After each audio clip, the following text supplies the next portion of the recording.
Oh my God! What have we done? This is a day I've been waiting for so long. I'm currently awaiting the arrival of the new car we have purchased. And before I get into big details about that, I just want to say how mind-blowing this is. I never thought that I'd be owning a Ferrari. When I first got interested into cars, Ferrari was like the holy grail of cars. There's actually a picture out there somewhere at my parents' house of me standing next to like a 360, I think it is, when I'm 8 years old. And at that point, I knew I've always wanted a Ferrari. I purchased this car about a month ago, and according to my calculations, he should be here any minute now. Oh my God! I can't believe you've done this. What have we done? What have we done? Oh shit, that's real. It's real. Dude, it's I thought you were faking it. It's so real. All of those little Easter eggs, I thought you were making a meme, but it's real. Oh my God! What have we done? It is fucked, Teach. Why would you do this? Oh my God, it's so real, bro. Dude, it's mint. Oh, dude, yeah, it's in perfect condition. Wow. You're not selling this. You're never selling this. Dude. Damn. Look at those brakes. Carbon ceramics. Windshield. Yeah. All right, we're gonna get this thing unloaded, roll it in the shop, and I'll give you guys a little backstory on this Ferrari. We're gonna need some wheel dollies to move this car. The car right now is not starting, so we're gonna have to get some wheel dollies. We're gonna put this underneath all 4 tires, and we're just gonna put it up on all of them and roll it in the shop and take a deeper look.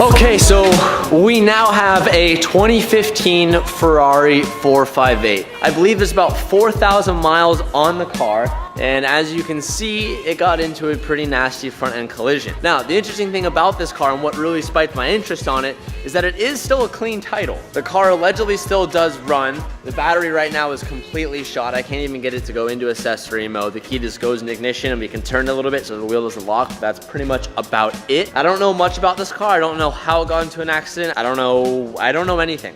All I know is that it is a 2015 4,000 mile Ferrari, clean title, allegedly still runs and drives. Now I know you guys are thinking, TJ, why didn't you get the 430 when you know how much you wanted a 430? I have wanted a 430 for so long. There's actually a funny story about this 458. One of my very, very good friends, Chris from B is for Build, actually bought this for me and then I paid him back for it. So he was looking on Copart one night and actually came across this car and he was looking at it and I was like, dude, I've wanted a 430 for so long. He's like, TJ, why don't you just go for a 458? And I was like, well, because I only want to spend like 100,000 on an F430 and you can't get a 458 for 100,000. And he was like, if I can find you a good 458 for around 100,000, would you be interested? And just talking shit, I was like, yeah, like I would, I'd be down. Like he was like, so if I bought it for you, pay me back. I was like, yeah, I would. Lo and behold, a couple days later, he finds one, and then I get a call one day as I'm filming, which I actually left in a blooper reel. So I've been leaving Easter eggs about this car for about 3 weeks, almost a month at this point. I left an Easter egg of the conversation where he calls me, he goes, so Tej, I got you that Ferrari. And long story short, just a little bit over 100 grand, I picked up this 458. Now, like I said, the very interesting thing about this car is that it is a clean title. And right now, a 2015 458 with around 4,000 miles, they're going for about 215 grand. So if I put anywhere under like 60 to 70 grand into this car and I decide to sell it,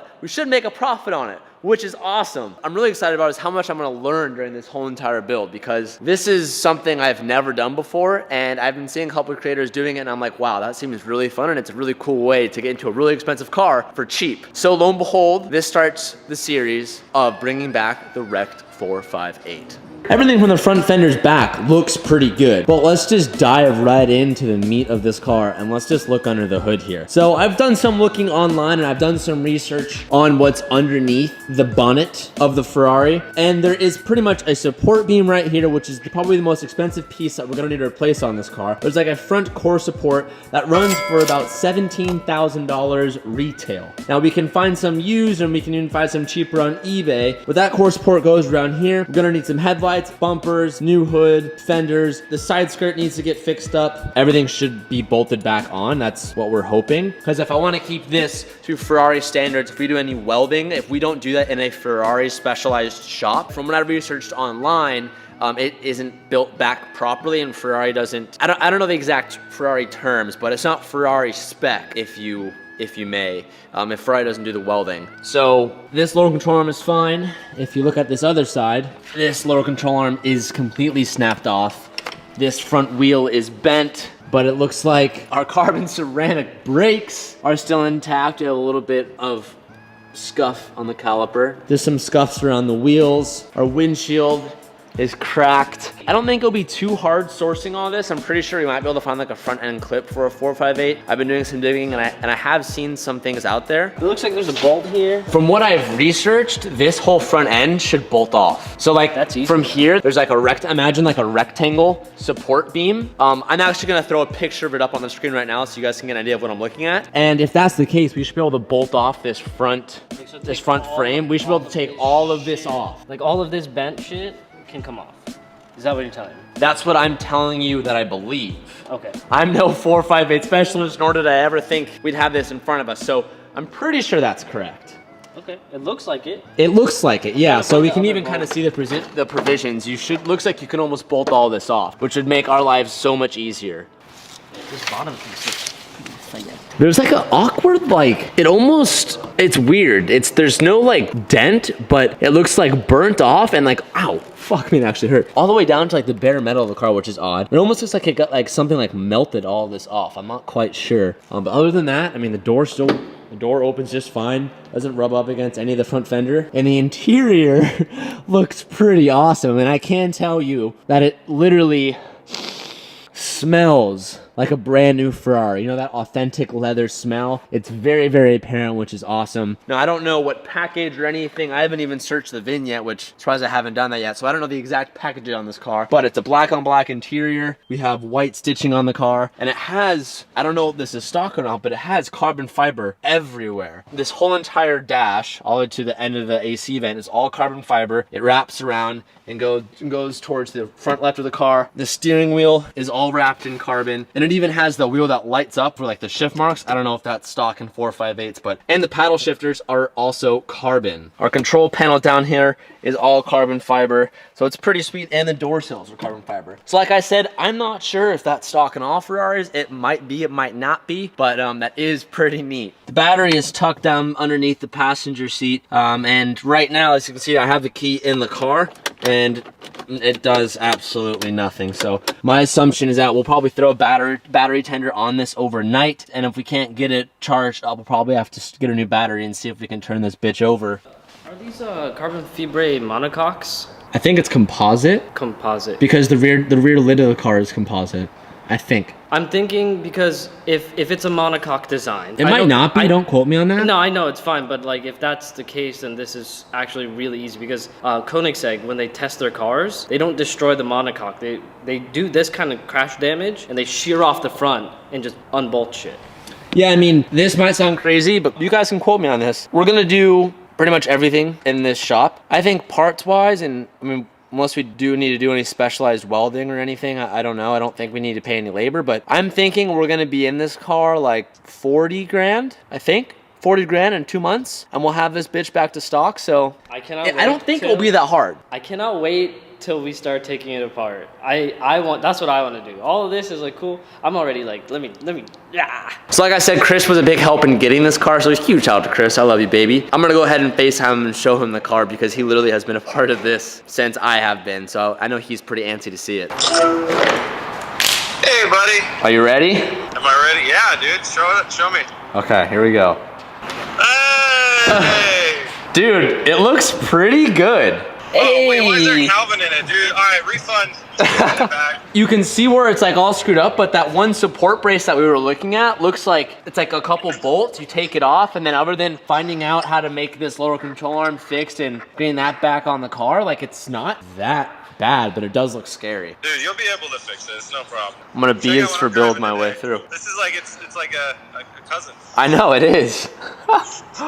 Moving on to the rear end of the car, it's actually like perfect. There's a couple little scrapes on the rear diffuser, which again is wrapped in carbon. So I don't know if there's a carbon package because we have carbon on the back, and then all this diffuser piece and these fins are a little bit frayed. But other than that, like there's a rear scrape right here. Are any of the body lines screwed up? Is there anything buckling? And I can't see anything at my first notice. Like this side may be a little bit screwed up. It looks like there was like tape or something on here. But you know what this is? This was actually the piece of clear rod that they put on the rear quarter panel. Yeah! Sorry, Teach, I just broke your windshield. Oh man, that still hurts a little bit. That still kind of hurts. So moving on to the back half. Oh, man. Guess what? Who's my favorite team in F1, Teach? Ferrari. Oh, it's beautiful. Yeah, it looks clean back here. Looks real nice. I want to take this off. I want to see what's underneath door number 1, Teach. Can you fold this? Yeah, this is like, ow, it's like a weird like, Oh. look at that. I'd never Never knew that. Actually, my beersy. No, I did this one. I did the door. You exploded this one? Yeah, I exploded that one. Yeah, so this should be pretty easy to fix. This, from what I saw online, might be difficult to find a white stitching on black leather. I've only found red with black. I haven't found white with black quite yet. So I need to do a lot of part searching. Yo! Oh, what's the glove box? It's the glove box, but Can you open it? I don't know. I don't know where you're supposed to open it from, and it's all like janky. It's pretty fayaked. Well, I saw underneath. They like tried taking something apart. I'm not sure. Like I said, I wish we had more of a backstory on this. We don't really have that much of a story. I hope the original owner contacts us. I would love to hear his story. Yeah, if you owned this car or you know the owner of this car, email me or do something because I want to know the story behind this thing. Feels good in here. It does. Oh, I also saw this. Look at this, Cal. There's Ferrari memes in here. Oh, can I open? There's one more, yeah. Care package from Ferrari. It feels okay. So it feels tough. There's a shell in there. This one feels. Ooh, that was. Yeah, this pretty one's all fucked. ugly. What's inside here? A penis pump. Oh no. 50 miles per hour? What does that It's mean? you need this for your Bixaflat. Oh my gosh, that comes with an air compressor. I'm gonna make this the one for Yeah. the drift track. This will be the one that we bring when we go drifting. Wait, does it have Ferrari branding on it? That'd be funny. Take it out, let me see. Nah. Nah. We'll slap a sticker on there. It looks really nice. We'll spray paint Oh, what a the hell? Ferrari logo on there. The bag says it, so that's kind of neat. Fix and Go. That's the brand. What's inside the other one? Teach. Oh, a manual. This looks like my The thing This that will looks- tell us how to fix no. this This car. looks like my toiletry bag that I bring with me when I go traveling. They're better to be like 458. Why is this so fucked up? Oh, Because he crashed it. I don't know. It's a funnel and just some tools. you crashed this bag. Yeah. What? I don't. Oh. Oh. What the fuck is this? It's to fish out things from Oh yeah. tight So places. that's cool. This is. Oh, you shit. could probably sell this on eBay for $100, dude. Look at that Ferrari. Look how cool that is, mate. That Ferrari screwdriver? Ferrari flathead. We're gonna put this inside the toolbox. No, leave that my Ferrari kit, asshole. Ferrari memes. Ferrari funnel. Oh, FD? FD filler hole? Teach? Yeah, that could be good. Woo! Ferrari fuses. Look at these expensive Ferrari pieces. Oh my goodness. That is These a are- fuse. These are big boys. That is a fuse. Damn. Wow, what does that stop? That was a 50. Well, what I can tell you is I do know what goes on this thing. Alright, here we go. Now we're ready. Now this build is official. One thing that's pretty interesting that I have found digging through just some of the wiring harness here is I thought this was originally a radar, which I think it is. It is a radar here, but I think it's also a jammer. So on the inside, he has like an aftermarket system here for his radar. So there's like a control panel here. Then there's like probably like a light up bar that kind of shows strength of the signal. And then if you go to the back of the car, on both sides of the license plates, there's like sensors. My guess is that that is the jammer, which is illegal in California, 1, but 2, really cool. And I'm curious to see if we can get this working again. Before we put this beast to rest tonight, I'm gonna go ahead and hook this car up to a battery tender because as of right now, like I said, battery is completely shot and allegedly runs. So let's hook this thing up let this charge overnight. Wow, what a nightmare to get to.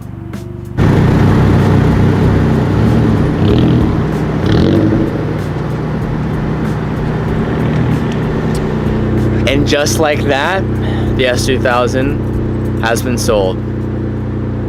Gonna miss that car. After you, milady. It's going to get batteries right now. In Italia. And a BRZ. Don't forget to love the BRZ. Miley. Just a Ferrari battery. $500 later. Hey, that's cheap. All said and done. That is pretty. Cheap. That is pretty cheap. I mean, all things considered. That guy was like, "Are you a YouTuber?" I was like, "Nah." You said yeah. I was like, "Nah." You said yeah. Nah, sorry, sir. With all the traveling we've been doing, I actually haven't driven the BRZ in a pretty long time, so the battery was smoked. New battery is installed and swapped over. So we're gonna get this thing out of the way so we can get that thing on the lift and get started. But before we move that Ferrari on the lift, we're probably gonna try and change the battery where it is because pushing that thing right now is an absolute nightmare.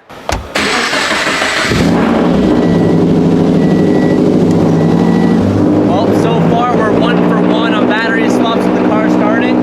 It's a good sign. Yesterday we had quite a bit of trouble. We were trying to get it started off camera, but it didn't start because the battery's dead. TJ discovered. Dude, it is rough down there. It is a lot of stuff. Here, Oh my gosh. as TJ put it last night, it's a waterfall. So you see this, he took this off, and then you see that you have to take this bolt off. Wait, what's this lever? Oh, whoa, what are you doing? I just disconnected The that. battery? Oh, you disconnected the battery? It needs to come out, but this panel needs to come out, and then this panel needs to come out, and then all of these panels need to come out. It's a waterfall, mate. Door number 1. This is really nice. Wait, Ferrari. It's all suede covered. Look at that. It's suede covered. It's suede covered, and it's not like plastic. It's more like a hard cardboard. It's cardboard. When I tried looking online how to remove the battery, and there's really not that many tutorials. We need to get this out of the way because What about this thing? is this even move? But you see how there's like a lip here, so it always needs to like go up. Oh no! But it's so heavy. No, it's like clipped in. Well, So much thought going into removing a damn battery. oh, That is tight. Oh my god. I'm gonna give TJ some props. He said pull out the orange tool. I was about to stick a screwdriver in there. What's underneath that? The big fuses. This is like a Oh, the big daddy fuses. Yeah, there's those big fuses back there. Oh, there you go. Okay. Oh shit, don't lose that. Yeah, You got to put that in the parts bin. There she is, baby! Oh, she's a real heavy son of a bitch. Can you pull that side? I'll pull this side. Oh fuck.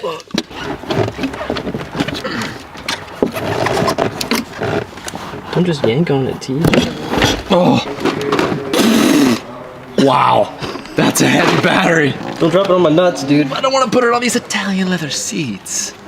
Alright, put the camera down and grab it. Look, you gotta get this one off of me. Before we put everything back, let's connect the terminals and see if we can get the car to at least turn on so we know it's good. You know what I mean? Yeah. We ready, boys? Yeah. For the... Careful not to shock yourself, mate. Okay. Alright. So let's connect in. Technically, your car should turn on. So technically, if the keys, Calv, go in, I'm nervous, bro.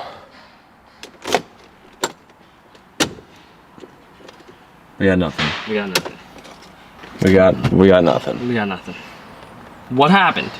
So like I said, this car should start and should have power with a new battery. So because this new battery didn't work, the first thing that we're thinking too is, oh, maybe one of the fuses popped. I'm doing some research here on the fuse panels on the 458, and I actually found that on this fuse panel that we found on top of the battery, there's one that is specifically called Cal 5 is our power supply, and that is the largest fuse on the car. So I think we're gonna start there, see if we can replace that, and maybe see if that gives us power or see if it's popped. But what's weird about these Ferrari fuses is that they're like blank. You don't see anything, and you know what, now I'm thinking about it, there's no way we're gonna have that fuse.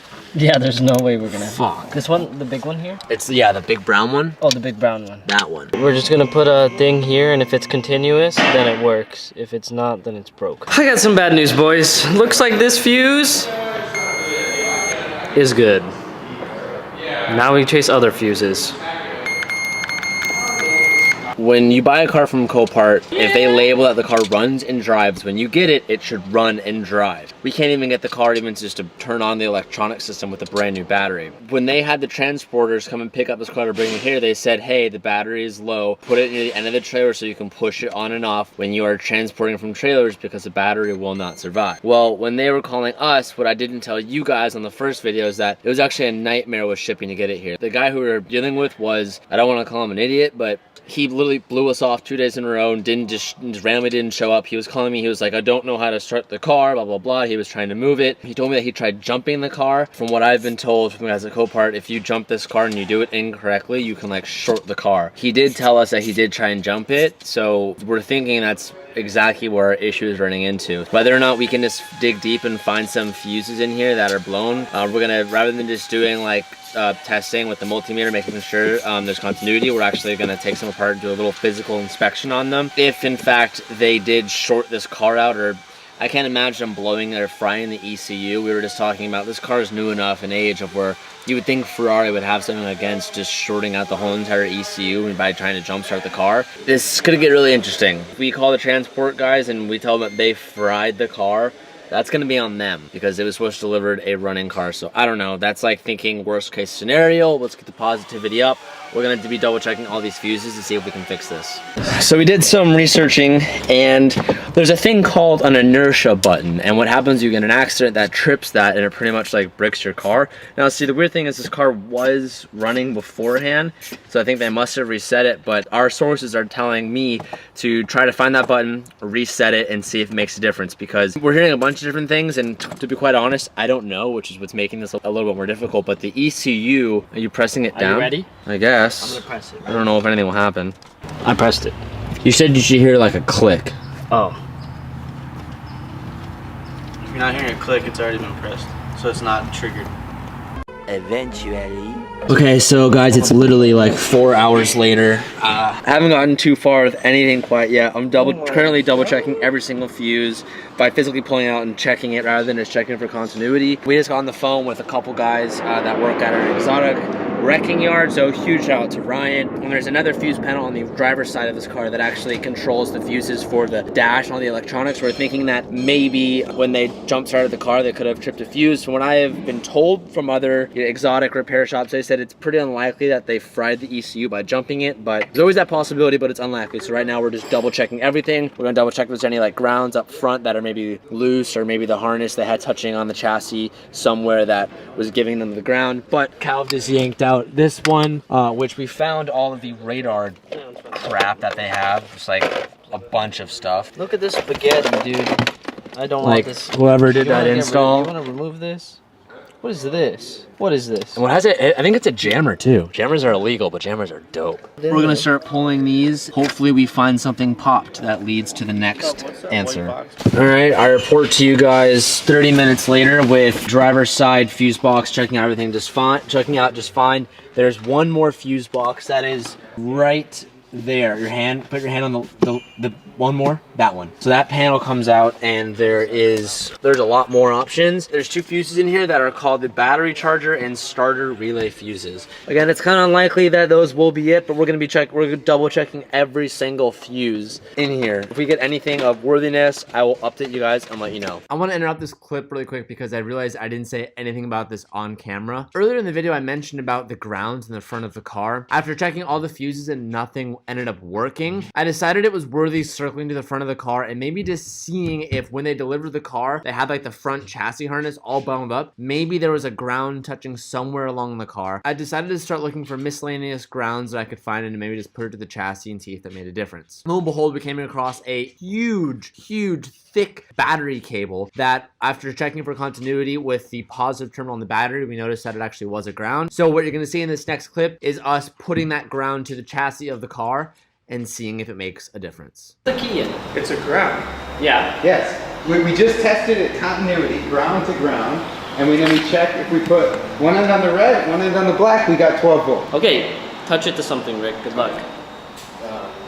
Sparked. Yeah, I heard something pop inside the car. I think it. I didn't hear anything. I heard a spark here. It sparked here. Ready? Whoa! We got it! We got it! The wipers are trying to work. We fucking got it! Yeah! Yeah! Oh! It's off. That's amazing. That was it! That was sick! Yes!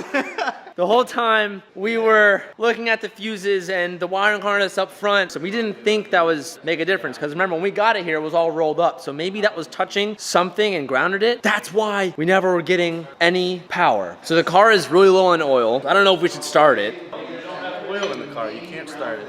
It was running when it came here. Bro, they're running it with no oil. I checked the dipstick, there's no oil on the engine. Yeah, teach you dumbass. So after a little Google searching, apparently, because the car has a dry sump, when the car is cold and you check the oil level, it's pretty much useless. Doesn't read at all. So to check the oil level, the car actually has to be up to temperature. People on forums are saying it's reading like literally 2.5 dots below when the car is cold. So the dipstick is actually pretty cool. To take up the dipstick, when you read it, it's literally just a bit right on the bottom. Apparently, to get a real reading, the car has to turn on.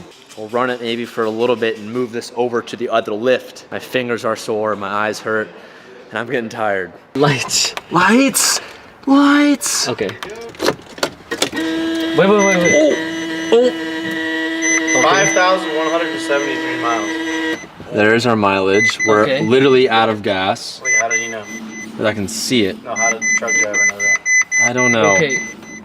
Why is it making weird noises? Well, because half the car is missing. And it's like parking sensor failure, electrical failure, go to dealer, windshield wiper failure. Everything is like failed. Your shit's fucked. Put that race mode. I don't know what I'm supposed to put it on. I don't know. Race mode? Yeah, let's go. No, regular. It doesn't matter. It don't matter, baby. Doors open. Okay. All right, someone go to the back of the car. We're starting this bitch up. Yeah, put on the brake. Parking brake. It's in neutral. Whoa, I'm not doing that. I didn't do that. Whoa, I pressed the brake and it just started. It works!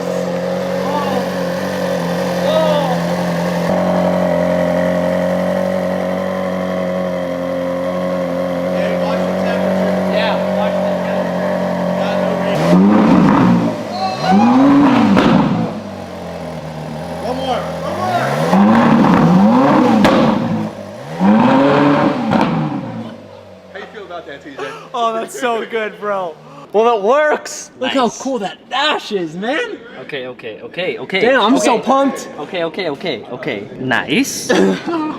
Nice. Clear all this stuff out of the way, and then we'll do the sketchy back up and drive to the other lift. Backup cam still works. I got it back. All right, so just go really slow, Cal. Yeah, so we need to be really careful when turning it because our lower control arm is literally like completely screwed. We put a toe strap on it to kind of hold it together, but gonna be really careful when wheeling this thing out. He's like fighting the car to turn it left. We gotta do this quick because you have no cooling at all. I know, I was gonna say we can't leave. That's what I was trying to tell him to get after it because we can't. Got no warning system really. 'Cause Yeah. The whole front of the car. Yeah. Yeah.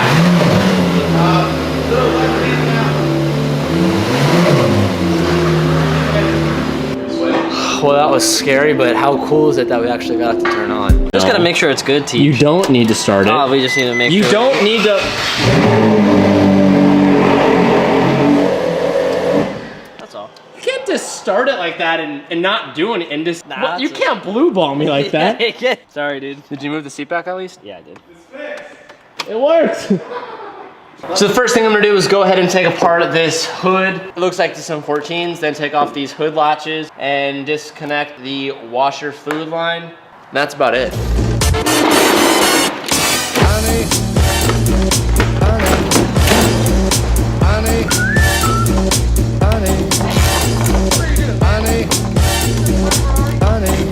One thing that I've learned a lot from Bills in the past that I'm really gonna try to exercise. Get out of here. No, This I'm is my really gonna idea. try to This is exercise. my idea. This was my idea. No, I went This to was Walmart. literally my idea. I to said this first. I went to Walmart. With the FD, we did a really poor job. Well, we tried to do a good job with this, but with the FD, we lost a lot of hardware and it went south. So this time, we're really gonna try to exercise the fact to every bolt that we take off collectively, let's put it in a bag, label it, so when we go to put all this stuff back, it's not lost. Pro tip.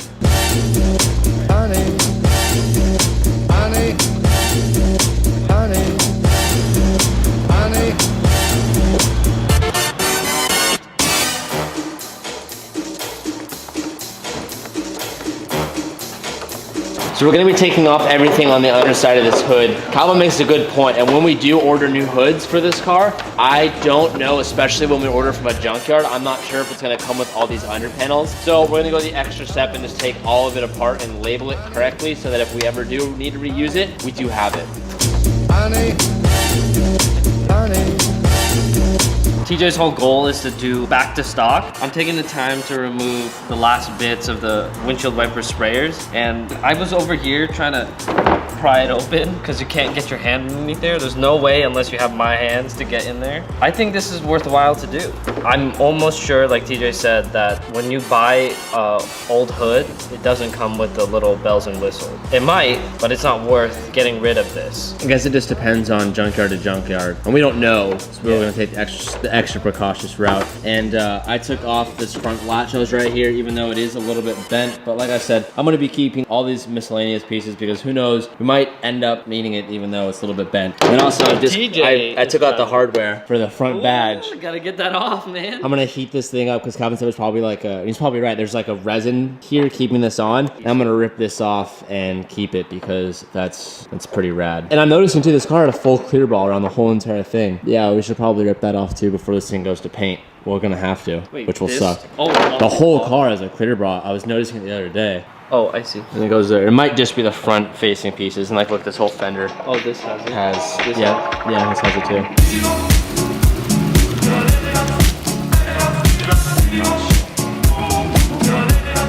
It's like trying to not let itself survive. Ferrari's like, no, you can't reuse our sticker. Oh, yeah. Looking good, T. Keeping the childhood dreams alive, Cal. Whoa, it's like BMW. I fucking hate that.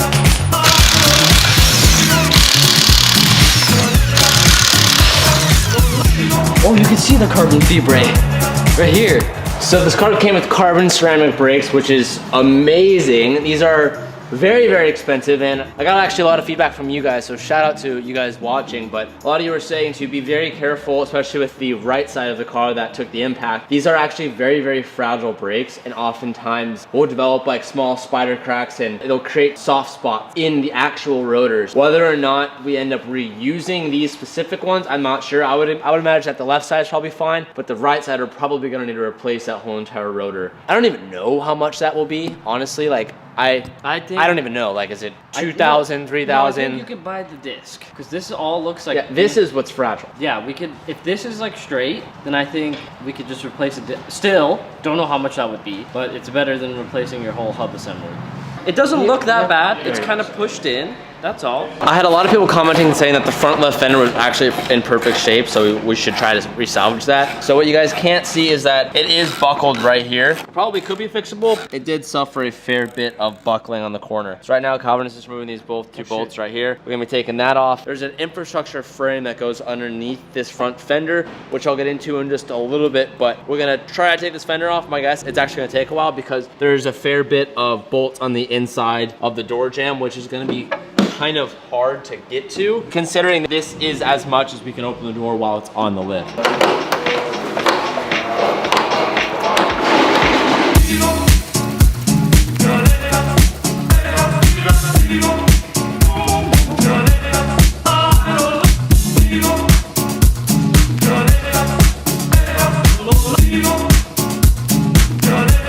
you got there, Teach? So this is the wheel that took like what it looks to be like most of the impact of the crash. And I can only assume that this is a forged wheel, and considering the fact that it did hold up this well, pretty impressive. I still haven't found out the story, nor have I heard from like any owner of this car, so we don't know the story of what happened. A lot of like Ferrari like rebuilding shops and like exotic shops have hit us up, so shout out to all you guys, because I think a lot of you guys are reaching out to them, telling them to look at what we're doing, which is awesome. But if anybody knows the owner of this car and has the story on how it crashed, please reach out. We're dying to know what happened to this Ferrari.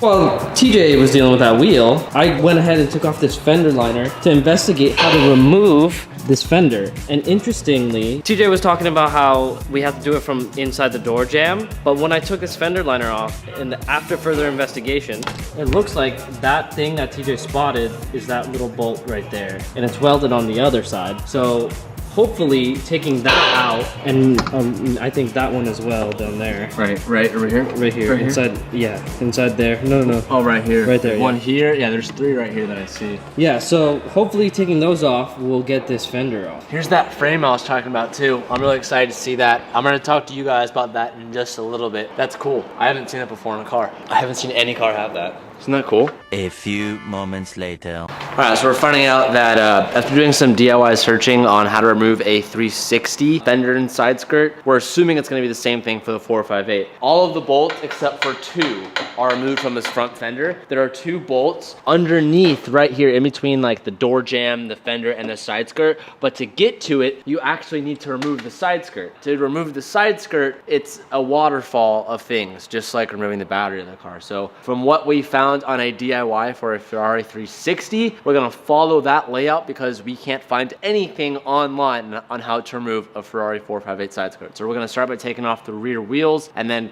take out all of the fender lining, expose the actual like wheel well of the car, and then see if we can start removing the rear piece of the side skirt and waterfall to the wall with that. So with all the liners removed from the car, we kind of see a better idea of what we're really looking at damage wise. I've been on the phone with a couple of our exotic sources, and all of them are saying that one, which is good news, is that these fenders are actually savable. I was mentioning earlier in the video that I wasn't sure if the right one was savable, but the left one might be. They both said that you're better off just fixing them rather than buying whole new Ferrari fenders. So that's good news. The driver's side front suspension looks pretty good. I kind of want to turn the car on and turn the wheel left and right to see if anything binds up, just so we can see it moving as well. But all this looks pretty good. The real damage that we have with the car is the whole front skeleton that comes off this piece, and you can kind of see it right here. This arm that comes in the back of the firewall that goes all the way up. But when you get this fender off, you can actually like see that it's part of the like front structure skeleton. Yeah, just across this way. It's like TJ's analogy is his 350, so it's like tube chassis. It's really interesting to see the skeleton or the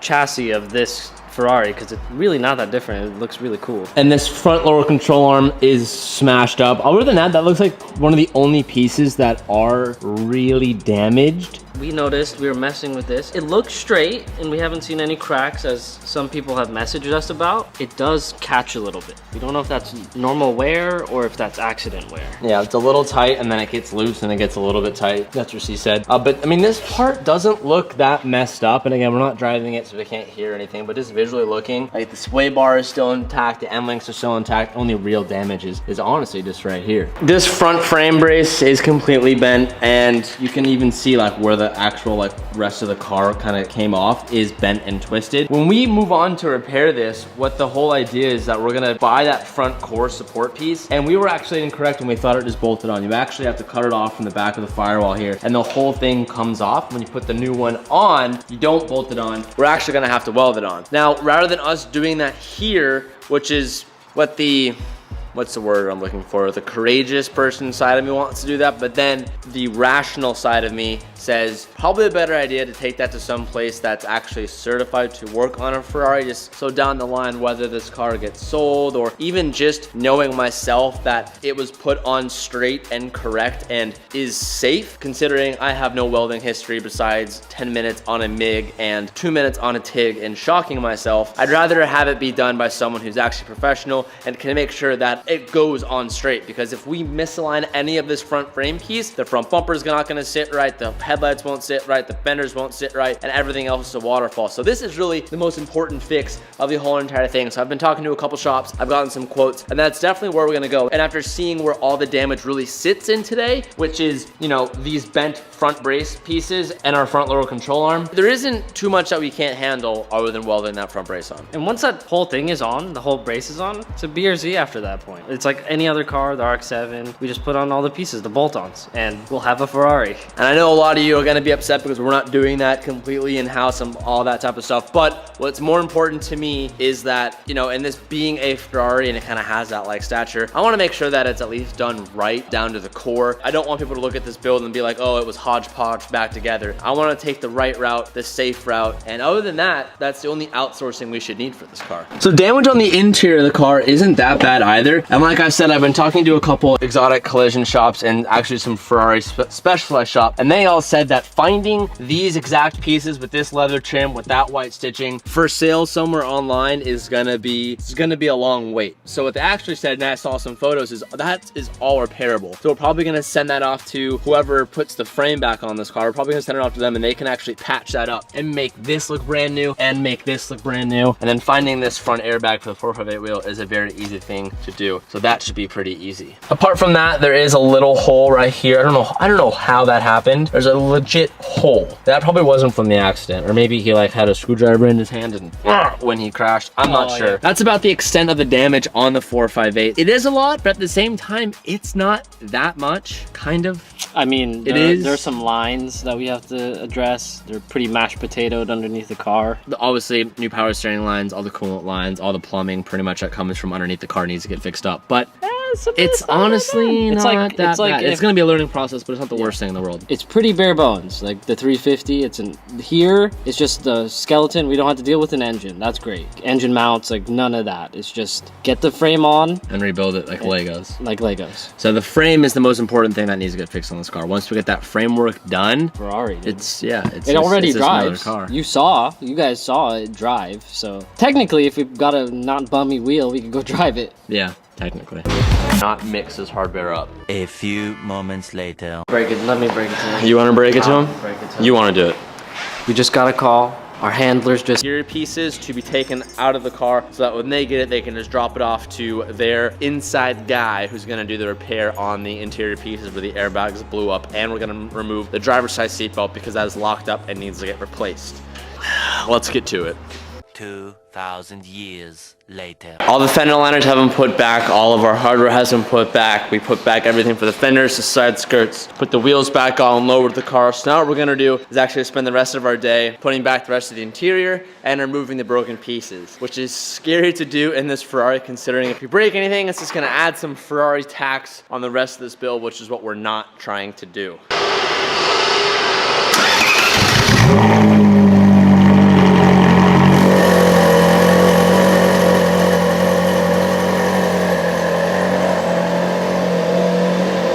reverse cam, baby. Whoa, shit. Dude, it really pulls the wheel with that front right wheel all screwed up. Yeah, that's what, you were wondering why I was doing that. How much room do we want? That's good. We want to be able to open up. That's good. That's good.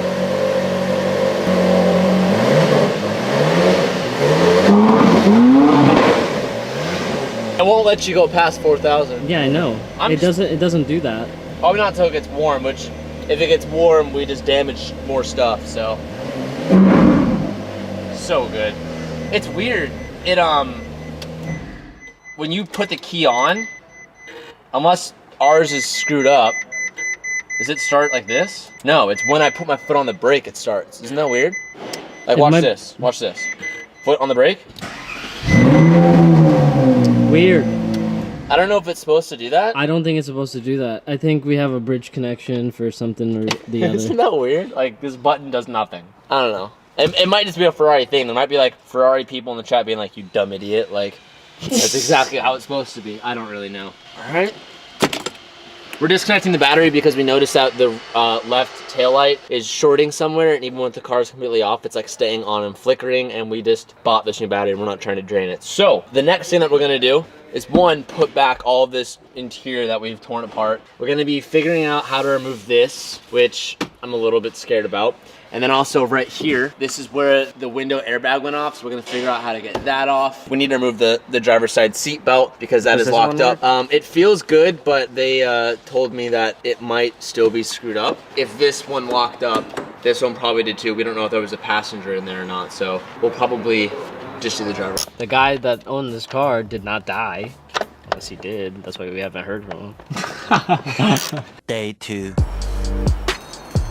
The car right now is back in its final shape to get on the trailer to get sent off to the frame shop. Where we kind of left off yesterday, we started taking everything apart and then got in contact with the shop that I was going to, and they were like, no, don't do any of that because we actually want the fenders on. We want to see how that lines up the way it currently is. We want some of the interior out and then some of the interior in. So right now it's a bunch of like hodgepodge and we kind of like got mixed up. But I wanted to end today's video off to, one, answer a couple questions, and two, I guess, answer more questions. I've got a lot of comments on Instagram, DMs, and a lot of the comments on these videos. First, I'm gonna dive into the Ferrari questions, and then I'm gonna dive into everything kind of outside of that everyone's like, what the hell is going on? So first things first, everyone lately has been questioning how much money have I spent or how much money do I think I will be spending on resurrecting the Ferrari. And first things first, I do want to make it very clear that me answering this and me talking about this in a video, it's not any form of flexing or trying to say of how cool I am or, oh, look how much money I'm spending. It's not that at all. So I want to be very open with you guys. Something that I've done on, I think, literally all of these cars, I like to be open about it, is I like to say how much I did spend to get the car where it is. Mainly because a lot of people out there watching the videos, I feel like to watch the rebuild series and watch us mod certain cars because it's something that you guys want to do eventually yourself. And coming with that stuff does come money. And I like to give a true, authentic, realistic idea of, you know, what's really going on. So that being said, if you didn't know this, you can already look up how much I bought this car for, because it was on Copart, but I bought it for like 100 grand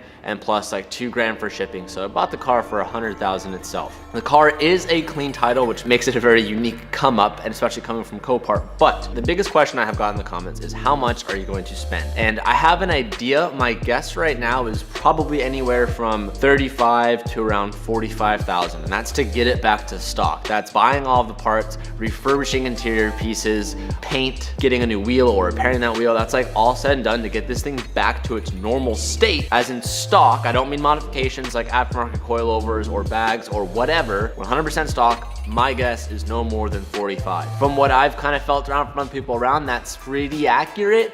I mean, who knows? There's always an opportunity of bad luck and we might find something that we haven't seen yet or whatnot. But that being said, that means I'd be in this car under 150. If you were to find the spec right now and buy it used, it's selling for 5,000 miles, 2015. They're selling for like 230,000, 215, kind of around there. But with the crash history of this car, I wouldn't see anybody buying this car for more than 190-ish. So all that said and done, if I was to flip it, which that's another question, am I gonna sell it? My plan to originally was to do this and then sell it, and if that being said, I would have come up like 40,000 on this flip. I mean, who knows? Like, I don't want to sell it.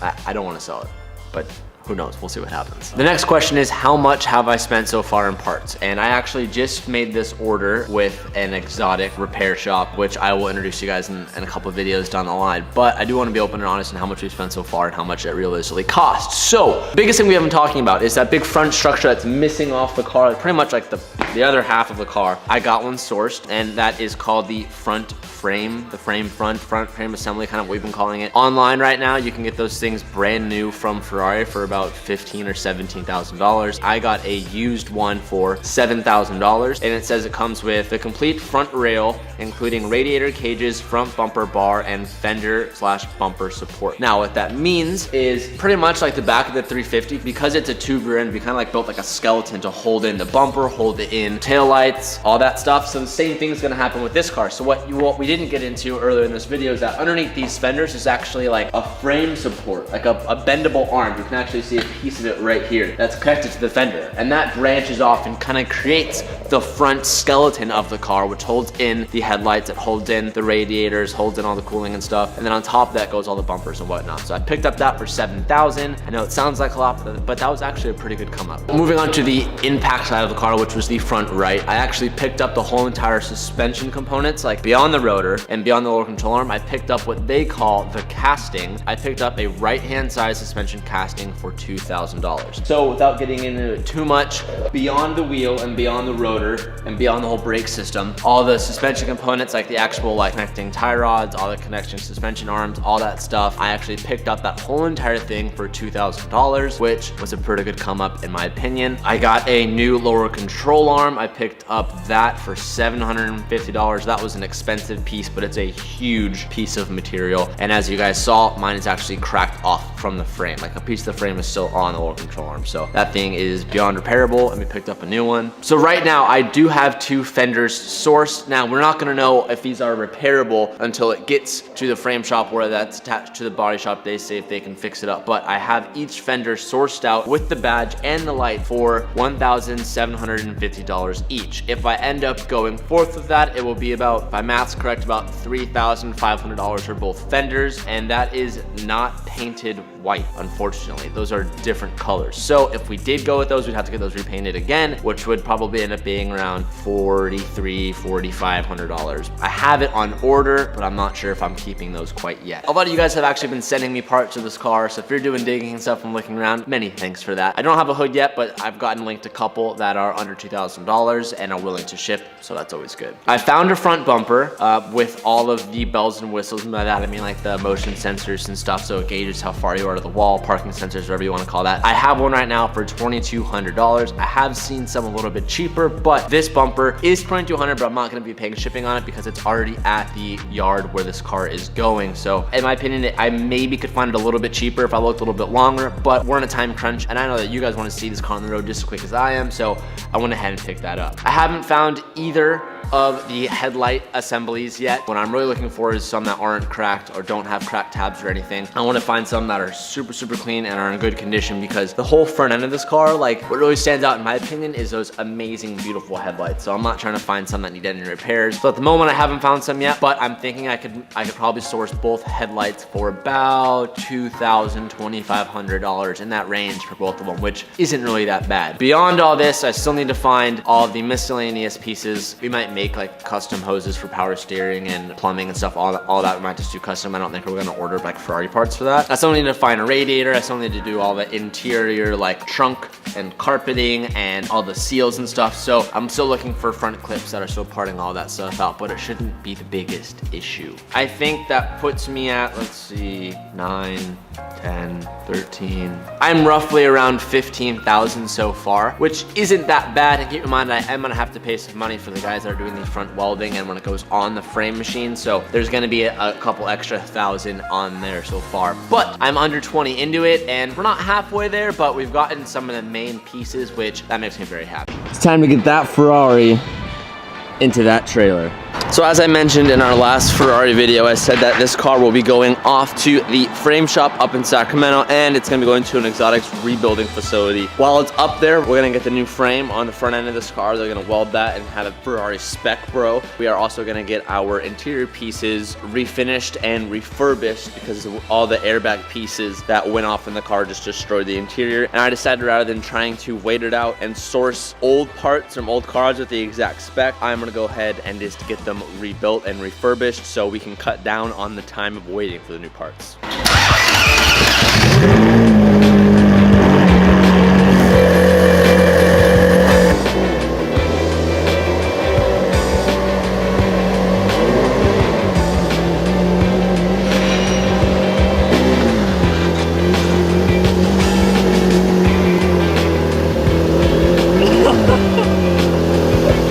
Look at that control arm.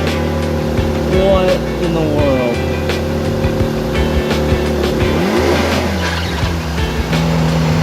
It's really hard because like when it gets stuck on the flat part of the wheel, you need to like pass it over it. Yeah. It's hard to control it. That's what I'm saying.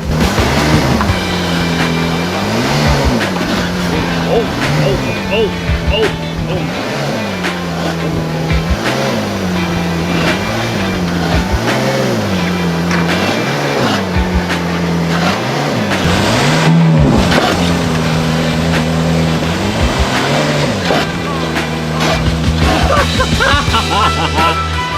Like, I had to descend it. That's so gross.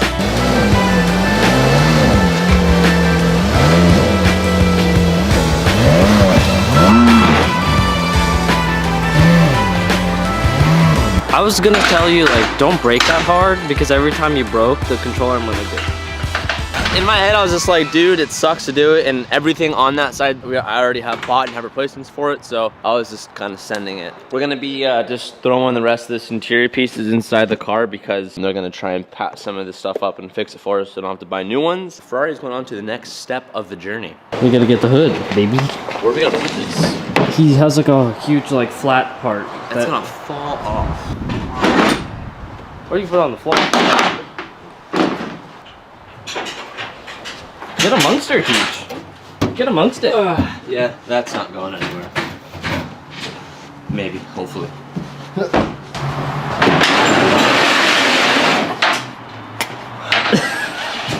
Today we're going to be shopping for parts for the wrecked Ferrari 458. We took a plane ride all the way up to Sacramento, California today to check out Exotic Auto Recycling because beyond these walls is a graveyard literally dedicated just to exotics. I just had a sneak peek. It was crazy. Now I'm going to take you guys inside and we'll see what it's all about. So let's just start finding some cool stuff. The first door I'm seeing here smells of exotic leather.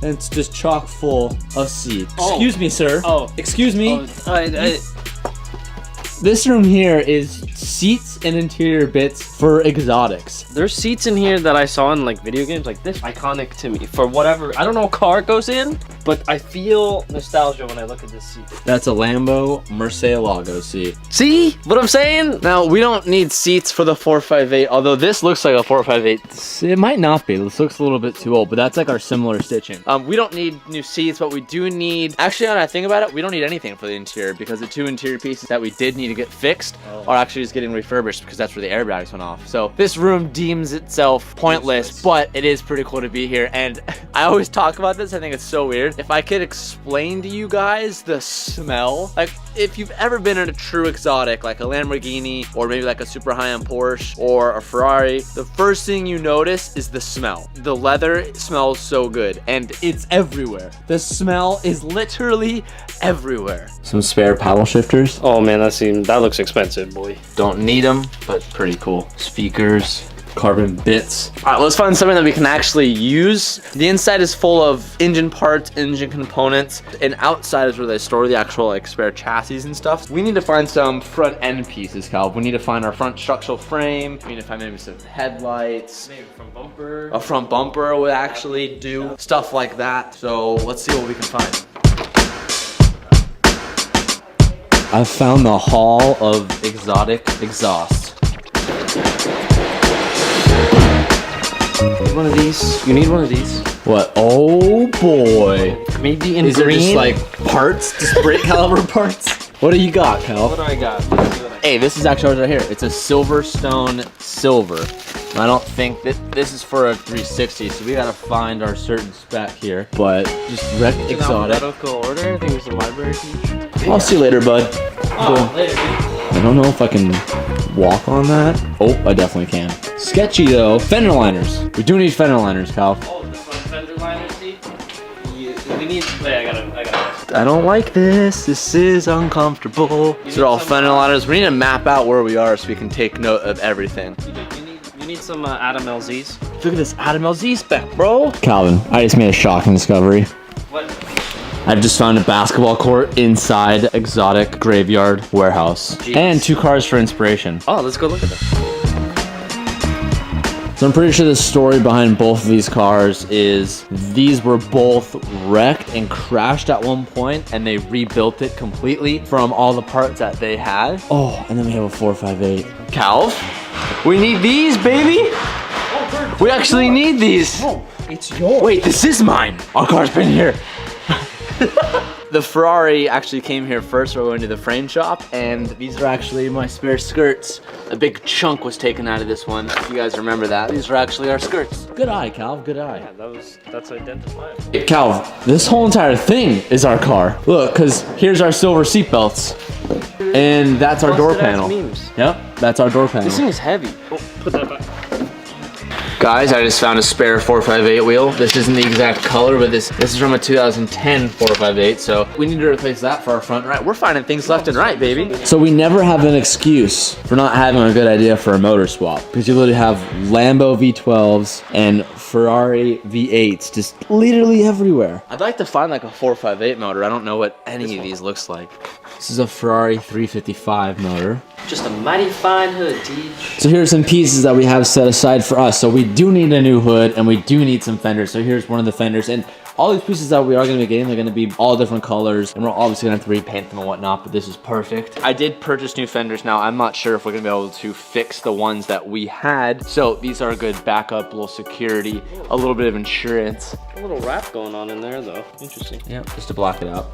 Nice. So apart from this, we actually did find some more pieces over here, but I actually found a pretty wrecked 458 that was over here that I didn't even notice was a 458 when I originally saw it, but gives you guys a little example of what I've been talking about when I said the front has like a skeleton front frame and we need to rebuild that, and then once that's rebuilt, like everything goes in like Legos. Well, here you kind of see an example of what I was referring to. So this is a 2010 458. This is so much larger than I expected because our car is Literally up to here. and it comes out pretty far. Like thinking about it now, that's significant. We haven't like realized how large the car is because we've only had like technically 3/4 of it. So we have a whole other fourth of the car right here. But as you can see, so ours is chopped off from here on, and we have a fender on the car. These are those skeleton arms underneath the fender. We need to get these new cages. These are some frame rails that we actually found on the outer side of the shop and the front core support of the car. Underneath here, we have radiators, we have some ducting and stuff. That's actually some of the stuff that is kind of hard to find because normally when you get in a front end crash, all that stuff breaks first, and actually the metal and frame stuff kind of lasts a little bit longer. But something that I was talking about to Calvin is we might need to source a new wiring harness as well. From what I remember, ours is all kind of cut and stuff, which would be a nightmare to remake ourselves. So we're definitely gonna want to look into potentially finding a front wiring harness. We're probably still gonna have to do what we did with my SR20, where we find the individual wires and braid it back together. We definitely don't want to replace the whole thing, Tej. That's like a terrible idea. We're just gonna find something that's like cut where we need it cut and then splice it back together. Here's what the skeleton looks like, and this big hole here is what the trunk's gonna look like. So it's really just kind of this horseshoe shape. Now, while we're looking at that, I'm gonna show you guys kind of what to expect once we do rebuild it. Now, this car is the 458 Special. It's not a normal 458, but you can kind of get a better idea of where the skeleton frame sits. Like all of this here is just framework. No real meat to it, but all this kind of skeleton and bone. This one has an extra ducting here for cooling system from the hood. For Special memes. I don't know what it does, but There's actually a good amount of space. this I'm is the impressed. Special, but the 458 has a little bit more. So we found a 458 interior tub over here, which was one of the pieces that we needed. You think I can stand it? You could definitely go grocery shopping in a 458, Teach. Dude, you could do a road trip in a 458, hands down. You could fit a couple bags in here, a Nintendo Switch. You could fit so many things in here. We're finding random pieces here or there. I found some front rails for the car, and I found the skeleton pieces that we ordered. Now, like I said, we have a lot of parts on order. Not all of them aren't here quite yet. We're kind of a couple days for them, but they did have some parts here, and we kind of want to look around here and see if we can find anything in the yards that they have. Now, here are some pieces that I pulled out a couple minutes ago. So these are actually the frame rail pieces that come out of the firewall. Boom, boom. So obviously ours is chopped off near the closer towards the firewall. That is what those pieces will look like. That is so interesting. That is so interesting, seeing it blown up like this. There's a car outside, we should go look. There is a skeleton of a 458 that we actually pulled a lot of pieces off for that we found outside. Let's go ahead and take one quick look at those. But first, I'm gonna show you guys the radiator cages that we actually bought for the car. This was pointed out to us that this was the box that was delivered for our 458. I think it goes like this. So this would be the front bumper of the car. These are the fender rails that come off of the firewall.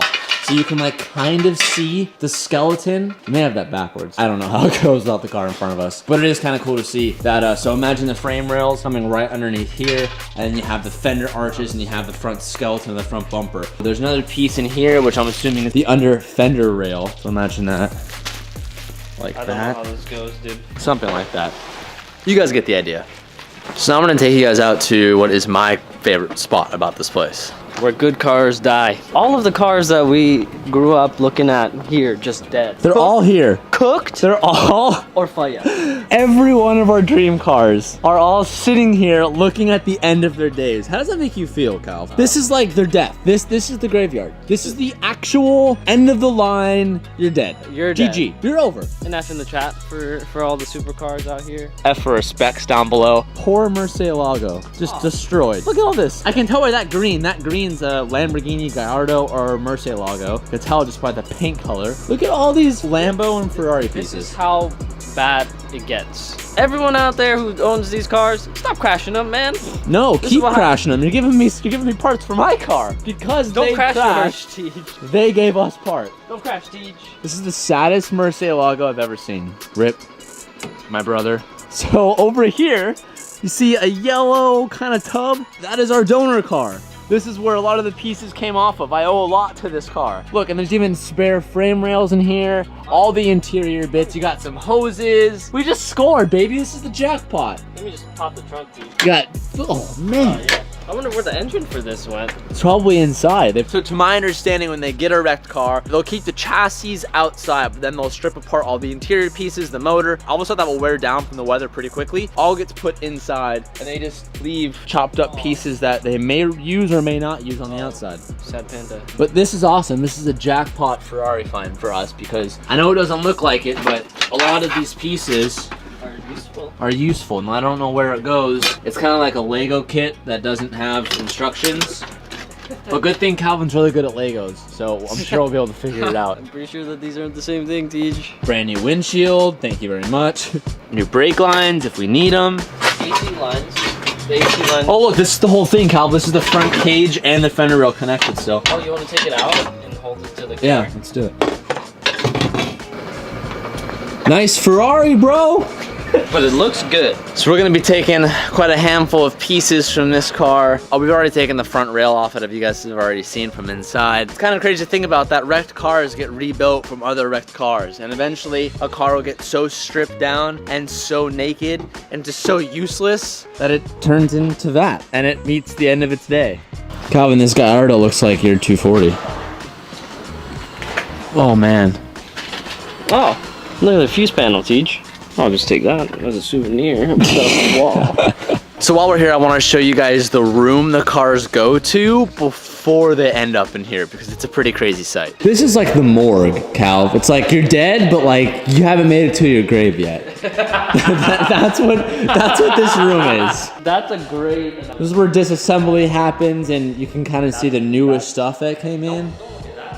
That hurts. That hurts. That's a bad one. I asked if all this red here was blood that was here. They said no, but I like to think that it is blood. That Murcielago, this is cool. When a Murcielago, when the car recognizes that it's in a wreck or is about to flip or whatever, because the roofs aren't that structurally safe, I guess is the right term to use, behind the headrest, these like big beams shoot out, and that is there so when the car rolls over, it stops the roof from crushing you and kind of keeps your body from becoming Mashed potatoes. mashed potatoes. Yeah, exactly. But look at this, they have a brand new Uricon here. It's in perfect condition. And then you walk over here and it literally got annihilated. It's cooked. It is so cooked. a twin turbo Uricon. They said that the fuel regulator, it failed to put fuel on something hot and it just, whoop, look at this. This is a precision turbo, it is. And the turbo doesn't even spin. Get wrecked, Calv. That looks like an expensive kit. Don't quote me on this, but I think they're like 50 grand. Oh. Tuned and installed and bought. I could be wrong. Could be a little bit cheaper. Could be a little bit more. But it's up there. I almost passed out. It's up there of like, could be 40 or 50 grand. Tavares, where you at though, man? Where you at? It makes a great car for pulling interior pieces, and that's kind of the life of these cars. When they come here, you take what isn't screwed up and you store or throw away what is screwed up. And I'm sure our lower control arm for the 458 is somewhere in this pile. The bone pile. It's in there somewhere. I'm sure of it. I don't know where, but it's in there somewhere. But if it's there, then I'll. These are the front rails that have been welded onto the car. It's on the frame machine, so everything is going on perfectly straight, but it's kind of crazy. You can kind of see how much more the car actually has to go. These are our front rails that I've been telling you guys so much about, so that will be, I think it goes,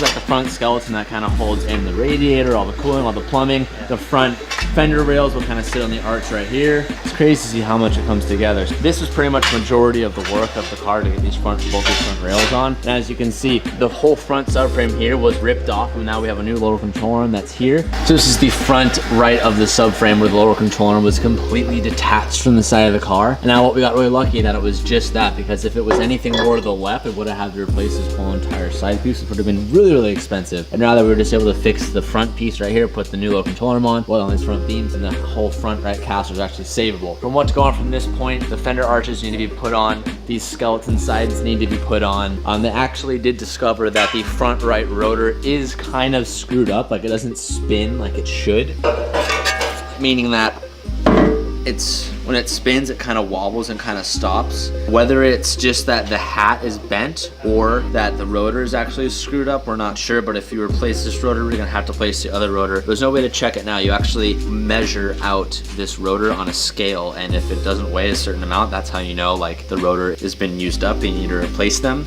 So the rotors are gonna be expensive to replace. I think for a full rotor kit on the car, it's close to 35 grand, but we would just need to do the front. So if we just replace the fronts, we could potentially buy used rotors for 2 grand each, but hopefully we'll get lucky and it's just the bent hat. And if it's just the bent hats, then we can actually save some money and just pick up some new rotors. They haven't gotten to the fenders yet, but the fenders are in fact savable. So this is something we were looking at. All this stuff, this is actually the good side. The right side can be hammered out, and the left side bend can be popped out as well. So we're actually saving ourselves about 5 grand on reusing our fenders and fixing them up, which is a huge plus. This is our new hood that we're gonna be using. These actually go for around close to like 2 grand, so we're gonna need to get that repainted. And like I mentioned earlier, good thing we saved all the bits off the underneath because it comes with nothing. So good on us for saving the underside pieces of that hood. We scored ourselves a new bumper, and we're lucky because this is one that has the sensors, because this car was optioned with the parking sensors and all that stuff. So finding one of these was definitely a good find. These are not our headlights, but we're using these headlights to mock up pretty much like this whole skeletal surface of the car, just so we know that everything's straight. Pretty much just using these for testing, so they know that when they weld everything on, that everything is sitting just straight, because one small mistake here will waterfall all the way down the car. And if you have one little small mistake up towards the main source, that waterfalls and everything kind of gets twisted and doesn't sit quite right. So this is pretty much the most important job of the whole entire build, and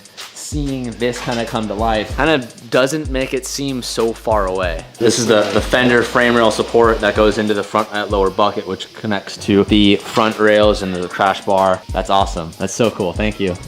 Now, one thing I was literally just thinking about when we were driving here is that, as you guys saw, the wiring harness, we're missing quite a bit of connections and leads and stuff from it. So hopefully we don't need to source a new wiring harness or chop up a new wiring harness. Hopefully we can kind of just replace some of the plugs, but we won't quite know that until we start laying everything out, because it's kind of hardest to find what's wrong with it as it's pushed up on the inside of the car. Another thing that they found is, you can see this one line right here is bent. When they actually towed this car, they towed it from this, it's like the steering rack. They bent a connection piece right here that we actually had to replace, but that's why some of that stuff was all bent when we got it. That bent part didn't really match what happened to the car, what it looked like. So that got bent as well, so we need to replace that. Our interior pieces have been pulled and are on their way to get fixed up. As you can see, our passenger airbag has been removed. The whole right door panel has been removed. The steering wheel still needs to get fixed, but that's not that big of a deal. And I have found a source for getting the center console fixed up so we can get rid of that ugly gash hole on the side of the car.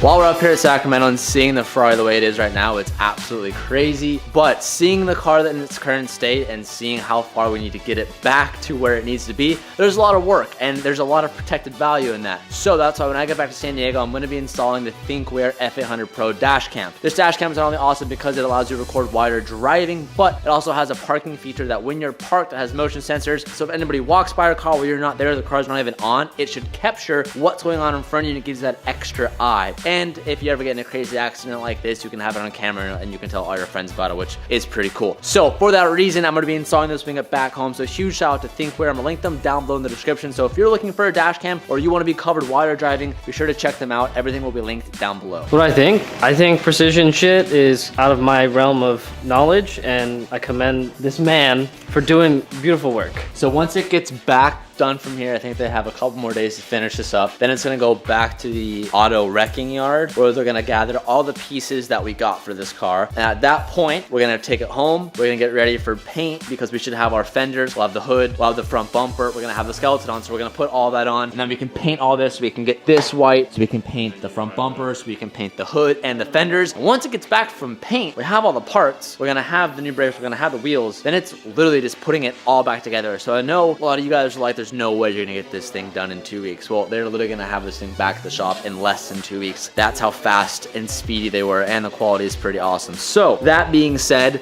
big piece of mind coming up to Sacramento. I'm super stoked on that. Now it's time to make our journey home because we have to get ready to go to Tokyo. The front end of the car is now complete. All the structural integrity, the skeleton of the Ferrari is here with us today. We're gonna be building all this stuff back together, and by the end of this video, this car from the outside will look like shit, but it will look like a normal Ferrari, although it's really just gonna be a skeleton underneath. So I'll do a quick overview of the car so we can be caught up and up to speed of where we currently are. And I also have a new price quote for the rest of the parts for the Ferrari, so we'll dive into that a little bit later in the video. As you guys have heard me say a million times, the fender arches, the fender frames, they're back, they're in. That is what this fender arch is right here, connected to our front cage brackets. This is the right-hand side, and this is the left-hand side, followed by the fender arches as well, and our front core support from that yellow 458 that we saw at the wrecking yard. She's in the car, as well as this power brace that was bent through the middle because they towed from this spot. I don't know why you would ever think that's the place to tow from, but that's what they decided to do. Our welds are looking good. We fixed our wheel that was bent and undrivable is now back. This is gonna be a temporary use. This is the same wheel. That's the same wheel? You didn't know that? No. Look how good it Got a looks. new wheel.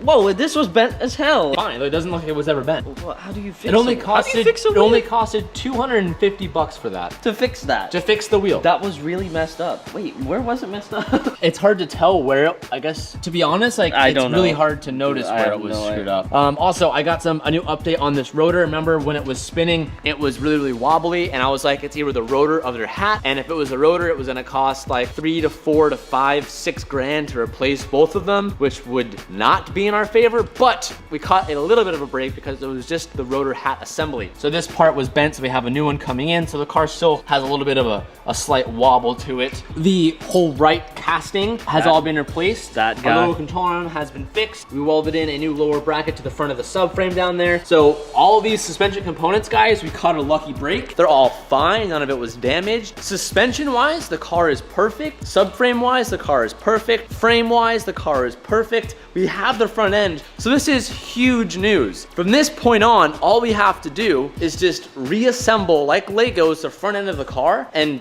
we literally have a working Ferrari. Like, we're back in business. The wiring is pretty messed up. That's not Legos. That's something we have to figure out. I told them at the beginning of the video, I was like, I have a new price quote. I have the rest of the parts literally on order, ready to go. So we'll dive into that in just a little bit. So we're getting a little bit ahead of ourselves, but You were just saying Legos, and I'm like, that ain't no Legos, son. the roadmap is there. It's looking good. It's looking a good. pretty clear definition of the way we need to go. Yeah. It is Legos as far as putting it back. Yeah. You got these? I don't think the fender liners are new. Yeah, they are.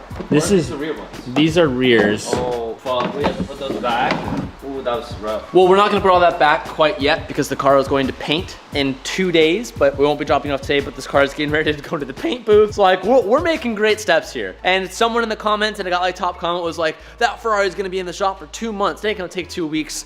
Boy, it only took literally 12 days. So that's less than 2 weeks. So speaking of painting this car, we're gonna go ahead and get all this sprayed white because as you can tell, that is from the yellow Ferrari that we saw, and all these other pieces are used and kind of new. So we're gonna get this all uniform, the same color. The interior of the car, we have a new airbag on the way from Ferrari. The passenger airbag that blew up and the right door panel that blew up are both in the shop right now getting repaired. So we have the interior being put back together. To replace this little hole right here, I got quoted $7 $750 for a whole new thing. So to be honest, I think I might wear the hole. I'm gonna wear it like a badge on my chest and be like, yes, this was a wrecked Ferrari. It was damaged at one point. So I'm gonna leave that little hole because honestly, I don't wanna spend 750 bucks for like literally that much. I'm gonna wear the hole and be like, that's the battle scar the car will keep. But other than that, boys, she's back. We're literally gonna be jamming on this car like crazy. So let's see how we can put this thing back together. So unfortunately, it is raining outside today, so we're gonna be working kind of in the back end of this bay underneath the BRZ because I don't want to put this on the lift quite yet because it's literally gonna go to the paint shop in a couple days. So excuse the tight space. The first thing we're gonna do is put back this front fender, which should be really easy because the side skirts are off the car right now because we're gonna take those off to paint and they're gonna do some body work on the side skirts. So installing this should literally be a piece of cake. And before we dive into this, I want to show you guys the fender because these were the stock ones that we used that I didn't think were savable. What is all this stuff?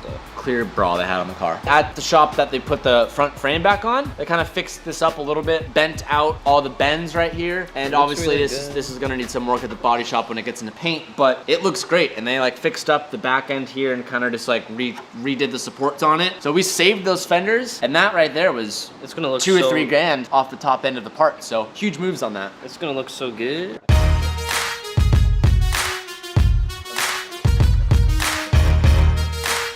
So when we got the car back, there were a whole bunch of random bolts from different Ferraris. Yellow bolts, red bolts, but I remembered for a fact that we kept all the bolts in this little baggie. I forgot we even had that because we actually got new hardware, but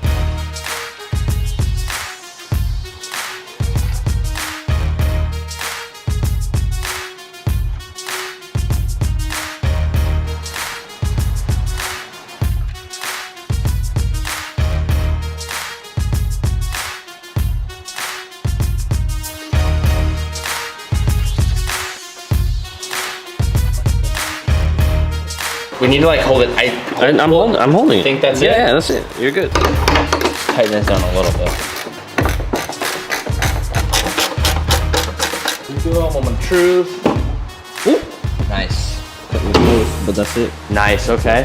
Fender 1 installed, and because me and Calvin had great organization with our bolts, I forgot what I was gonna say. That's awesome. We normally lose our shit and don't know where our stuff is. This time, we didn't lose it. Moving on to the left fender. As you can see, they kind of did some work right here and kind of got all the scrunched up, squishy metal. And other than that, this fender was perfect. So we're gonna install this. The secret to installing these fenders is to do it with the door wide open because it allows you to get this back bolt through the front frame bracket. Just a little tip if anyone's doing a 458 rebuild out there.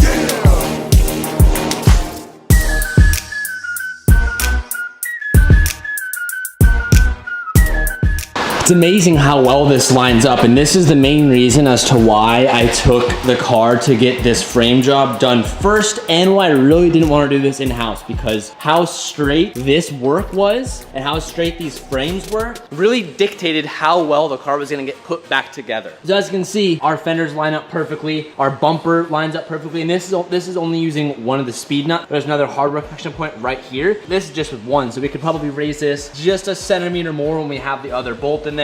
We don't have any support for the bumper on the bottom, so as you can see here, this is where the rest of like the trunk and the under panel is going to be going. So underneath the body, it's literally just a bare skeleton and it's naked. But the dress up of the car and the way the car looks, we have the exterior of it. And as you can see, we're gonna have naked holes here, naked holes here. This is all stuff from Ferrari. I'm gonna have to order brand new. This front fascia grille. I don't even know if I'm gonna buy those sensors. And my thought process for that is, and if you missed this video, we have the Liberty Walk kit coming in for this car. Now, I don't expect to see that kit maybe till late March, although they did unveil it at Tokyo Auto Salon. Those 458s that they had there were technically prototype kits.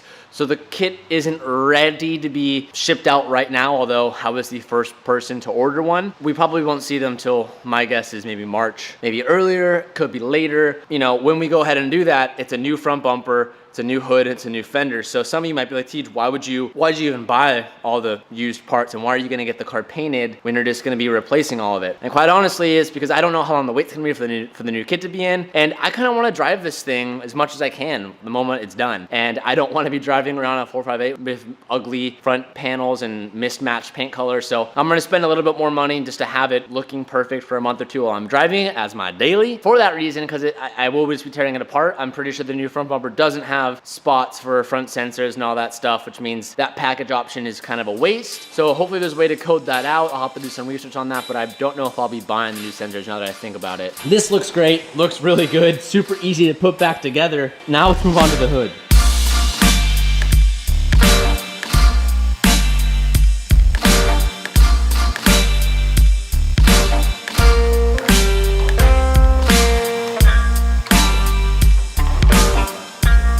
All right, so this will be a test fit to see how it lines up. We'll probably have to do some adjustment. Or honestly, that's probably good for now because we're gonna disassemble this at paint, so it doesn't really matter. Ooh, we have a front end of a Ferrari now.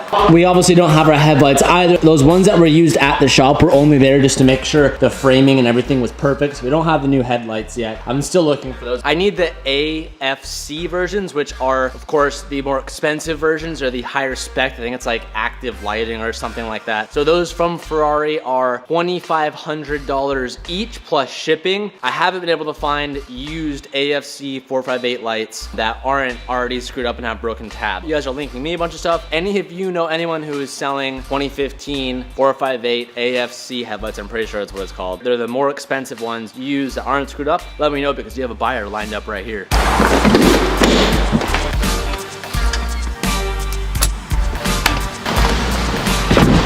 So the card is still throwing like a million codes, and I actually did some research, and when I press the brake, the car starts. That is not how Ferrari is supposed to be. So we must be like short circuiting somewhere or something. I'm not quite sure.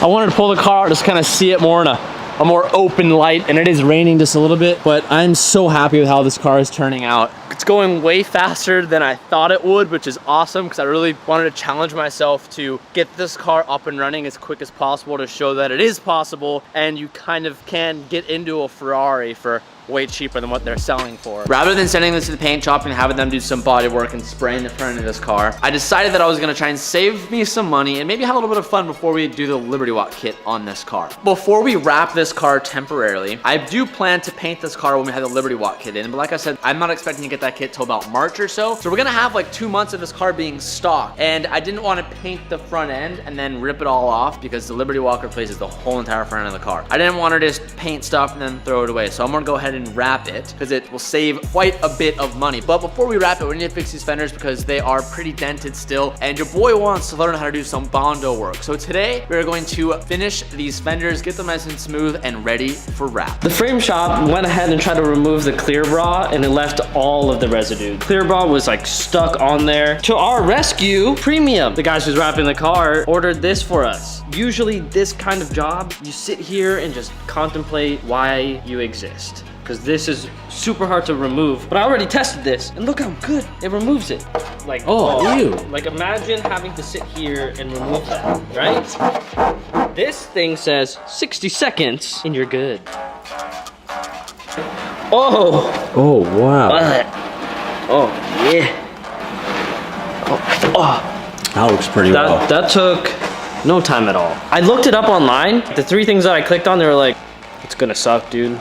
Fingernails and some olive oil. What am I gonna do with olive oil? But Premium, Thank you. Now that this clear bra is coming off, this is the bond work that's needed to be done. It's not, so it's very minor, but we have this rash all the way down the side, and we also have a little bit of rash in the front. Something that we're gonna be paying attention to is the chipping paint. We're gonna have to sand some of the chipped paint on the inside of the fender wells because wrap will have a tough time getting over that. But as you can see, Calvin has quite a bit of more adhesive to get off, especially towards the lower end of the car. So while Calvin is getting this side off, I still need to remove the clear bra on this side of the car. I've already started peeling some of it, and this is where we're gonna need some Bondo work. Again, very minimal here. There's not too much depth in this. Definitely needs a thin little layer and some sanding to fix that up. And then on the edge here, we have some chipped paint that will affect a wrap. So we need to make sure that we can smooth all this out so that wrap will stick to it appropriately. The trick to removing any sort of vinyl or clear bra is heat. Heat is your friend. Use it wisely. Don't use it too much where you actually start burning stuff, but you want to heat up the surface here so this becomes a little bit more pliable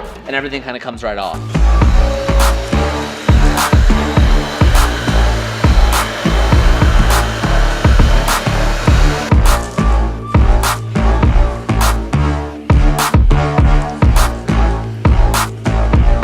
I personally have never done Bondo work, but Calvin has some experience with it. He did a lot of Bondo work on his rally backer kit for his BRZ, and I'm gonna start fixing up this. Now, this isn't too bad, like I said, it's pretty minimal, but I'm gonna need to mix some Bondo. And apart from the 20-minute YouTube video that I watched last night, I'm gonna have Calvin give me a little how-to explanation on how to set up the proper Bondo mixture. So, whenever you look this sort of stuff up, Tej, everybody has a different proportion. Everybody has a different proportion because it's heavily variable by the climate you're in, which means like the temperature and the humidity. So what I usually do is I only use what I'm gonna use. You probably watched the video and he put like a lot.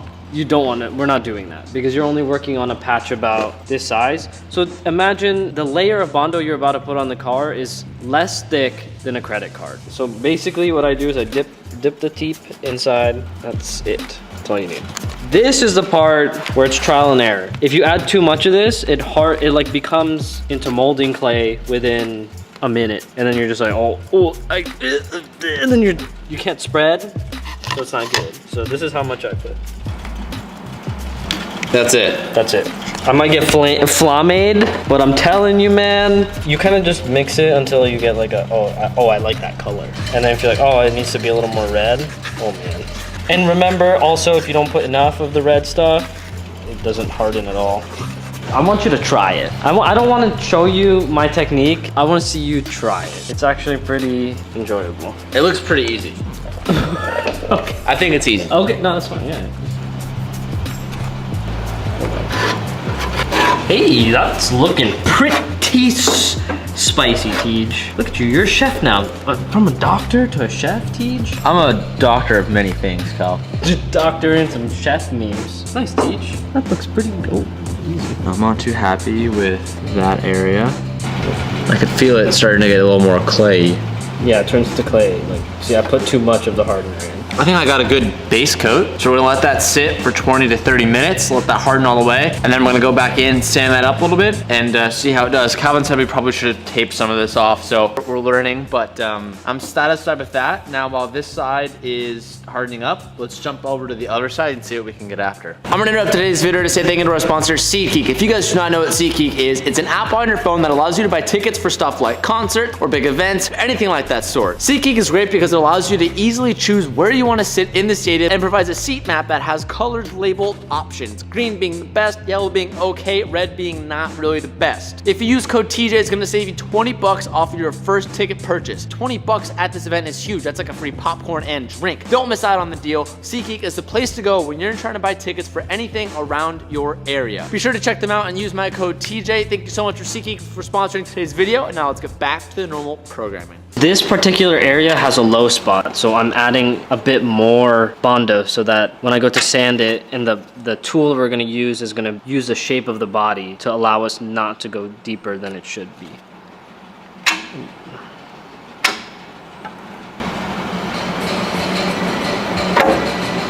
Now that the Bondo is dried up, we're gonna sand it down and try to get it to the same level as the paint on the Ferrari. If we end up going too low or we think we need to add more, that's fine. We'll just do the process again until it becomes perfect.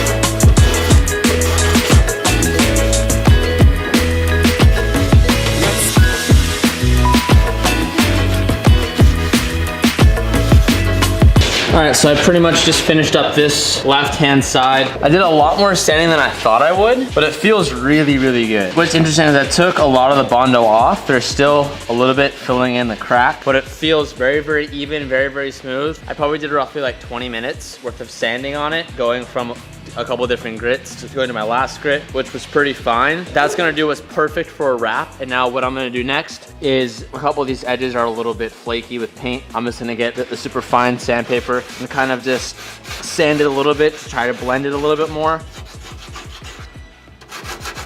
Because for a wrap, all we really need is something smooth and something that the wrap will stick to. And anything on this inside edges here, the wrap will actually kind of wrap underneath this fender. So anything beyond this initial lip right here will be covered. So I'm not too concerned about these little imperfections. Because like I said, this wrap will probably only be on the car for maybe a month or two before the Liberty Walk comes in. So not that I'm cutting corners, but I'm not going to the full detail and extent that I would if this car was being painted and going to SEMA next week, you know what I mean? All right, now it's my turn to make this happen. So we need to do a couple more fills on the right side. That's way too much, huh? Oh my God. Like, see, it doesn't look like a lot. Like, for me, I'm only a couple hours into this. I don't know about you, but I like love the way this smells. Oh no, I love it. I feel like I'm just like burning brain cells, but It smells so good. it smells really good. Okay, then we're gonna add some hardener. Try to not to squirt too much of this out. One thing that when I was looking at tutorials on this, what a lot of people were saying is don't be afraid to use a lot of this stuff. It's not expensive. Literally $8-9 or so for all of this stuff. So use a lot if you need to. Don't be afraid to make mistakes. You might need more. You have a huge glob there. A little more, all right. Maybe a dot more. Just a dabble, do ya? Ooh, yep. Oh, I sucked it back up, Cal. Mix it up. This is what separates the north from the south, Cal. The White Walkers are coming. Oh my God. Cal, I'm about to finish season 7 right now. Cersei and Daenerys You need more. are about to go ham. I need some more. Need some more fighting power for the north, Cal. I'm looking for. But I'm learning. Here you go. That's decent. So the last bit of Bondo that we need to do is on the right-hand side. Calvin did a magnificent job. Thank you. That is unreal. That is like, if I was blind, I wouldn't know. I wouldn't even know. I appreciate that. That's pretty good. Then on this side too, excellent job. Very, very smooth. So we're gonna do the last bit. There's like some rash right here. Originally we were gonna try to sand that out, but a little brief application of Bondo. Oh, sorry, sir. Oof, oof, oof. Oh yeah. Oh. Oh yeah. There it is. Here we are. Oh yeah. Look at that. TJ, Dude, you're chef. I watched a video and I was like, I already know how to do that. It was like I watched it happen. I'm like, I just downloaded the skill. All right, I'm happy with that. This one's a little bit bigger. Ooh. Ready? So I go up. I'm just gonna. Wipe me. Oh, wipe me. That is so satisfying. Oh my gosh. Oh, wipe me. Wipe it on me. Oh, just a good smear. It's like you've done this before, Teach. I haven't. like Look at that. It's like that's you've done epic. it. I'm gonna leave that. It's That's a little good, rough yeah. there, but that is a perfect application. That is such a good smear. That is great. That is a great smear. Dude, Bondo's fun. I'm a Bondo bandit. That's a bad thing, I think. But I like it. Bondo work is really fun. All right, we're gonna give this again 10-20 minutes. Let it harden all the way, and then I'm gonna go back in with some sanding and see how she goes. As I was waiting for that to dry, I just found another piece of the car that needs to get some Bondo work. The bottom left rear corner here is really scraped up, and I thought this bumper was plastic. It's actually fiberglass. So that's a big, big, big chunk. Oh look, here's more clear bra. So I'm gonna start by taking this clear bra off, and then I'm gonna whip up a bunch more Bondo, and we're gonna try to fill this right here. This is a lot different than the front because this is like a round curve shape, whereas the front was hard edges. In my opinion, that was a little bit easier, so we're gonna see how much harder it is to do this round surface. That is so much. That's not enough. That's a fuck. You're right, way too much. Let me return some of that to the seller. There you go, returned. You gonna watch me do my dab? Come on, man. Oh, Cal, I think I put too much red sauce. How do you know when you've put in too much sauce? Go time, baby. It's gonna be hard. Just give it a spread. You don't need more. Oh yeah, That's right, yeah. Fucking spread it. Yeah, spread it.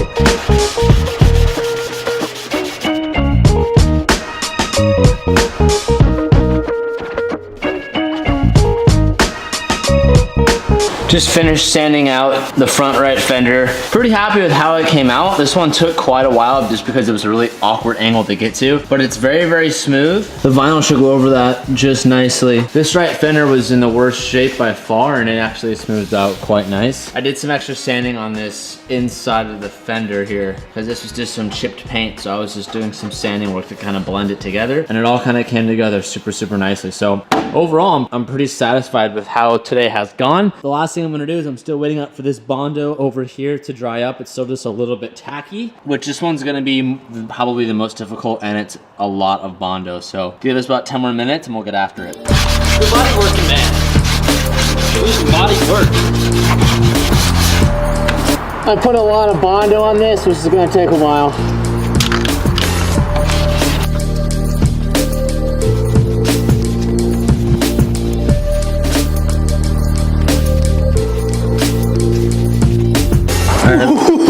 I've gotten a pretty good job on the lower side of the bumper. There's a couple little like baby pits that I want to try and get out. So Calvin, whip me up some more.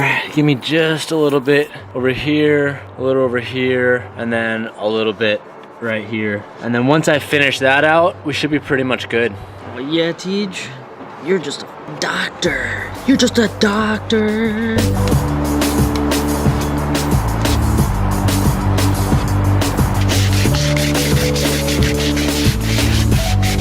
Feels really good now.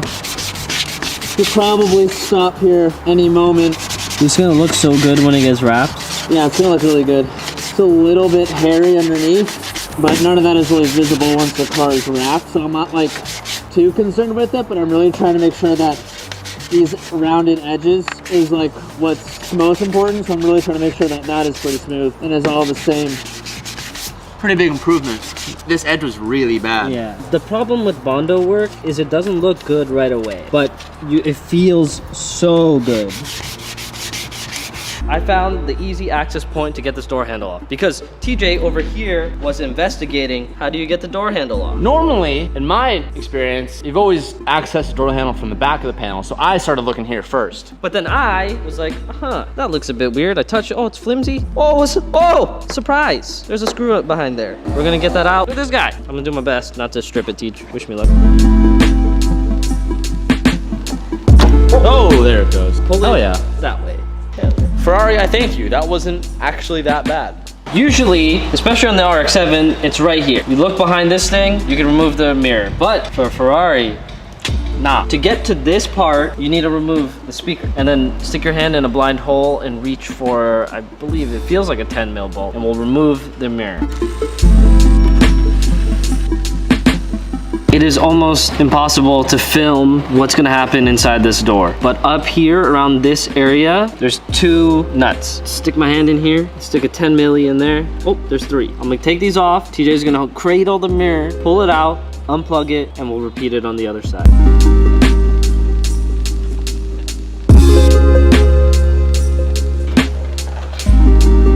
Not as bad as I thought it would be. There's a lot of wires to that though. I'm gonna interrupt today's video to say thank you to our sponsor, NordVPN. While I was just in Japan this last week, I've been really into Game of Thrones lately. If you guys watch Game of Thrones, you know that you have to watch on HBO Go. But I found out that in Japan, HBO Go doesn't work in Japan because they're on different servers, and it doesn't allow you to watch it there. So I used NordVPN, and I used a server in the United States, and then I bypassed all that, and I was able to watch HBO Go in Japan, and I kept up with Game of Thrones, and I'm almost done with season 7 now. Shout out to all my Jon Snow fans out there. NordVPN is a virtual private network that keeps your data secure and safe on your phone, on your laptops, on your tablets, all those types of things. They encrypt your data when you're on public Wi-Fi's in places like coffee shops, libraries, airport Wi-Fi, places like that. NordVPN is so highly rated they're the only company to get a perfect score on PC Mac. They have thousands of insanely fast servers across 62 countries. And the best thing is that it's extremely easy to switch from server to server. NordVPN is also risk-free because they have a 30-day money-back guarantee. For a limited time, you can get 75% off of your 3 3-year plan. So that means for just $3 a month, you can buy and browse the internet securely anytime, anywhere. And for a very short time, you can use the code TJ Hunt and get an extra month free. Thank you so much to NordVPN for sponsoring today's video. And now let's get back to the normal program.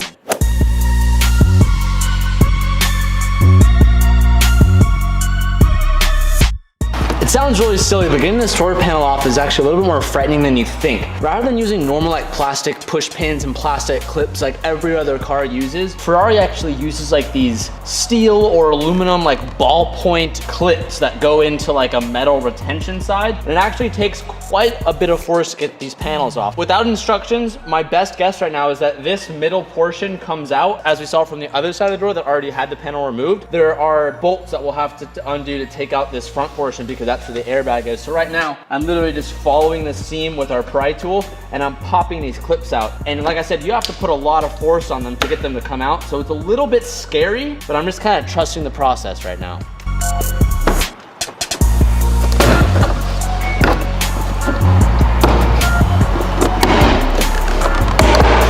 Didn't do that, but Yeah! So as you can see, these are like big metal clips, which is actually, as much as I hate it, I love it because that's what makes this car so sound and not have any like weird creaks or vibrations or anything like that. As you guys saw from the thumbnail, I'm gonna be wrapping this Ferrari pretty much gloss red. I've always been a really big fan of Ferrari red. And while this Ferrari wasn't that color, I thought just for a little bit, I wanted to live that life. I really wanted to do the classic black roof with the red body style, which used to be really popular back in like the 2013 era. I haven't seen Ferrari do anything like that in a while, but I've always personally loved that look. So we're gonna now start the process. Premium just got here. Daniel claims that we're gonna try to do this within 2 days. It'll be done. Right now it's like 2:30. I'll work with them as long as they plan on staying here, and then we'll pick up the rest of it tomorrow. We're gonna do it. We're gonna make it happen. It's a lot of work, but It seems like a lot of work, but I trust you. we're gonna do everything we can. I don't wanna let you down. You know, we have a couple things going on. We're gonna be leaving town, so I wanna get this thing knocked out. Believe it or not, the hardest part about the whole car is gonna be the mirrors. So if you look at all of the bends on the mirror,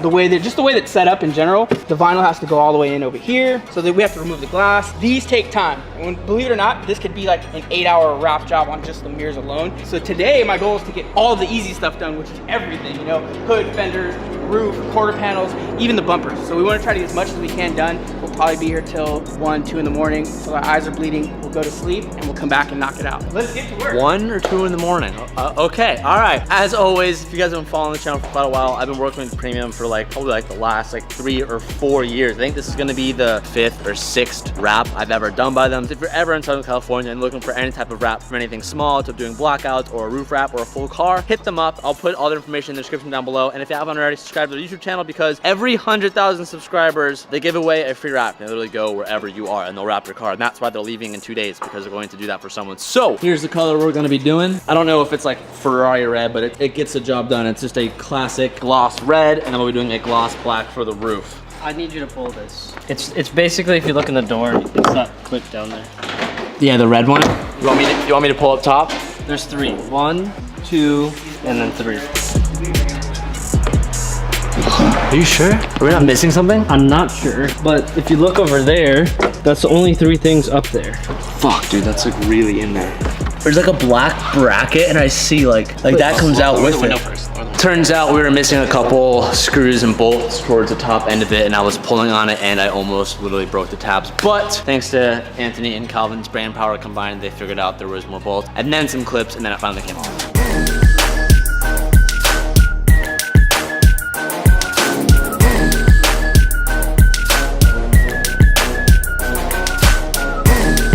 Before we start laying down some wrap, there are some minor imperfections around the car that I'm getting some instructions from Daniel to hit. Right now we have 2000 grit sandpaper. The hood has some minor little paint imperfections and stuff, so we're just sanding that down. We're gonna go over the Bondo pieces just a couple more times to make sure everything is smooth, and then start laying down some wrap.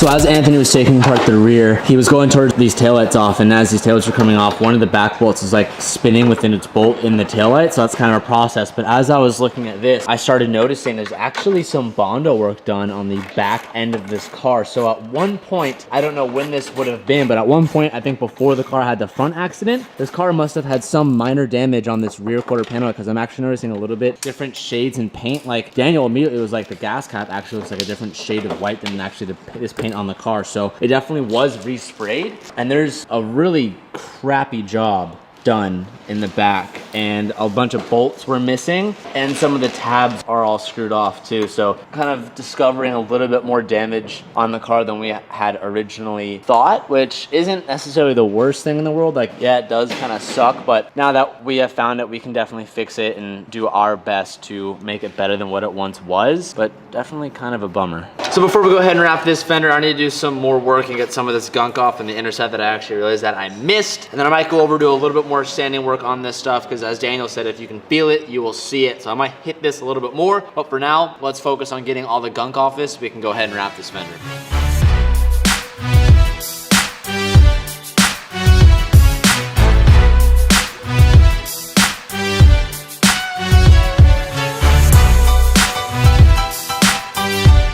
As you guys have probably noticed, we have like this big black patch on the front of this front bumper here. The reason why it is black is because a good way to check for imperfections and stuff is getting some black spray paint and actually making the material that flat black color, because it shows a lot more dimples and stuff like that. Before we go ahead and wrap this, I'm gonna be taking some 1500 sandpaper, and I'm just gonna be buffing everything out, making sure I can get that nice and smooth so that when we lay wrap on top of it, it stays hidden and you don't notice it. I hate sanding. Let's get this done with.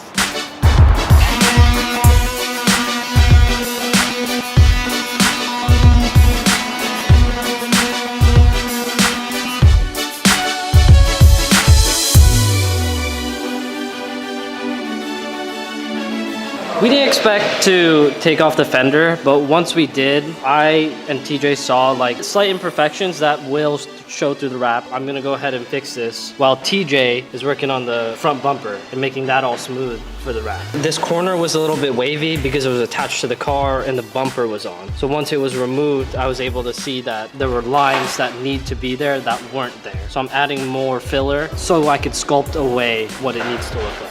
So we're about 4 hours into wrapping the car right now. The hood is done, both the doors are done. Daniel is starting the right rear quarter panel. A lot of time that was spent going into today was removing this rear bumper, which Anthony actually tackled. It took him almost like close to an hour to do, but it's a lot, especially without any instructions. And it's been a lot of like more sanding work, like Calvin has said about the fenders, and me doing this bumper, it's actually taking a lot longer than I thought it was going to. At the same time, I'm trying not to spend too much time in doing it. Not saying that like I don't want the car to look perfect, but it is a temporary good look until the car gets all torn apart and gets painted. I'm like finding that good balance of like not like 100% going into SEMA perfect, but like 95% perfect, where like you can look at it and you won't notice anything until you get like super up close. You might notice like a little like divot nick that I didn't fully sand out all the way, which for this purpose I am okay with, and knowing that, I'm trying not to beat myself up about it.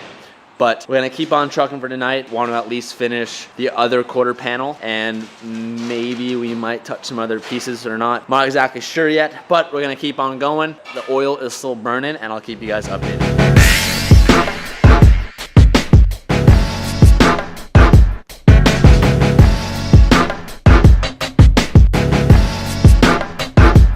I've done about an hour or two of sanding off camera and gone over the whole entire surface, not only with the electric sander, but doing it by hand. I started with 800, then I went to 15, then I went to 2000, and I'm going over it again with 1500 just to kind of go over the majority of the surface, and then I'm gonna go back to 2000. But I'm pretty satisfied with the condition of this bumper, considering it was kind of rough where we started. There are some major like deep scratches on the side here that I don't know what happened to it, but there's like a really big like scar here that I actually got most of it out, and it feels pretty good. There's maybe just a little bit of an indentation, and there's some little scuffs down beneath that I'm gonna maybe spend a couple more minutes on. Overall, I'm really happy with the condition of this bumper, and it's gonna look good once we lay wrap on top of it. So I'm gonna go over it again with 1500, do a basic rundown of the bumper, and I'm gonna call it good.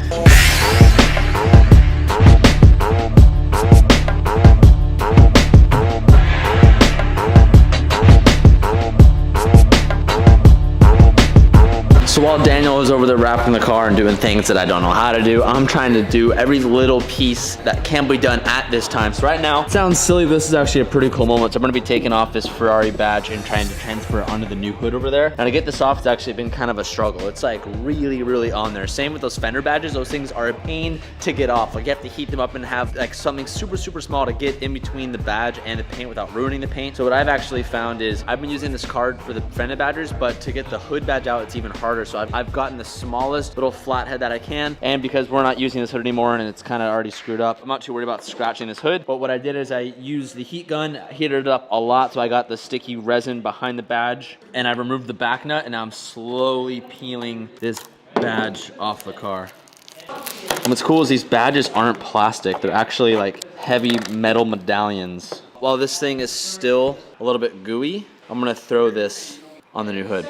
Okay. But then one day TV started making fun of me and I was like, oh, fuck it. All right, boys, this is where we're stopping tonight. We're about 6 hours deep. Got the hood, the doors, and both rear quarter panels done. I have both fenders prepped, ready to be wrapped. I have the front bumper ready to be wrapped. I literally got back from Hawaii on a red-eye flight this morning at like 10 a.m. and came straight here. And Premium has literally been working all day and they came here after a job where they work. So honestly, I'm done. I'm fried. I'm so tired. I can't go any longer. So it's about to get crazy. Let's move to the front of the car.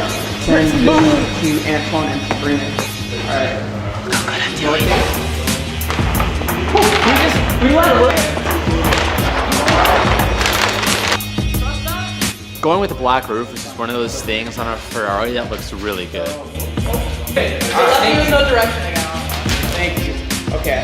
So it too small. Look good though. It looks too small.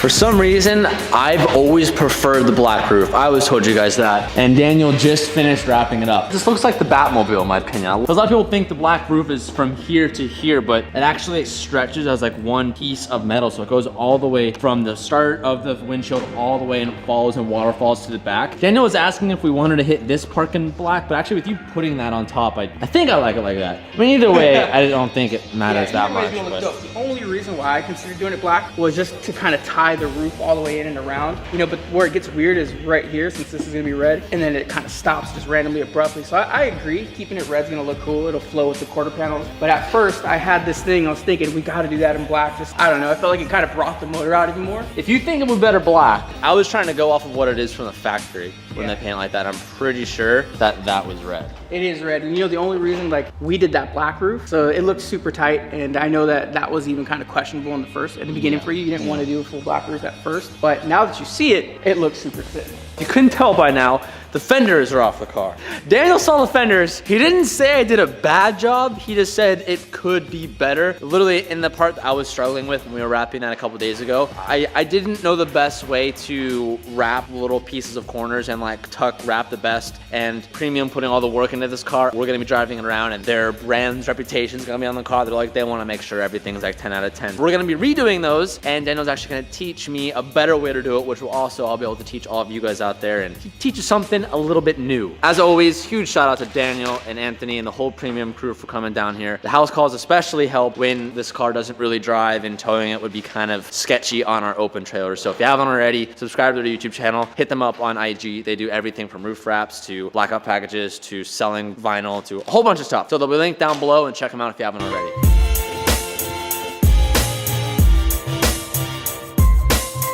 When we discovered that the Ferrari had some rear damage, it must have gotten like backed into or something on the right rear side. One of the other issues that we noticed that we quickly ran into is that on the back of these headlights, there's 3 studs that require front nuts that like secure it to the car. But on this taillight, maybe because this got hit or maybe something's bent in there, but the stud is spinning freely inside the taillight. So we're not able to remove this one. So right now, Calvin's been trying to get a way to get this out. Have you made any progress so far, Calv? No progress being made. really on there. I tried to spin it using what you told me to do. Didn't work at all. Didn't work at all. I had an idea. Since it's a metal bolt encased in a plastic housing, if we spin it enough for long enough, it'll get hot enough to melt the plastic and pull it out. So I need to address something that is probably the most bunk thing on the Ferrari. I decided not to fix this because when we get the Liberty Walk kit, it replaces this whole entire thing. But I don't know what happened or how this happened or what this came from, but it looks like someone got a hot knife and just carved out a chunk of the side skirt. I didn't take this to a body shop to fill this. So what we're gonna do to fix that is we're gonna wrap this whole entire piece red, and then this little kick panel, we're gonna wrap that all black. The black should kind of help hide some of the depth right here. It's not that big, it's not like that noticeable. And when we do it black, it should really help hide that just a little bit more. We're gonna be wrapping over that. I'm gonna sand it up a little bit, try to smooth it out just a little bit, but I'm gonna do my best. As we're doing that, Calvin and Anthony are putting back all the garnishes for this bumper, and there's actually a lot. So there's this big carbon piece, that's like the carbon garnish where that the Ferrari badge is located. And then we have the taillight vents for the radiators. They have the lower hand carbon fiber garnishes. These sit in the lower corners. Carbon fiber rear diffuser. So there's 6 different individual pieces for this rear bumper, including the exhaust tips they've already installed. So while they're doing that, I'm gonna... Tips are phony. They're not phony. the tips themselves, they're like cones that capture these 3 baby tips. Those are the real exhaust tips, and then the other tips kind of sit just right here and they're not really connected. I'm loving the fact that this is actually red, not black. I think it looks really good. While this is here, I'm gonna put that Ferrari badge back on the car because I want the Hot Boy points, Cal. Yeah. That felt good. That felt really good. Put the nubs on, Teach. that's weird that it's not actually hardware. It's kind of just like a tough one-way clip. Do you have a fishing line for us? I do have a fishing line, but you said you could do it without it. I can, but check it out. Have fishing line, bitch. No, Daniel said he could do it without it. You just wiggle it a tad bit, loosen up the glue, get a squeegee. Oh. Yeah, buddy.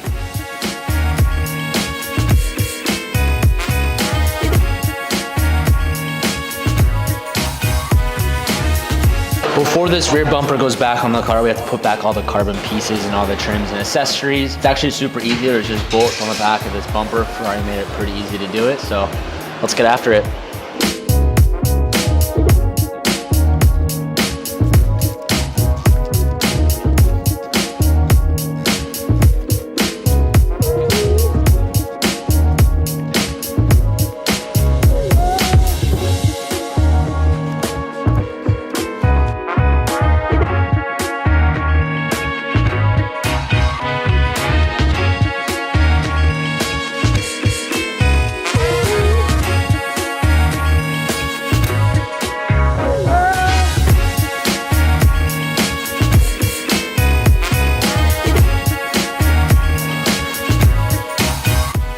Everyone is gone.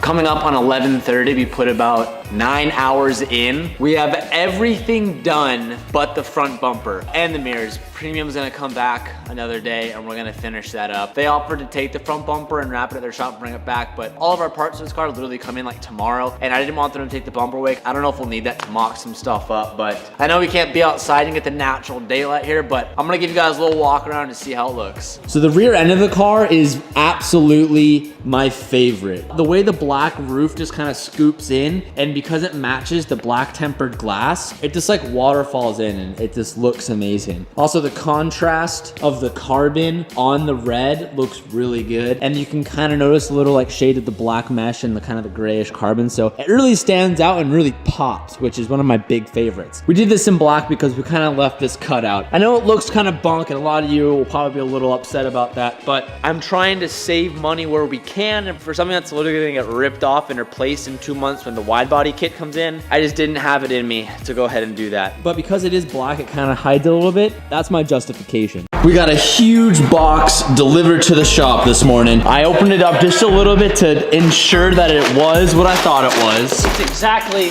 what you think it is. Genuine. This is like the Gucci of car parts, Cal. Look at the packaging. So we have about 4 of these big boxes coming in over today and tomorrow. I wanted to document kind of showing all of this stuff because I'm intimidated, and I want to show you guys how intimidated I am by all this by just kind of showing you what it looks like with no instructions or no other 458 out there next to us so we can look to see how this stuff goes back together. Earlier in the video series, I said this is probably gonna be the easier part of the build, but now that it's here, I'm kind of rethinking what I said.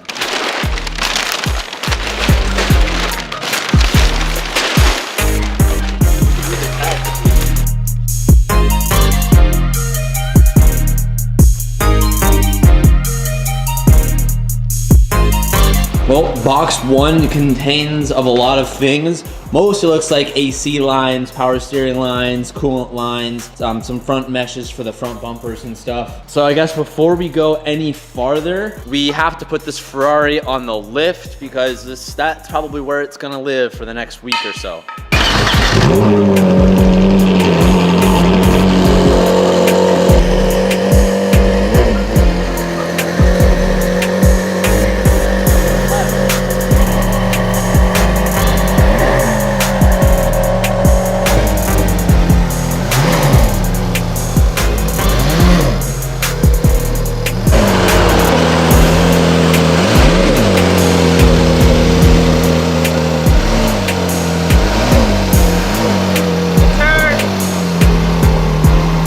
I'm happy the first box we opened had the wiring stuff. I think this is the most important thing about this build. If this isn't done right, none of it is gonna work. So the idea that I had was I'm gonna salvage from the new wiring harness that's sitting on the table over there, because most of these are just busted clips. Like, it's cut from here, from this point here, and it's unnecessary to just lop that off and resolder that on there. Easier to just search for the clips that might be missing and put them back on to this one. What will take long is making sure everything is right, because if the wrong plug is flipped, a reading can be bad, and a reading to the ECU that's bad will seriously break some things. So that's not my goal. So here's a new harness that we were sent that Calvin was referencing. So as he said, most of this harness is intact.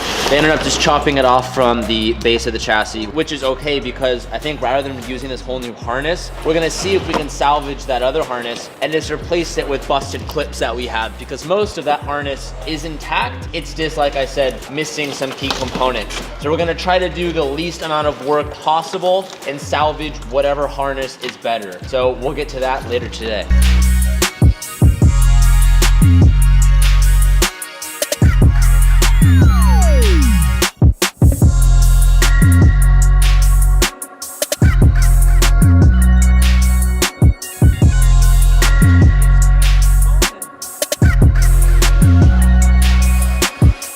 So I want to take this moment to say huge shout out to Exotic Auto Recycling. I'm sourcing everything from them. That's the junkyard that we went up to in Sacramento. If you guys are already building anything from an old car or to a new exotic, anything like that, definitely hit them up, check them out, check out their Instagram, because they've treated me so well, and they've been super helpful. Without them, I probably wouldn't have gotten all these parts so fast. So huge shout out to Ryan at Exotic Auto Recycling. Which one do you want to open first, Teague? The big one first. I wonder if our headlights are in here. I don't even know what's in these boxes. For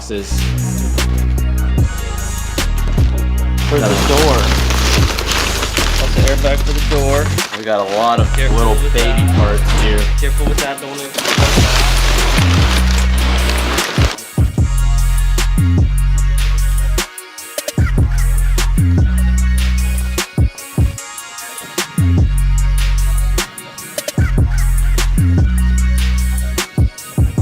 So the first box was a bunch of like sensors, horns, winglets, front bumpers, miscellaneous things that we had to plug into, and the airbags, which are important, and the airbag module. I don't think we're gonna get to this today. This is probably the last kind of steps. Or TJ could tackle the front bumper and make that look pretty. We got a whole bunch of bumper stuff. On to the next box.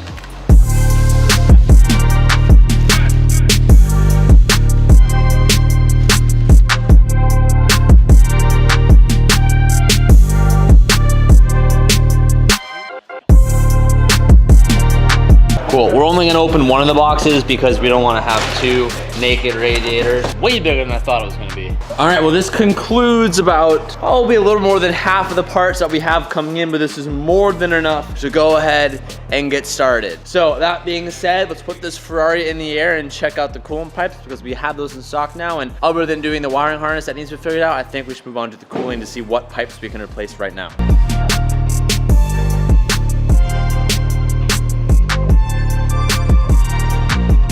So I think this is where we're gonna start. We're gonna gather up pieces per system and figure it out by system basis. So right now, I think what we have tangible is bumper stuff. From bumper, we have vents, we have these things, whatever these things are, I haven't opened them. From bumper can be done and put away. And then we can move on to the cooling stuff, and then power steering stuff, and then inevitably the wiring stuff.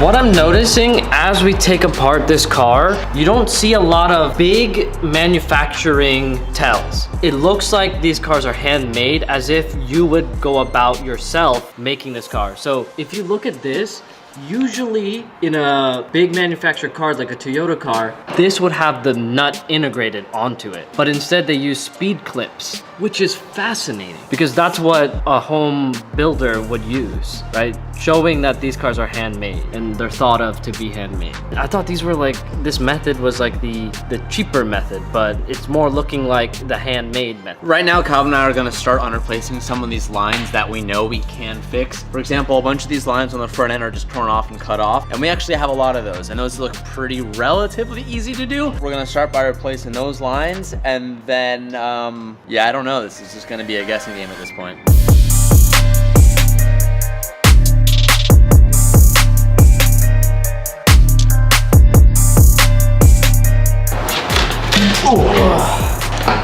This side.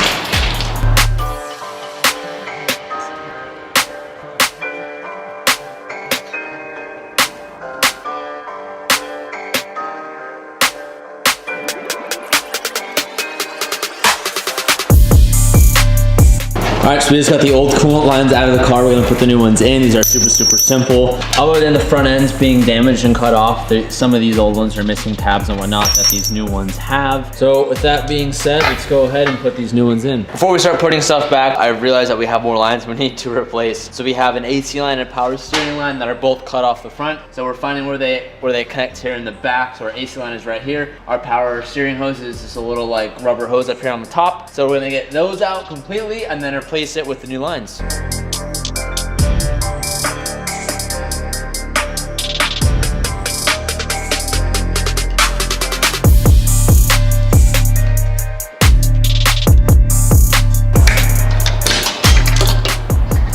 Where we're currently at is we're trying to remove the back of the power steering line because it's smashed over there. So we're running into this clip. I've never seen it before. TJ's never seen it before. I'm investigating and I think I could get it off without destroying it because earlier we had to destroy one over there. Trying to not destroy stuff. Ooh. Oh, shit. There she is. Oh, I didn't break it. No? You got it. I don't know how we're gonna get it back on. Yeah. I didn't break Some it. of these clips that we're taking off, they're like really like intricate, hardcore Ferrari. I don't think they're hardcore Ferrari. I mean, they're pretty hardcore Ferrari. I've never seen it before. They're like weird, like lock collars. I feel like it would be more beneficial for us just to put normal collars on there. It's a similar clip to this. What is this? Stop looking surprised. It's similar. Something we've seen before. As you can see, the idea is this hooks over this. So what I did was I lifted this guy up to hook over that. I don't know if I'm gonna get that back on there. Dude, that is an intricate Ferrari clip. Admit it. It's not an intricate. Simple design, but like you wouldn't see it on anything else. I mean, the idea of this clip is to never take it off. You're like, oh, if I'm gonna take this off, I'm replacing it. And it clamps. With the old power steering line out of the car, the new one is ready to go in.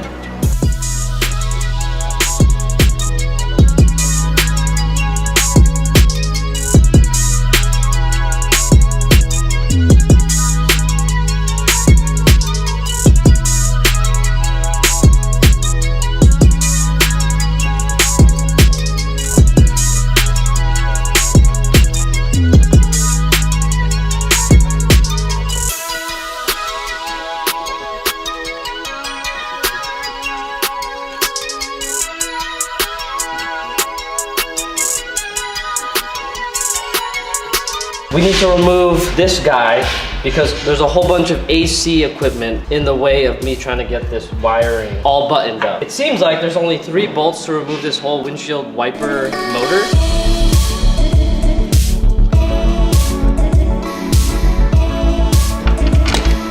Ooh! And that's a Ferrari windshield wiper. While Calvin is doing things that I simply just do not understand at the moment, I'm gonna be doing stuff that's kind of like first grade materials. I'm gonna start putting together all the front bumper pieces for the car. I'm trying to like get rid of all the boxes of miscellaneous pieces that we have laying around just to kind of tidy up our workspace, because as we're waiting for all the nuts and bolts and all the stuff to come in, kind of just a waiting game. But I wanna make sure that we keep our feet moving. I have some front wing splitter pieces and trims and some new sensors to install in the car, so let's go ahead and do that. Well, I originally wasn't gonna put these back in the car, but I decided that I was just gonna restore the car to its original state rather than skipping out. There are all these holes in the front bumper. That is for these parking sensors. These are the sensors so that when you like go up towards a wall or someone's next to your car, it like rings and kind of shows the depth of where you are. These are very helpful and very, very easy to put in the car. On the other side of the bumper, there's like these clips. All you do is simply just push them in.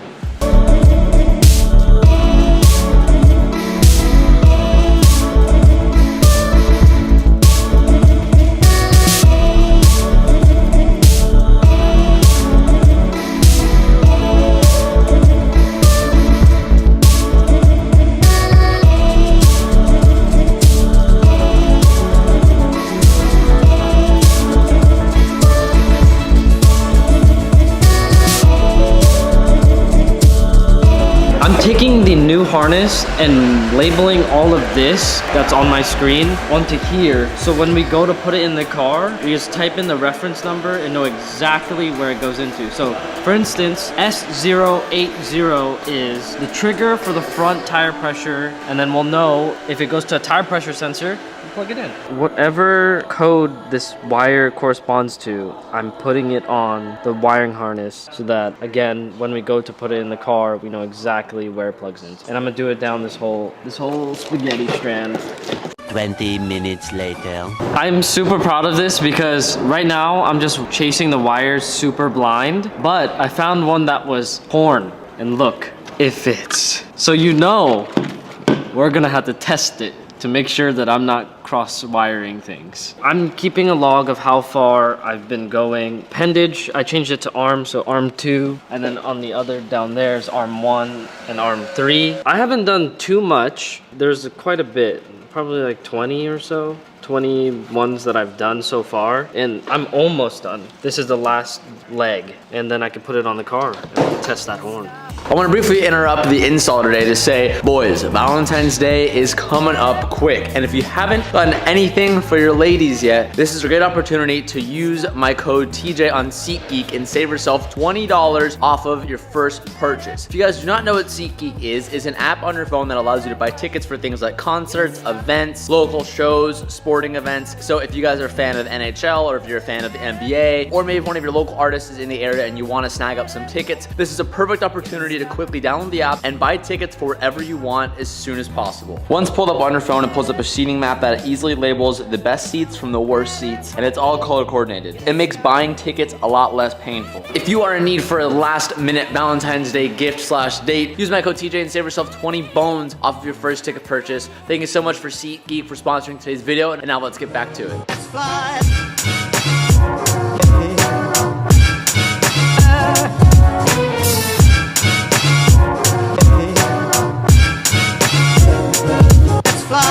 Perfect day.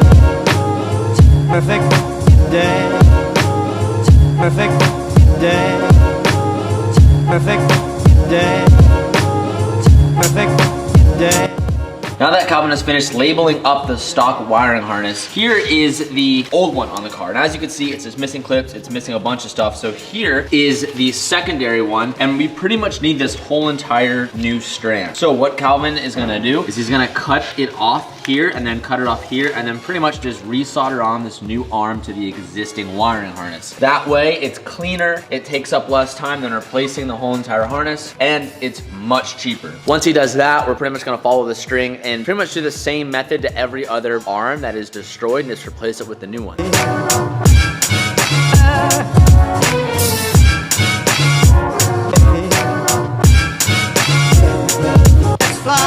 Perfect day. Perfect day. Perfect day. Perfect day. 3 bones for hockey tape? Okay, so that took way longer than I expected, but I was able to get this very important fan harnessed on. It includes the grounds, it also includes the power. Now this side, and if you've seen the fans, they're pretty much a big deal because the radiators are huge. So we got that part on. There's only 1 bit left this side, and a few miscellaneous sockets that I need to solder on. After this is done, everything can just pop in like normal. When we get the bucket that's supposed to be here, when we get all the hardware to put the shrouds on, it's gonna be a Ferrari again. Well, Calvin did that. I put the fenders back on, put the side skirts back on, and yes, they were on previously, but they weren't clipped in. They didn't have hardware, and I had to redo both of that. So I did the driver's side, and I also just did the passenger side and realigned these fenders. I didn't quite get to the interior today like I wanted to, so we're gonna pick this up in about 13 hours. I'll see you guys then. And we're back. Right now I'm diving into getting the steering wheel airbag on, which is pretty simple. As you can see, it looks like there's a screw here and a screw here. So I just dove into the steering wheel and I started sticking one of our torque splits in there and I found the screw. So let's get to it. The camera angle's really difficult, so bear with me here. These seats are cold in the morning. Oh, there she goes.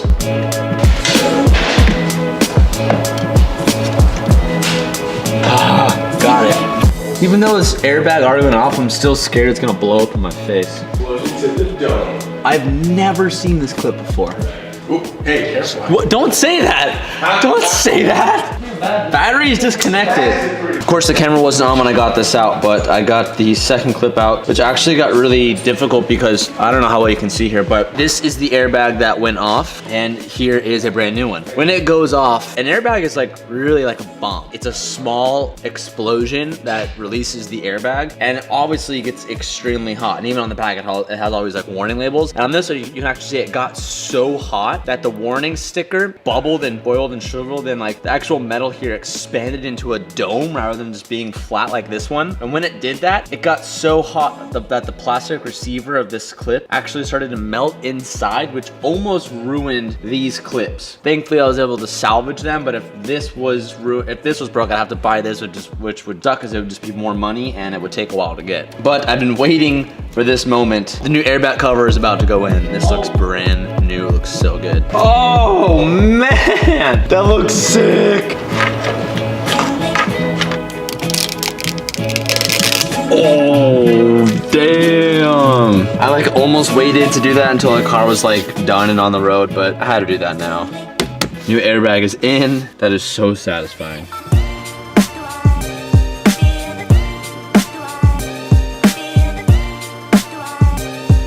Trying to put the antenna back in, but it's really difficult to do this because I can't bend the seats back. Oh my God, that is, oh, I got it.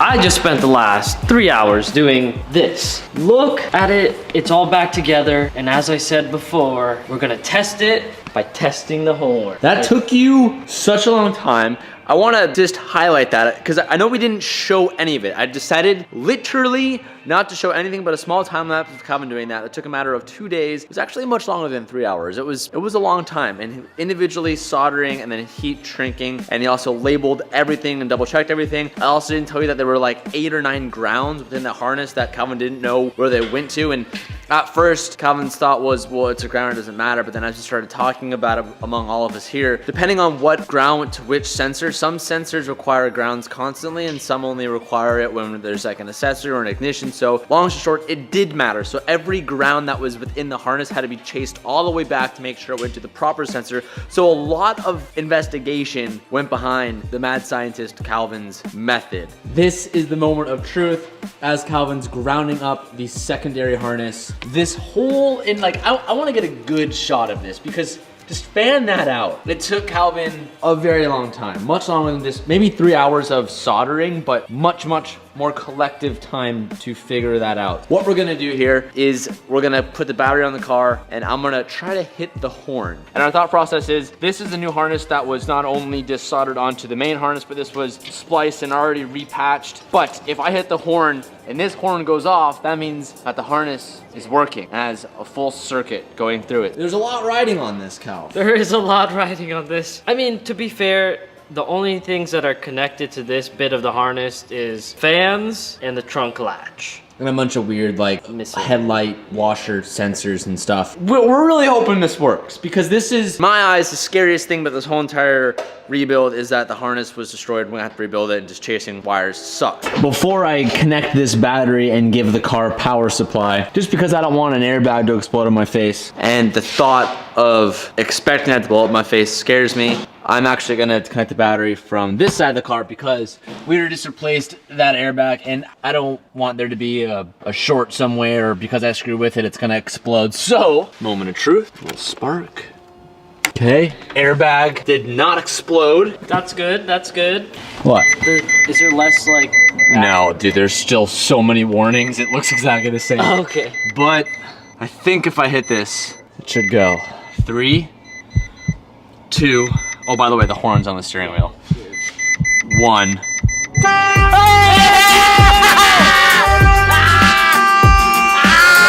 Oh, that's awesome!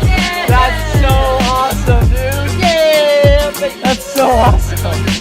Right!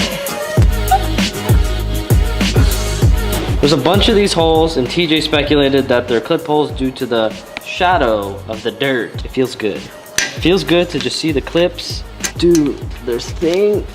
Oh, and then this plugs into something. This goes right into the front bumper sensors. So there'll be a whole new like string that we have ordered that like lines up to every sensor going on the front bumper. S308. Fan resistors. Those go into the fans. So slowly we're kind of seeing everything unravel itself, which is a really big sigh of relief. You've seen it on Instagram. You've seen how crazy it was. Yeah, if you guys follow Premium on Instagram, which if you don't, it's right here. They took this back and wrapped them because these mirrors, Well, I'll let Daniel explain it, but these are not very simple to wrap. Very, very hard mirror. I didn't want to take the glass out of this mirror when I first talked to you, just because I didn't want to risk breaking this $200 glass here. Yeah. So we left that in. The way we did it is we had to move glass around in order to cover up all the white, at least get as far back as you can. I'll never have right, the mirror you know, and tilted up. that's your mirror position. So Yeah. it's all red all the way through. This is all one piece. The wrap's not in one piece, but the mirror itself is all white one piece. So there's really no breaks in it. So we had to seam it in a couple different places, but the idea was to hide them where you can't see them. You know, so when this mirror is sitting in place, the seams are on the bottom. I think when I watched your IG video, you said it was 4 separate pieces, and It's interesting because the magic of wrapping something like this is obviously to make it look like it's not in 4 pieces. And when you look at it, you can't tell, especially on camera. But when you get super up close, you can kind of see where he did his magic. And it's a lot of times like in places where you wouldn't naturally see it. You have to be like under the car looking at it in a certain light to see it, which is like We were where all the selective magic with them. comes from. Yeah, we were selective. They had to look at the mirror and say, okay, this is not seen. This is going to be somewhere, you know, it's not going to be looked at and look like crap where it seems at, you know? So we had to hide them,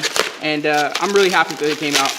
Honestly, like, this is an intimidating mirror, and then also, like, other rappers on Instagram are hitting me up like, bro, that's like the worst mirror ever. Really? Yeah, and this is my first Ferrari mirror, so shit, I'm happy with them. Yeah, they look really good. I'm super stoked. And what's awesome is now that we have the mirrors in, the mirrors were actually the last thing holding up most of the interior, because you have to put these mirrors on before you put this whole entire interior panel on, which means we can replace our airbags and kind of move forth on that. Super, super hyped on these mirrors coming in. and also they are going to be wrapping up this front bumper today, which means by the end of today we should have a fully wrapped 458, and our hardware is coming in today, which means we can actually start mounting the rest of all of these coolant pieces, AC lines, radiators, shrouds. So really big day today. I'm super excited, just trying to stay warm from the rain. That's like my main goal right now.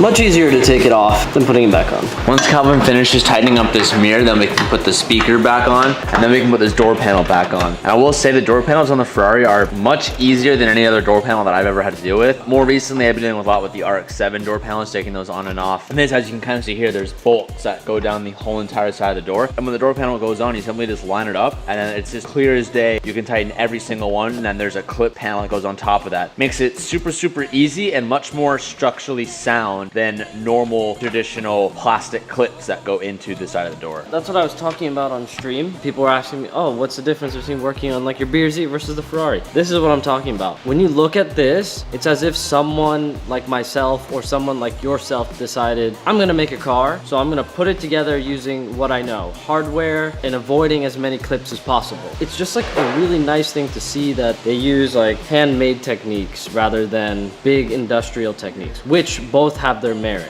When you see lower end cars, you know, being like Toyota or Subaru or even like Mercedes, stuff like that. Don't say lower. By lower end, I mean lower price tag. Those cars are made with mass production in mind and the cheapest way to make the cars function, whereas it costs Ferrari more to have hardware like this. At the end of the day, it works so much better than plastic clips that get destroyed after doing it one time. These cars aren't made with the ultimate goal in mind of let's make this car as cheap as possible to make it work.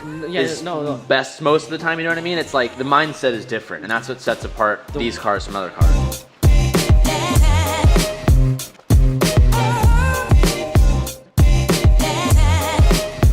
So we just got our special delivery. I've been waiting on this box for a couple days. We have all the hardware, I think, put this car back together, or at least start to put the car back together. In the last episode, I talked about wiring being intimidating. I have another form of intimidation to show you. A box full of hardware, and I have no idea if this is like every bolt and nut or just like a collection that they sent us.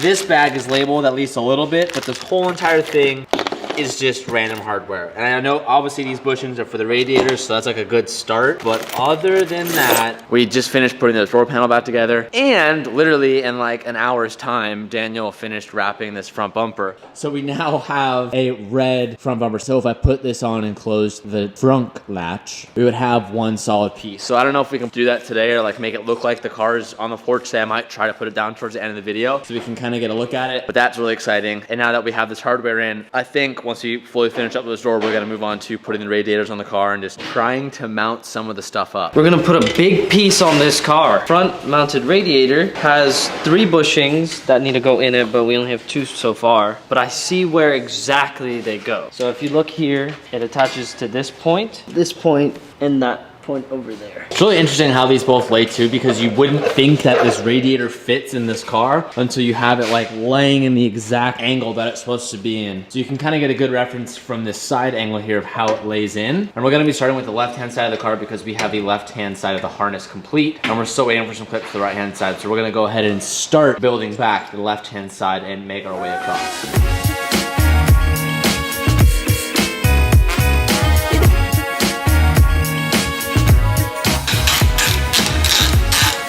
This is also a good testament to see how well the front end of the car was welded on the car. If there was any misalignments or if anything was done incorrectly or if the measurements were wrong, this would not fit as perfect as it does. We literally have just about a centimeter of clearance on every piece of framework around the car, so checks out pretty good so far. So with the radiators mounted, we can actually move on to grabbing the fans for the car. Don't know how these fit quite yet because we haven't even opened them. Oh, these are heavy though.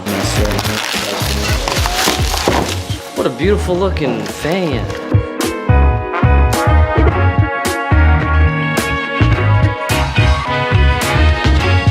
So as Calvin's tackling the lower right-hand radiators and stuff like that, now with the hardware that we have in, I can go ahead and tackle some of the small baby stuff that we weren't able to do when we didn't have the hardware. It's like almost like the intake for the AC condenser. I don't even know, is that what this is? Let me read it. I don't even know. It's, yeah, air inlet duct for the upper evap inlet, whatever that means. So I know it's this piece. Little small stuff like that we were kind of stuck behind. And what we actually did notice is, although we did get some stuff in, we will probably have to make a special trip to Ferrari because we still don't have everything. We're actually missing a couple bushings still for the radiators. We don't have the hardware for the shrouds of the radiators, so we're gonna have to make a special trip to Marshall's tomorrow, which is our local hardware store, and pick up some extra stuff. There's a lot of bumps in the road, but we're trying to make sure that we can stay moving as fast as possible because, as you guys have been saying in the videos, like you guys want more, and we're going as fast as we can, but we're like hitting all these roadblocks that just take a couple days to figure out, and a lot of these videos have been filmed over a couple days of filming rather than just one, just because we don't want to just release a video that doesn't have a lot of content in. But we're doing the best we can. So like I said, I'm just taking apart little small things that we can tackle now, although it's not the most exciting, but it still has to get done. Yeah. No. Does it go underneath that or Down the white thing. Yes. bullshit? First try. First try, 0 deaths. Okay, what Calvin's not telling you is that he was telling me to do it a different way. Going down a different route hole. Now doing it, he realized, oh shit, you were not supposed to do it that way. So yeah, now you were able to figure it out. I Yeah. never said That's any. so convenient. of You don't have any evidence of what you're saying. Convenient. Honestly, we should probably have this a little bit more organized because a lot of it's not. And what I thought was over here is actually over there. There's been so many pieces for this car, and we've been like taking them apart and kind of gotten a little bit sloppy with not our hardware organization, but our parts organization, which is making this a little bit harder to put back together. But as we kind of get moving here, we're getting a little bit better with it.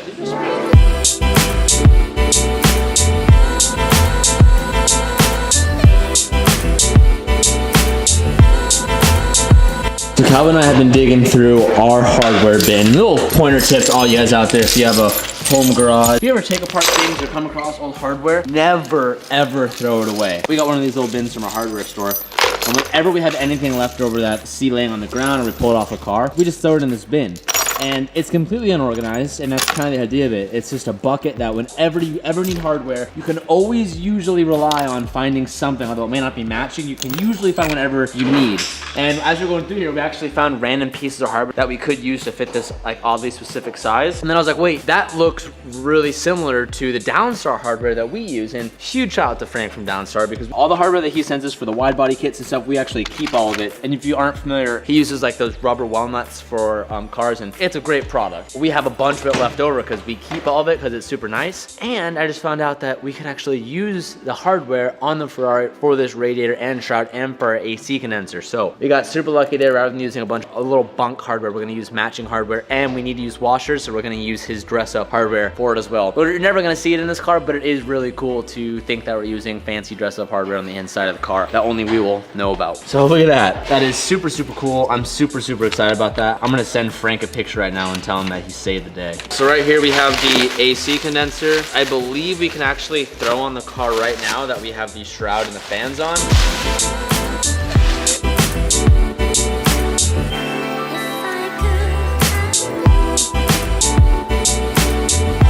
Yeah, look at you closing that AC condenser, Cal. Just closing up our lines. We're buttoning it up. We're here. We made it. That's what we were waiting for. We're seeing the gates open up. So we have that one, there's one right here. So we have one more new line that we now know where it goes. Going step by step without really any instructions and kind of just seeing the pieces line up and staring at it for so long and getting an idea of where everything goes, and then all of a sudden being like, wait, like I know where that one part goes. It's pretty cool. This bracket is in the way, or we need to break it, because we could always put a different bracket with That bracket that's there, my guess is that it's probably for like an under tray or something. Yeah, so my executive decision would to be break this. Yeah, I agree. Fucking break that off, and then what we can do is do what Ferrari would do. Let's make our own, Riv nut some stuff, hardware. do our own thing. Yeah.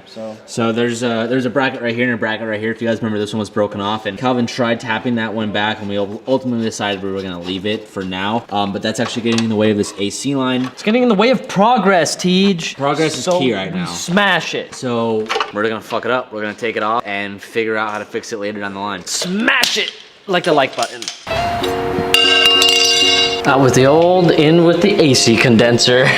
With the driver's side done, we are gonna go ahead and do the passenger side, although we don't have the bushings for it, which we're gonna try to either go to Ferrari tomorrow or we'll just go to a hardware store and see if we can do it ourselves. I am going to just hang these with some zip ties for now, because I would like to mount the oil cooler, and I'd like to see our power steering lines match up to that, and I want to see our oil cooler lines match up to that, just so I can make measurements so we can go tomorrow and build some new ones. So this is not permanent, but it is gonna be our mock-up and test for measurements.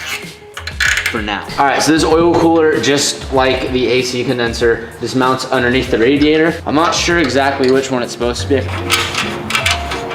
All right, so we just had a little breakthrough of discovery here. We kind of had some things backwards, and just by staring at it, we actually started to figure this out. This cooler is for the power steering. What I thought this was originally the power steering line, that was incorrect. When we put this up and mocked it up, we realized that this new line that we put in goes in perfect on the lower hand side. And this top line, which I thought was cut right here, that we had to replace, I was actually incorrect. That actually fits right here on top of the power steering cooler, not this line. So when we were staring at this, we're like, well, what is this line? Because this feeds all the way to the back of the car and just goes up into the top of the motor. So we're like, what else needs cooling from the top? And we had a closed radiator system. Our AC line was done. You know, everything was complete. I just put this connecting bar for both the radiators on top here, just to put it there, just to kind of help solve the puzzle. Off of this connecting piece of the radiators is this big super long hose. Now, this is actually supposed to be flipped. Like I said, have it up here mocked, nothing's connected to it. But we're sitting here and I'm like, okay, well, what is this super long hose and what is that really long hose? Where does that connect, or what's the missing piece here? And then as I was looking at our wash bucket, I thought that wash bucket over there was designed right here for the radiator overflow. But as I was reading it, it was only labeled headlight washer. It had nothing to do with radiator overflow. So after looking at these hoses closer, this hose and this hose is actually the same exact thing. So long story short, we actually concluded that this hose actually goes here and runs all the way down and then connects to this. That is our radiator overflow. So that must go to the back of the, which explains why it goes to the back of the car, and then probably overflow tank is in the rear portion of the car. Long story short, once we replace this overflow line and connect all of this, which is all right here, we'll have a completely closed system for the car, meaning our coolant lines are gonna be closed, our power steering lines are gonna be closed, and our overflow line is gonna be sealed, which technically means if we connected all this tomorrow or right now, filled everything up, turned the car on, we would have a safely running 458, which is kind of crazy because when I started today, I still thought we were really far out. But once we kind of started laying all this out, we're like, damn, this is the closed system. We're still missing the trunk piece and some interior pieces, but the fundamentals of the car are actually like a couple hours of work away, and it's dark out now and none of the hardware stores are open, so we can't fix that stuff now, but we're like way closer than I thought. We still have a wiring harness to fix and little baby stuff, but the car's drivability point is here. So I also haven't shown you guys this, but this is the steering rack of the car in there. There's a hard line for the steering rack that was bent and pulled. That was pretty much in like a crazy V shape. Yesterday when Calvin and I were working on the car, we actually just kind of bent it back, and for the most part it was kind of okay, but there's this major kink right here. Calvin and I were like, that might work, it may not work, but Eric saw it and he was like, 100% that will not work. So Calvin is actually at the hardware store right now and he's gonna pick up some dash fittings for us, and while he's doing that, Eric is gonna be cutting that and putting these fittings on so we can actually connect that line. So we'll have a proper steering rack, our power steering cooler is gonna be hooked up, and our radiators will be hooked up. Also, while Calvin is out, he's trying to pick up some spare bushings because we're a little bit short on that, and whether or not we use some factory Ferrari ones, which I have a couple different sources, mainly Exotic Auto Recycling trying to get us some bushings, but Calvin's actually gonna see if maybe we can find something local that would work, because we essentially just need some sort of an isolator so that the radiators are not hard mounted to the car. A lot's going on today, but this is like the fundamental stuff. Like once this is all done, you could technically close the system and fill everything all up and just start the car.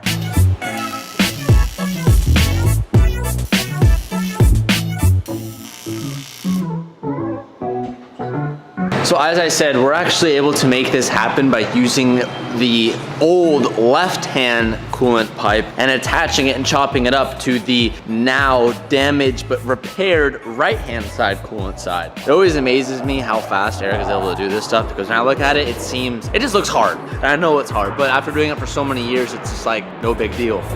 What's that? See, we don't work. Wow. Yep, that's it. It's exactly how it needs to be. All right, so just like that, it's done. He just has to finish the welds all the way around, and that coolant pipe is gonna be complete. And we're like 35 minutes in. We're off to a great start today. So we have a new plan. Here's the power steering line that we just took off. We actually just removed it, which was a pain in the butt to do. Rather than making our own custom line, I actually had a spare brake line kit from an S2000 big brake kit. So I actually had a spare one laying around, and Calvin was like, wait, we could probably just utilize the fittings and the soft line that came from that for the power steering, and because it's a brake line, it can handle the power steering high pressure, so it worked. When we looked at the kit, this is the bolt that comes with the kit, and this is the bolt off the Ferrari, and this is also from the kit, this banjo, and it fits. And it's literally just long enough to fit. Well, we don't know that yet. We're gonna try You said you think? I said I think. It looks just long enough to fit from point A to point B, which is crazy because that means we're gonna be using a brake line as a power steering line, and it fits perfectly. So long story short, we're gonna mock it up, see if it fits, and if it fits, then Sits, Tej, if it fits, then it sits. You gonna try and get your hand all the way back in there? Dude, it fucking fits. You kidding me? You're afraid? Where am I? This is probably gonna be impossible to show on camera, guys, because it's so deep in there. Fuck, I can't even. Oh, I see it. Okay, you need to be up there. Hey, hold up. I think I got my hand stuck. Can I get my hand through here? I think that's gonna. I can't. That's gonna fit. Okay. It's not gonna fit. Can you hand me? We have a damaged hardline here. And originally this is brazed in factory from Ferrari. So it accepts this banjo bolt. You can see that there. So what we've done is we've cut it and we're gonna swap this hardline with this -3 end that I've cut the 8th pipe end off. And essentially I'm just gonna TIG weld it on there with stainless. This is kind of a normal thing to do in motorsports when you convert over to braided lines or anything like that, because these hard lines in the end, they don't heat cycle very well and they have a tendency to crack. This didn't survive a front end collision, so we're doing what we have to do. Luckily, TJ had some fittings and everything lying around, so make it easy and get it done with what we have. Literally within minutes, getting a custom line done by Eric. Huge, mad love. So when we have that done, we'll go ahead and screw in the original banjo bolt to the exposed side right here. And then that brake line will literally just fit right in, and we should be golden. And now our coolant pipe is welded up and fixed, so we can close off that system. And all of our lines have been fixed just like that, which I literally was so scared about that, and it's coming together in front of our face way faster than I thought it would. So a lot of emotion, a lot of excitement, just trying to keep myself contained. Just some beautiful memes, look at that. Adapt the old banjo to a new fitting so that this brake line can act as our power steering line. This is about to blow your minds. You're just gonna stick the washers on there, screw that on. Oh, no big deal. You see how where it's pointing? Oh, a little 90, go my way. Ferrari. Oh yeah, boy. And then we tighten that, and done. We got power steering again, T. That's probably one of the coolest fixes we've done, in my opinion. Of all the shit we've done, like, that was cool because we were able to fix that with something that was totally meant for something else, but repurposed into something and done here, and obviously wouldn't have been possible without Eric and his craft. But the fact that that was done right here in this house, right over there, I don't know, that's the type of stuff that makes this build really, really unique and special to us here. So that's really cool. So we're just gonna tighten down that bolt and the other bolt, and then we will kind of tidy up the car a little bit. You just gotta get it there, T. Is this side of the power steering tight? Oh, I forgot to put the hose clamp on. Is that side tight? Yes, it's tight, Teach. All right, boys, the power steering line is in. Oh, you just put that on? Yes, I forgot the hose clamp. Leave Now me we're alone. just putting on the power steering lines. Look at that. Everything's lining up. Ooh. Yeah, stick her in there. Nice and deep line. Next,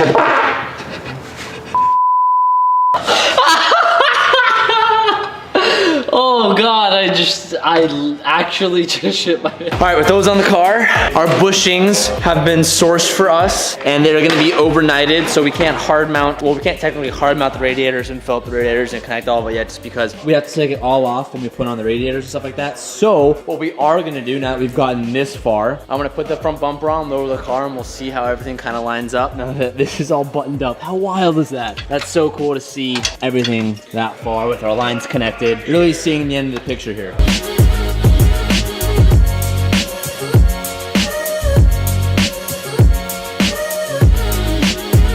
Not everything is perfect because I still have to like minor adjust the fenders and the hood, but I have the front bumper mounted and the fenders in a pretty decent spot. The first time we're gonna actually see this car almost looking like a proper Ferrari. Damn, son. Oh, that's pretty awesome. Ferrari now. That's pretty. It's a Ferrari. That's it. You're done. We're done. Wow. So obviously we're still waiting for a bunch of stuff. I say this every video. We're waiting. We still need the headlights. We still need like the bumper sensor. We still need the grills. We still need our full brand new interior frunk pieces from Ferrari. But wow, it's literally here. Now that this front end is kind of together, I really just want to back it out and take it outside and just see it and just absorb it for a moment. So let's do it. So I just went to start the car, and you know normally how the start button like didn't work. I had to put my foot on the brake to start it. Well, after Calvin did that wiring change, now when I put my foot on the brake, the car doesn't start. So I wonder if I push the start button, it will work now. Oh.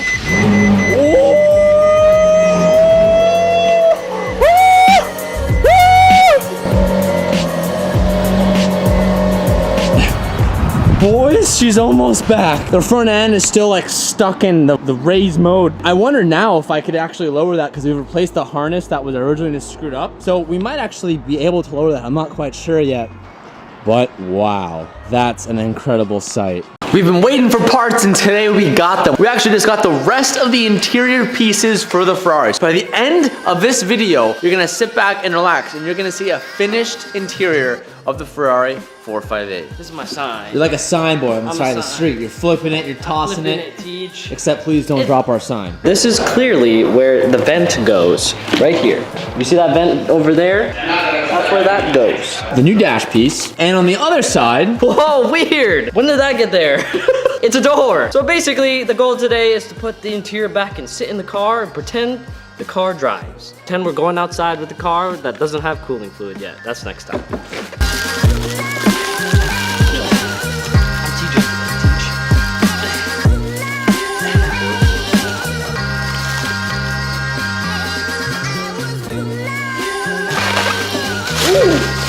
It smells good. I was gonna say, does it smell like fresh leather?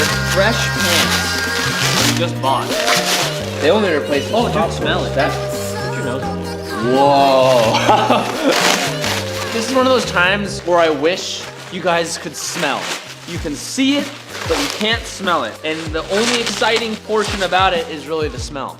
When we got the car, this was actually, if you guys do not remember, was split right down the middle, right here. It had a flap going this way and a flap going this way. This airbag goes beneath this dash panel. So we will be installing this airbag today. Don't want to drop it, it's like a bomb. And this is pretty much where a majority of the ugliness comes from our interior right now, but boys, oh my gosh. It's like a brand new Ferrari. So one of the reasons why I got this refurbished and remade was because of this stitching. The white on black is a less common upgrade from Ferrari, and sourcing a used one would have just been too hard. So we got these replaced right when we got the car, which one of the first things that we did was send this off to get fixed up, and they're back. So enough stalling, let's bring the interior back. The left-hand side is actually already complete. Now we have to rebuild the right-hand side. And first things first, we're gonna put back this mirror. Once the mirror goes in, then we can actually put on the main door card, and then we can put on the middle piece. Ever since we did the wiring, things started working, right, Tej? Yeah, it was, I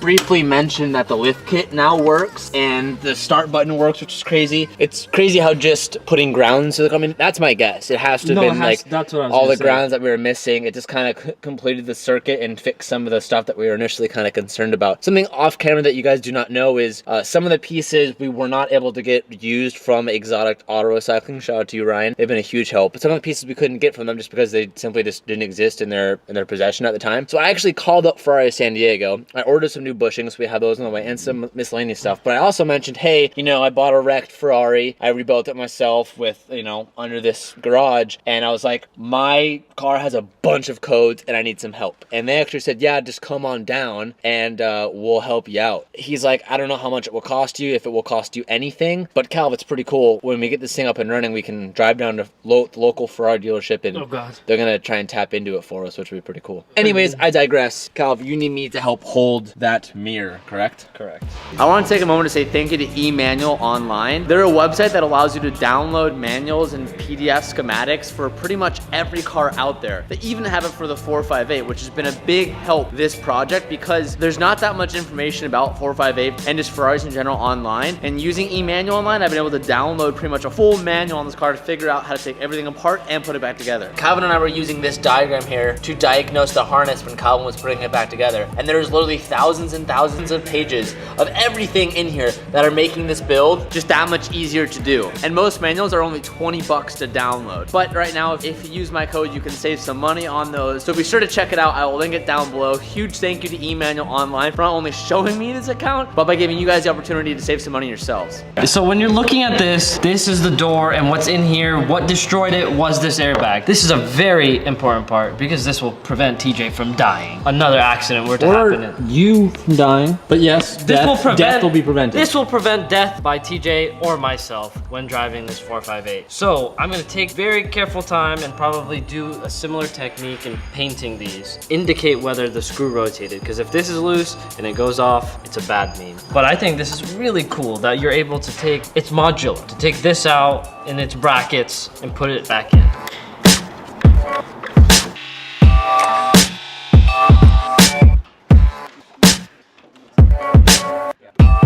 It's cool and all to see the front bumper, fenders, and the hood coming together, but in reality, to me, the interior is the best part because this is what you're gonna be sitting in, and it's beginning to come together. Ooh, it looks like a Ferrari again, Teach. I know I keep saying that, but it looks like a Ferrari, Teach. So while Calvin's finishing up the rest of that front door, which is literally just like 2 more bolts, I've kind of started laying out the rest of the pieces in which we need to start putting back together. So one of the most intimidating things, in my opinion, is not the fact that we have to put back that front dash piece. That's, in my opinion, gonna be pretty easy, but it's gonna be putting together this glove box because I remember the first day we got this car, we tried to get to the battery. We had to take apart a bunch of stuff to get to it, and one of those parts was getting this glove box off, and this is like the front main compartment of the glove box. Calvin says he remembers how he did that. I myself have no recollection of what we did or how we did it, but there's a lot of hardware for it, which in my eyes is gonna be the most intimidating thing. Some hardware laid out that we have labeled that we can get after it soon. And also, these are all the necessary clips that are missing from the right-hand side of the front harness that you guys saw us fix a couple days ago. So we're making really good progress on getting it back together. This is like literally maybe 10 or 15 minutes worth of soldering. Making really good progress on all this stuff. Now, other than all these pieces, the rest of the things that we need are all the new parts from Ferrari, which to my knowledge, they should be here sometime this week. So we're really moving along and we are right on schedule. Here's the underside of our dash piece, and there is our new airbag. So I've already kind of sussed it out from last time, and I know that this is the part that goes facing down in the car. This faces the airbag, so it goes somewhere like, nope, just like that. The holes line up just perfectly. Let's go ahead and install that.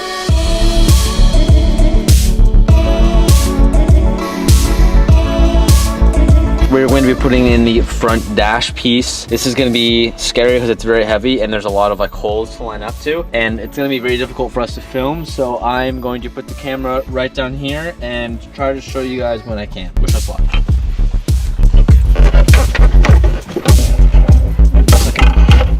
So it would have been nice to have this out for this, but Oh, I could use the mirror. I can actually film off of that. I don't know what I'm looking for though. Before we get into it, come on, Teach, hit Chris in the door with its last piece. Oh! Oh, that's a heavy door. That's a good thud, dude. That's a good, ugh. Oh man, that sounds so good. Job done, door complete. Door's complete. Did I plug in those mirrors? Pretty sure I did. It's okay. Only one way to find out is by adjusting them. Now that the front dash piece is in, Calvin is going to put in this front speaker, because he's the only one who can fit all the way up here as well as he does. Notice his method of hugging the dash and putting his head all the way up into the glass so he can get just enough clearance to put the speaker back in. Plugging in the things, Steve. And go. Action, plugging in my things. There's a plug here. There's a plug also right here. I don't know what they do, but they're getting plugged in regardless of what they do. Wish I could help you here, mate, but there ain't room for two of us. It's a small car. Looking at it, it seemed physically impossible, but we just have to rotate it and scoop it in. so that whatever those legs, appendages back there, the things we screw into, you could make it. Essentially what Calvin is trying to say is to put back the main upper portion of the glove box. It's kind of confusing because you have to dodge around the DVD player and all the wiring and the harness for the airbag, etc., etc. A lot of this interior pieces, putting it back together is like staring at it for like 30 minutes and try to figure out how we do it, but we're slowly getting there. The next step is to put 4 bolts into the bottom of this. TJ had to wrangle up the doggies to find them because when we got the car, the shipping guy tried to get to the glove box because that's where he thought, that's where the fuses are, so he tried to get to that, but in doing so, he didn't know that there was a secret Ferrari way to get into the glove box when the battery isn't working. So he tried to attempt to remove the glove box. And when we got the car, it was totally apart. When I first was able to open it, it just hit the floor. We don't know where the hardware is. TJ found some, done deal. It seems kind of weird how to put it in though. Whoa, wait. That's not right. I mean, you like see it. Whatever's in there, TJ. Look at it, press the button. Press the... Fucking retard, it's not in there. It's not in there. You have it. I don't have it.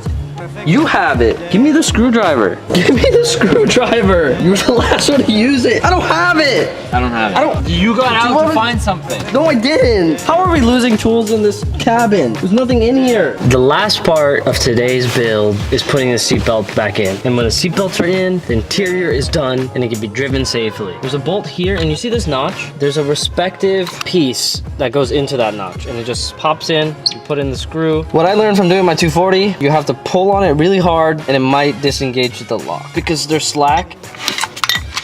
Ooh, you see that? See that, Teach? I was like, oh, that's not gonna work. It's not working. Please work. I'm on camera. But it works. So you pull really hard to reduce the slack that's in it because that prevents it from disengaging. So you pull really hard and you pull it back and then it comes out. About 4 hours have passed. A lot to have small clips. Hey, is that a Ferrari? Hey, excuse me. Is that a Ferrari, sir? Excuse me. Is that a Ferrari? Excuse me, sir. Can It looks like a Ferrari. This looks like a Ferrari. Is this a Ferrari? It doesn't look like... It's a Ferrari, sir. Okay. It's a Ferrari. Okay. I'll see you later. Okay. Sorry. Bye. Right. See you, dude. So, literally just like that, boys, we have built back the interior to be 100%. Now, I'm gonna leave this battery compartment still open and looking kind of gross just because I'm still gonna be coming down here and disconnecting the battery every single day just because Ferrari batteries get smoked when you just leave them and let them sit. And we do not want that to happen to this car. If it was still sunny out and there was daylight, I could show you everything, but this whole entire panel is back. Our steering wheel airbag is back. Our cubby is back. Our dash panel is back. On a whole other side has been replaced. And we even have our Silverstone seat belts. Ooh. And this goes underneath there, but it's all coming together, boys. The interior is 100% rebuilt and back to normal.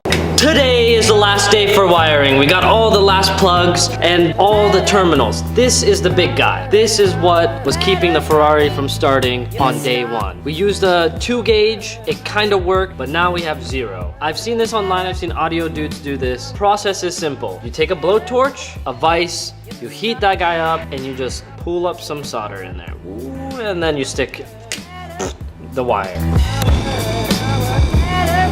I'm gonna go ahead and explain this process because Calvin is covering his face with the proper equipment. But what he's doing is he's gonna be heating up this terminal ground so he can melt the solder inside of the new ground. The reason for that is normally when you solder 2 wires together, you are applying solder on top of the wires that you are trying to connect. But because this is a one-way end, there's no 2 ends to connect, he's literally just gonna be making a pool of that solder at the bottom of that ground so that when he sticks the big 0 gauge ground in it, it's pretty much gonna glue itself into the terminal, therefore making itself permanent.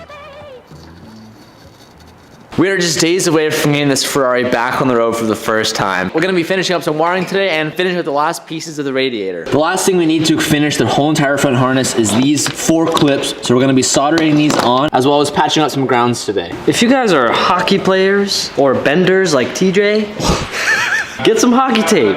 It looks factory and it's beautiful and it makes your loom look good. Don't look at my loom because it's a bit bunk. It's a bit bunk. Don't. So Calvin not only soldered all these wires together, but he also repinned this plug, which was pretty cool. Going a little bit extra mile there, Calv. So other than that, I think that was the most intensive plug that we have. And I'm just sitting here on the sidelines cheering Calvin along because this is not my personal strong suit. But once we finish that plug, there's just a couple more simple plugs, right, Calv? And then a couple more grounds, and it should be complete. 2 pin plugs and some grounds. And then I don't have to stand in here anymore and we can put in the bucket.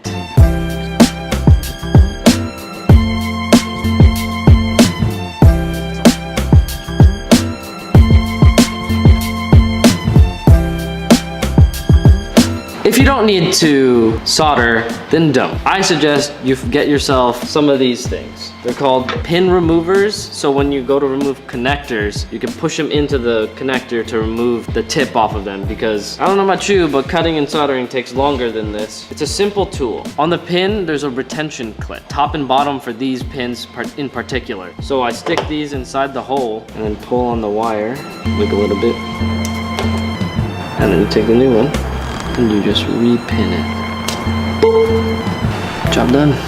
With some added help with me, but mainly Calvin, masterminding that bad together, the front harness is now officially complete. All the clips have been changed out. There's no leads that are cut off. All the grounds are done. We're gonna mount the harness to the chassis of the car, and we're gonna remove the front bumper. We're gonna take closer steps plumbing the front radiator coolant system. So while the wiring harness is in, we're judging where it goes. So it has to plug into something. So right here is where the headlight is, and this is the headlight plug. So we're chasing it and following it through, trying to find OEM holes to put the clips into. TJ's discovering this kind of thing, clipping here, and we made a huge discovery over here. In one of the boxes, it came with this headlight ECU. TJ was holding it up and I was like, where the hell does that go? I'm like holding it against the arm or the crash beam, and I'm like, where does this go? And TJ goes, oh, hey, check this out. And it fits right in there. Nice. Good eye, Teach. So we've been getting a lot of comments too about people being like So frustrated, like it's kind of like that OCD mentality of like, this is yellow and that is white. A lot of people are asking, are you gonna paint that? Please paint that, please fix that. If you didn't see the beginning of the videos, when I decided not to paint this car to match the rest of the car, I decided just to wrap it just for now, just to kind of save costs. When we do the wide body, the whole entire wrap's gonna be coming off and this car is gonna go into paint. When the car then goes into paint, then I'm gonna go ahead and paint all this. I did that as a form just to save money right now, because sending this into the paint booth and painting the front bumper, the fenders, and the hood when we're only gonna run it for a month, and then we have to repaint the whole new kit when it comes in. To me, it was just a waste of money and just a waste of time. Yes, this is yellow right now, and yes, it like is mismatched and looks like McDonald's, which I'm okay with that. You're not gonna see it when the car's on the road. It will be getting repainted once the car goes in for the wide body. So just want to answer that because I'm seeing a lot of comments about that. Our parts from Ferrari are now in, and it is just these little bushings. These bushings isolate the radiators before going into the frame. So now that these are in, we can actually start hard mounting everything, which means we're just that much closer to finally getting this cooling system completely closed and ready to be driven. Way ahead of you, Teej. I'm already in it. I'm already Monkster. So the idea here, it was temporarily mounted with zip ties. The new water cooling loop has a different pipe because the other one was bent. Eric came down, welded it, and we have to undo everything to get this to fit because the spacing is very tight.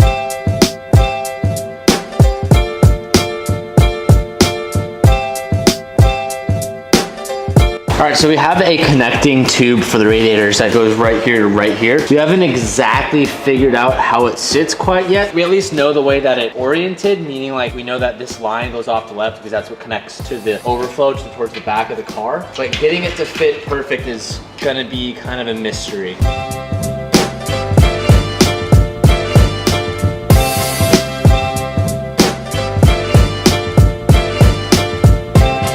So we got that bushing in, we got this bushing in, and we also got the bottom bushing in, and this side's already done. Once we finish that, we're gonna be running this hose all the way down to the connecting coolant pipe that goes to the back of the car, that goes to the overflow. And we're gonna do a once-over check to make sure everything is tight, and we could actually potentially fill the car with coolant right now. All right, with both of these radiators mounted on the car, we have the middle coolant pipe with the drain line coming all the way down. This hooked it up. That's one that runs all the way to the back of the car that goes to our overflow. I went through and tightened all of our coolant lines in the back and all these lines in the back, so everything should be tightened up. Next thing I'm gonna do is I'm gonna put in the washer fluid bucket.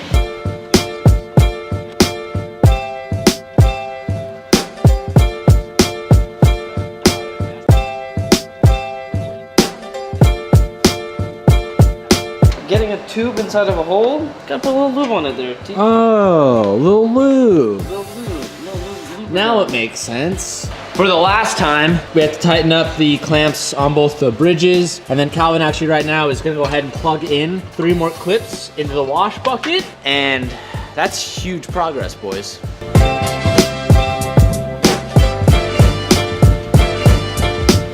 We redid this bridge coolant pipe and it is now where it is supposed to be. Plugs are where they're supposed to be. Guys, this car is literally where it's supposed to be. Now, if it wasn't 8 o'clock, I would run down to Ferrari and pick up the coolant that is specific to this car. We actually have a bunch of coolant that Peak actually sent us, but it's not the one that Ferrari says to run. Now, whether or not it really matters, I'm sure there's gonna be a big internet debate about that, but I'm not gonna be the test guinea pig on this Ferrari. So first thing tomorrow morning, we'll run down and we will try fill this thing up with coolant and let it run properly and do the official first run and let this car actually idle for more than 2 minutes, because we've been running it with no coolant, just making sure it hasn't been getting too hot, but now we have the complete closed system and our power steering is closed. We can fill that up, check for any leaks, and kind of just do a baseline before this car actually hits the streets. Are we leaking anywhere? Is everything functioning properly? So that's a big step. Today was the day where we got to the point where we're about to start it and let it run. But guys, I am just so proud. Like, I am so incredibly proud. This car looks amazing. The thing that's just gnarly is it's not that hard. Like, it's really not that hard. This car was easier to work on, and maybe that's because there wasn't a motor right here getting in the way of everything. And while we didn't take apart a Ferrari motor, and you know, that's kind of another level, but putting together all this and just understanding it has been such a learning experience, and I'm so happy with our progress. We just finished buttoning up the whole entire coolant system on the car. I think everything is good to go. I'm pretty sure everything is closed, everything is tight, everything should be ready to go. So before we add coolant to the car and actually start it and run it for the first time and let the motor actually get hot and check to see if the fans work and all that stuff, we're gonna drain the coolant just to make sure everything is cleared out and ready to go, which I think is right here. I don't know, man. I'm pretty sure it's right here. You wanna crack it, Jumbo? It's gonna be torqued pretty hard. Is this supposed to come all the way out? Uh-huh. Second oil change. Oh! Oh, God. That's not coolant. That is not coolant. That is not coolant.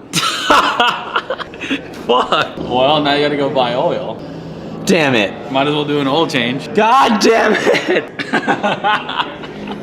That wasn't coolant. That wasn't coolant. Fuck. Okay. God damn it. Now we're gonna do an oil change. All right, so we got ourselves into a Ferrari oil change here, and because we started to drain some of it, we're gonna go ahead and finish the rest of it. So, as news to me, as I did my research off of the manuals that we have, the Ferrari 458 has 3 drain plugs. This is the first reservoir, and then we have another one, and then another one. Once we drain both of those, then we can close it up, and then we have to go to Ferrari, get a new filter and oil because we don't have 5W40 here. This is gonna be simple. We'll do this really quick, and then we'll get going with the rest of the stuff we have to do today.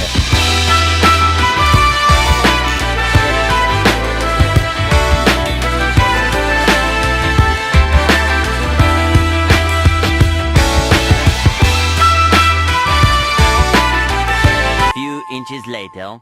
So we actually just got back from Ferrari. We ended up going there and picking up oil, an oil filter, and we picked up some coolant because they had all of it there. Funny enough and oddly enough, we're using Audi and Volkswagen coolant. When if you go online and look at the forums, everyone's like super specific about everything, which is kind of like odd to me because especially on the forums too, the oil, like you're supposed to use like Shell 5W40 only. We go to a dealership and they give us Maserati branded 5W40 Pennzoil. One of those things like, is oil just really oil as long as it's synthetic and the right viscosity? I'll leave that up to you guys in the comments to fight about. But we're gonna do an oil change, and we're gonna do a new filter change, and then we have a new coolant change, and then we will make sure everything is at the right level and make sure we have enough of everything, and we'll start this car and run it and try to get this thing up to temperature.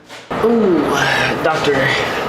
So right now Calvin is taking off the oil filter, which is placed in between both of the heads down there at the bottom. It's kind of in a really awkward spot because you can't really get to it, as you can tell. Oh, Calvin, please be careful. Where are you gonna step? I got it. That's a bad idea. That's a bad idea. That's such a bad idea. Wait. Got Want it. me to try it? I can try it. I got it. Such a bad idea. Okay. Terrible. Here we go. Okay. Here we go. Getting All right. amongst it. Okay, you take that out, and then I'll hand you all the stuff so we can. Ooh. Yeet. There you go. So we have an interesting design here. We have an oil cap, which the cap then houses in the filter. From what I read, we just pull this off. Oh, okay. Okay, I think that's it. Okay, I think I don't have ugly ass toes. All right, so now that the oil filter is in, This car takes 10 quarts of oil. We're gonna start off by putting 9 to 9.5 in, and then to check the oil level, the car has to be at temperature. So we'll leave it at that, and then once the car is running, because this car has a dry sump, that's why the car has to be at temperature when we check it, and then we can add some if we're a little bit low. So let's add that in and get after it.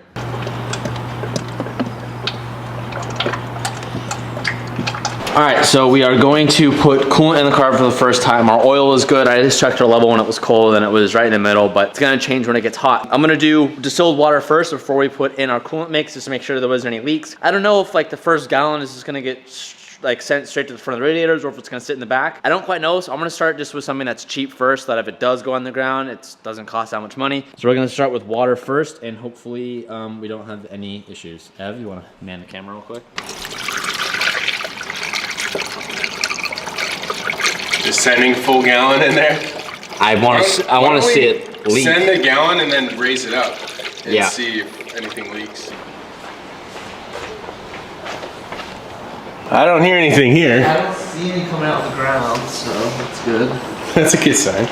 You hear that? You can hear it like draining. It sounds like a hungry stomach. I know.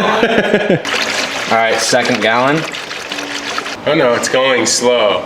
I think it's just because there's no air in the system, right? That's the only air spot. So we'll do the coolant after this, yeah? You got that bubblegum coolant, dude. I've never seen coolant that color. Neither have I. That's why when I was like trying to find certain coolant for it, I was so sketched out because I couldn't find anything similar. Yeah, it's slowly going down.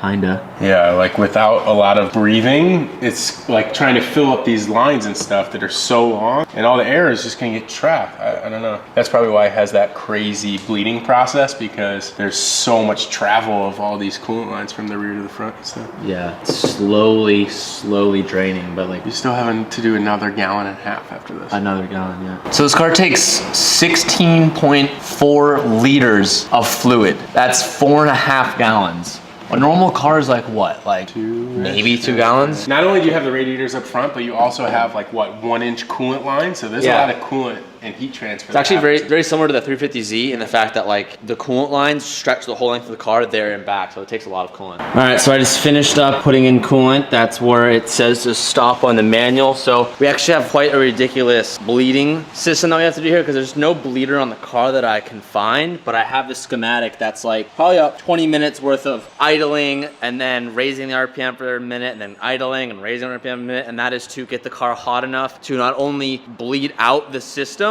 but also it's gonna get the fans to their operating temperature I have a to question kick them for you. on. Okay. When you're done with this car, does it make you a Ferrari mechanic? No, it does not.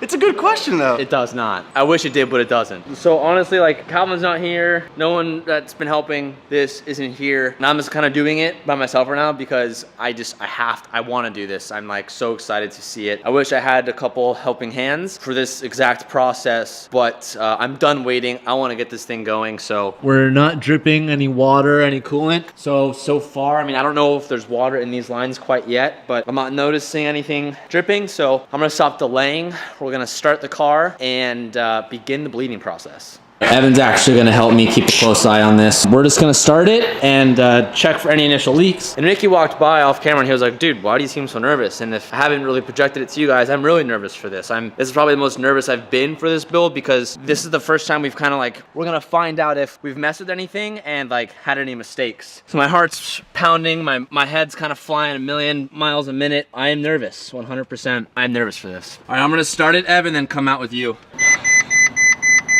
All right, I put some more gas in the car. Disregard all these failures. Nothing too detrimental. Suspension, parking sensor, light sensors, airbags. We just need to reset that. Electrical system, okay. Go to dealer right away. Yeah, I think we're good. Yeah, now it's repeating, so we should be okay. Here we go.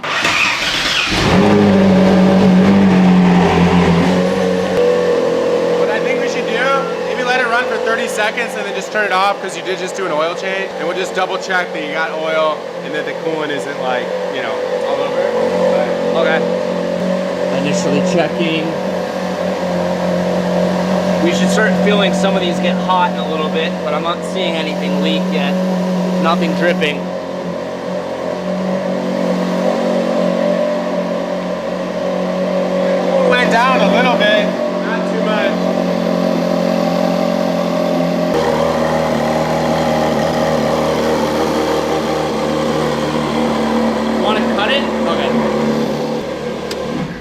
Okay, we're gonna cut it for a sec. The motor wasn't hot, so we're not gonna get a complete accurate reading of the oil, but we might as well just check it, make sure it looks okay. It was weird, when you turned it off, I heard like fluid. All of it, yeah, I can still see it. It's not that low yet. It says we're really high.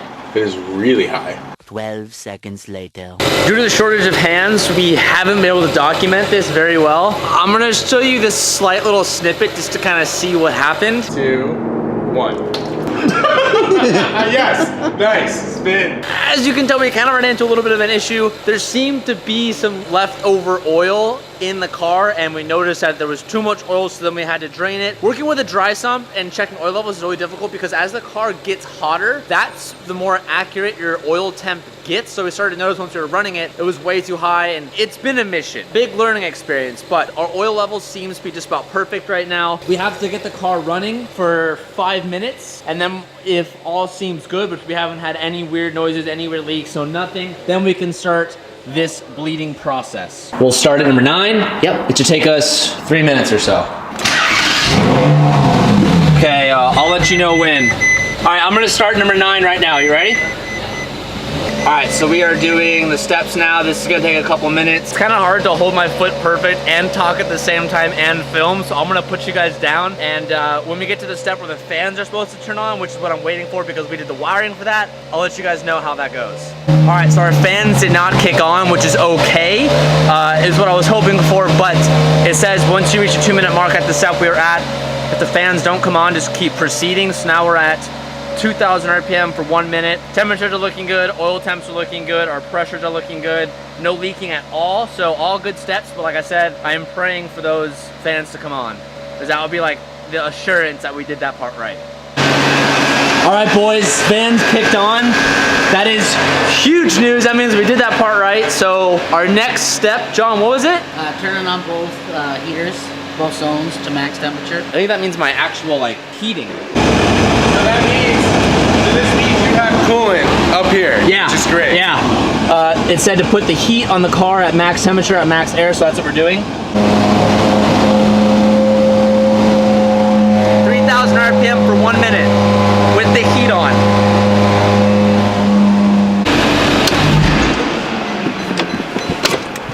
All right, boys.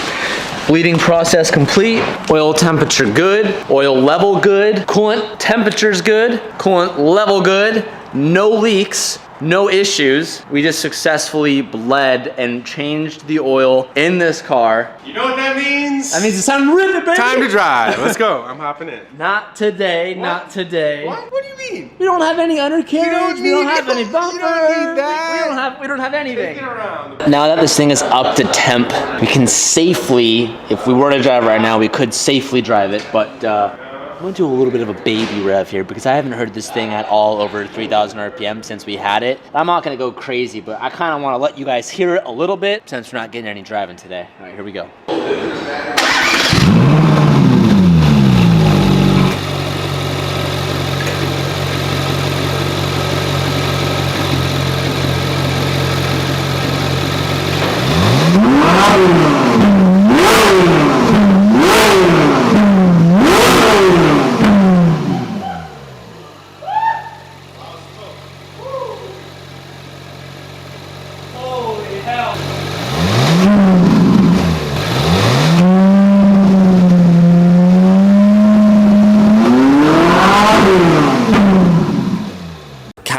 This is like, I think, one of the last packages. This is like the main package left. So without even getting into it, we gotta give a huge, huge shout out to Exotic Auto Recycling. Ryan, you're the man. He helped source all of these parts and he's been literally getting these things to us as fast as possible. And today, thanks to Exotic Auto Recycling, we have the front trunk piece and a lot of additional pieces for the 458. Some of this stuff new, some of this stuff used. I don't even know exactly what's in here, so we just gotta get straight into it and start unboxing and laying out some stuff. And who knows, by the end of this video, we might have a, for the most part, finished, complete 458.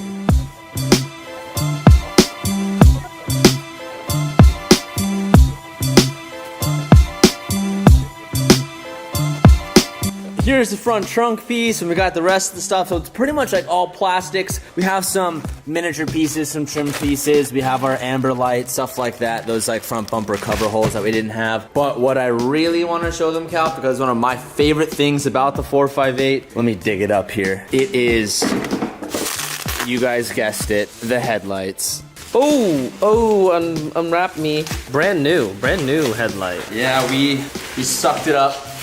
And if you guys remember, we went for the new headlights, not the used ones. We wanted some that were in good condition. Oh, dude, it's too nice. It's too nice. Don't drop it, dude. The tabs break. Yep.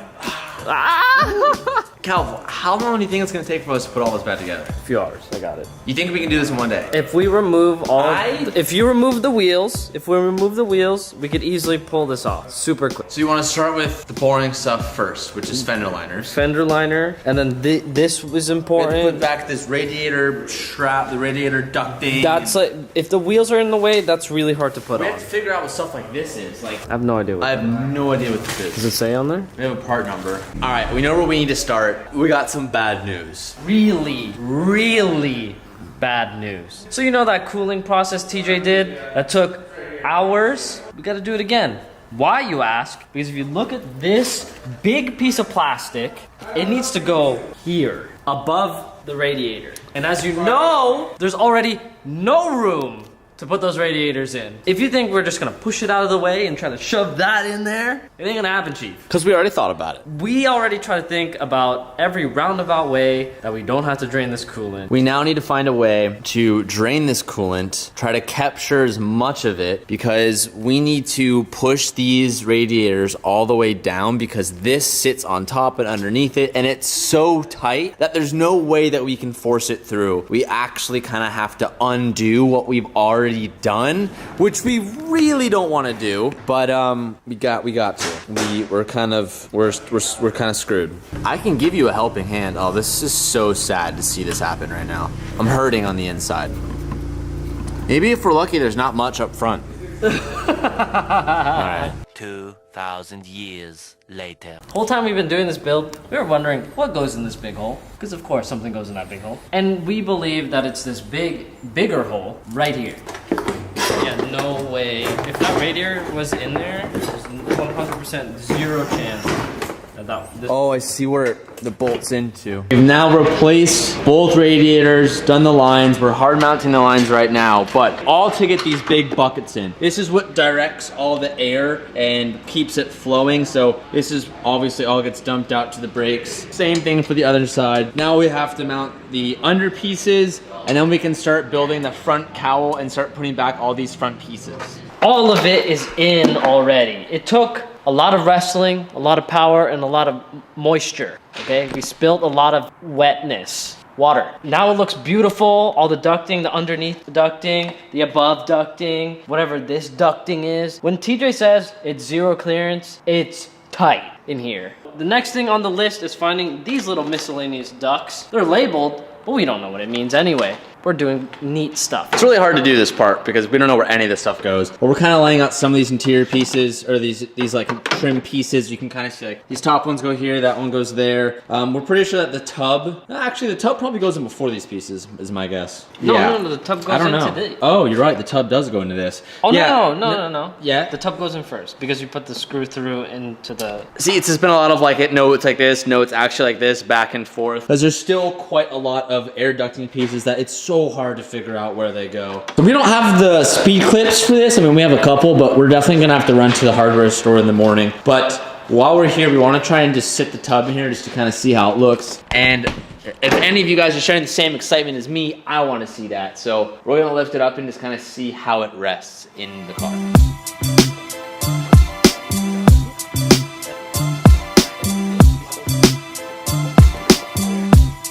We're pretending right now. We're pretending as fuck. Make believe. Here you go, Teach. This side goes like this. Oh! That triangle, don't move. Oh, yes, it's the wrong side, but this... Oh, look, there are the holes that line up, just like that. Boom. Oh, there it is, I see it. Oh, there it is, I see it, Teach. Okay. So do we have this other side? Oh, I'm seeing it. I'm seeing it, Calv. We're seeing the light at the end. I'm seeing the light. Be gentle with this because I don't know how good a fitment it is. Yeah, we just won't let it down all the way. We'll just like kind of briefly. Well, lock it. Ooh! Make believe. Do we have? Are you down? Because the hardware store is already closed, we can't get the hardware right now. We're gonna pick this up tomorrow. So I'll see you guys in 13 hours when we have the necessary hardware. We've got the necessary hardware. We're starting to install the front trunk piece. We've realized that there's actually some more work that needs to be done on the interior, so I've gone ahead and already started stripping some of that out. It's a little bit more work to be done, but I am confident that we can button up this front end today.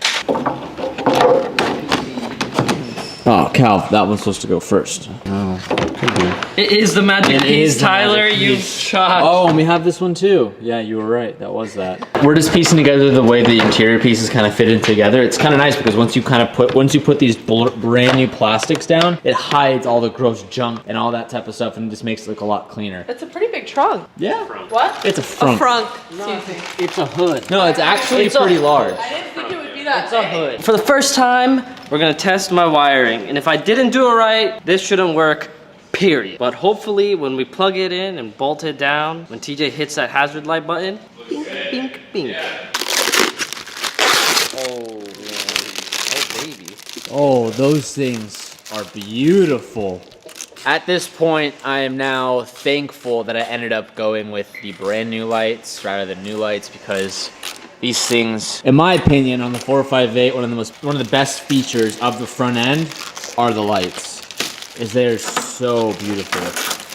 Given how Ferraris are made by hand, they allow for adjustment, and even in the headlights, there's height adjustment. So you can't really see it there, but if you look at this one right here, if I twist this whole thing moves up and down to give it rotation on a certain axis. So this wasn't fitting up here, so I'm gonna give this a little twist. A little twist, will raise it. Ooh, a little twist, that's good. It's kind of hard to show it on camera, but you're able to raise and lower by like a couple millimeters on every corner to make sure that when all the body pieces are together, there's no like weird gaps or lumps or anything, so everything's like super smooth. Something that I wanted to point out because we've never seen that before in headlights, and the fact that it's on the Ferrari, well, it's pretty cool. Oh! And oh god, that's so cool. All right, do you want to test the lights, or do you want me to go in there and do it? Ooh, it works. Oh, those are so hot, dude. Why are these lights so cool, bro? Well, lights work. Look at that. There's like actually stuff in front of the car. It's almost complete, boys. We're almost there. We're almost there. Now that the front end is on, we're gonna go ahead and throw the front bumper on. A lot of undergarment stuff we need to do. There's still like fender guards that we have to put back in. There's a bunch of little stuff, and we're still missing some interior pieces for the front end to put in like these little baby girls. So we can't put all of it back yet, but like the main portion of it can go back. So we're gonna throw this front bumper on, take it outside, and get a look.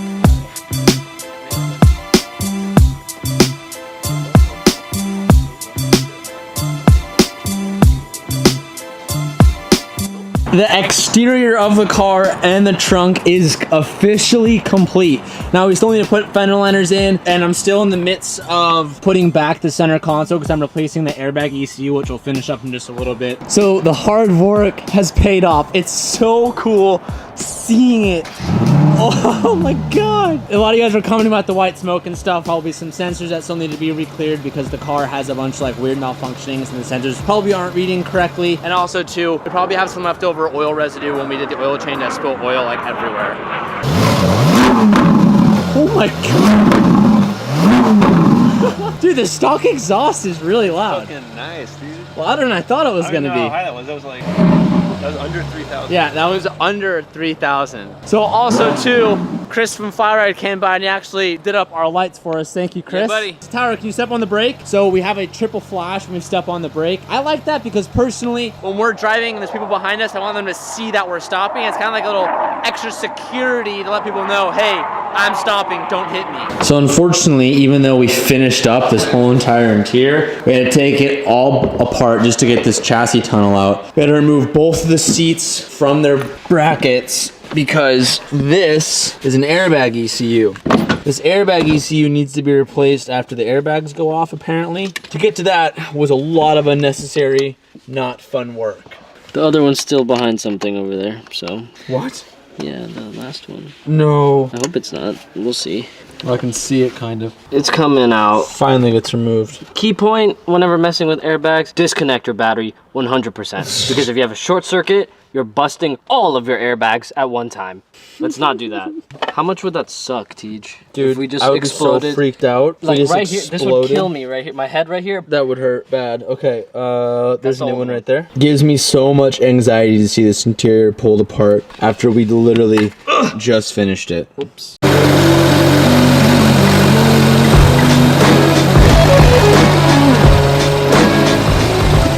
All right, so today we're doing something that makes me very nervous, but also very excited. We're gonna be taking the 458 on its first baby test drive. Not really on the street, it's not fully registered yet and all that stuff, but we're gonna take it down the street, see how it feels, listen to it. There's no alignment and stuff like that. So like I said, this is like our first like beta test drive. Just topped off power steering, double checked our fluid. We look good so far, so we should be okay. I'm just hoping everything goes as well as I think it will.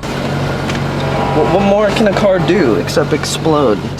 It's not gonna explode, okay? Don't even give me that. Don't even be like, oh, it might explode, because it won't. I mean, it might. No, what would explode? It was perfectly fine. We were driving. You're good. Drive the car. Give me that. Give me that and drive the car. So we don't have any warnings on the dash, which is good, right? What do you mean? There's no warnings. We'll just have an airbag warning and TPMS sensor. That's it. Oh shit, bro! Yeah. So we're actually. Power steering is full. Coolant is full. That pedal doesn't really do anything for the first. The Ferrari pedal. That's like a Ferrari thing. Like the pedals don't really work. Or no, I take that back. The first 3 centimeters. There's a little bit of a dead pedal. Power steering malfunction. We're getting that warning now. Probably need to add more. Take it easy. Take it easy. The alignment's gonna feel really bunk. It seems pretty good. We're in third gear, just cruising, so our transmission seems to be working just fine. That was kind of a low-key fear of mine. Why would the transmission be? I don't know. We just didn't know. We didn't know anything. Come on, man. It's good. It runs.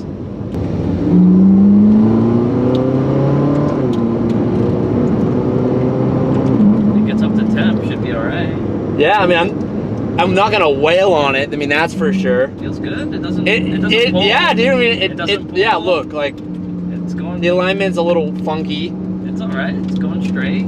It works. It's a car. You look at that. You're driving a Ferrari, Teague.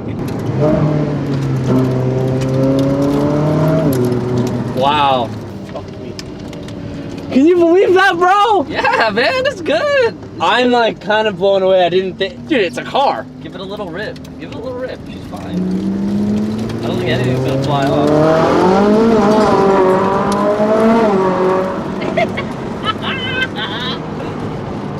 Dude, I don't know if you felt the back end kind of go out a little bit. Yeah, dude. It's so good. It's a Ferrari, dog.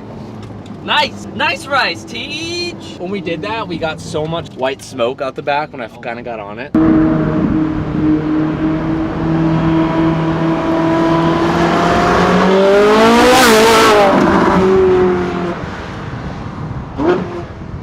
Apologize, but I did not realize that my mic was off as I was filming this. So as I'm editing this, I'm just gonna dub some audio over top of this. I pretty much said we kept the test drive extremely short because this was the first test drive we have had, and I did not want to risk anything going wrong without us noticing. So this was like a literal like 3-minute test drive up and down the street and back on the rack to double check everything. I really want to be sure that I'm like very cautious because I don't want to damage or anything, and I don't want to risk anything going wrong. That's pretty much what I said, and now we were gonna start disassembling to double check all of our lines, make sure we did not have any leaks. All right, so now that we've had a successful test drive in the car and we know it's good, we know we can actually start doing the final assembly. And I know you're probably like, but isn't the car already assembled? Yes, but things aren't exactly how they should be, and we wanted to go back a second time and do a little bit more thorough of a job, making sure all the panels are lined up perfectly and put back all the little miscellaneous pieces. Although we still will be missing some stuff while we wait for that to come in, but we finished putting this front bumper back together. I know you can't really see it, but there's like grills in here, and we put like the washer system, the headlight washer back in there, and we put the sensors all back in there, and I actually like wired up the harness for it. it. Unfortunately, I ran into some bad news, which is why the camera's kind of been off for the last couple hours as we've been doing this, is I think I found a potential leak here off the power steering cooler. This whole line was soaked in power steering, and it wasn't normally when you have a power steering leak, it's by the banjo, and it's not the power steering line that we actually fixed for the rack. It's off the cooler. This whole line was soaked. When I went and I checked this collar, it was a little bit loose, so I was able to tighten it quite a bit. So Calvin's gonna turn the car on and cycle the steering wheel back a couple times and see if we can get this thing to leak. Hopefully that it doesn't and it was just this, but if not, we're gonna have to replace this whole entire hose. All right, Calv, go for it. All right, you can cycle it. So as he goes back and forth here with the wheels, I'm mainly checking this fitting here is to see if I get any sort of leaking. Fingers crossed that we don't have anything leaking at all. I'm not seeing anything, and I don't know how soon it happened. But I mean, if it was a bad leak, I would assume that you would see it fairly quickly, which I'm not.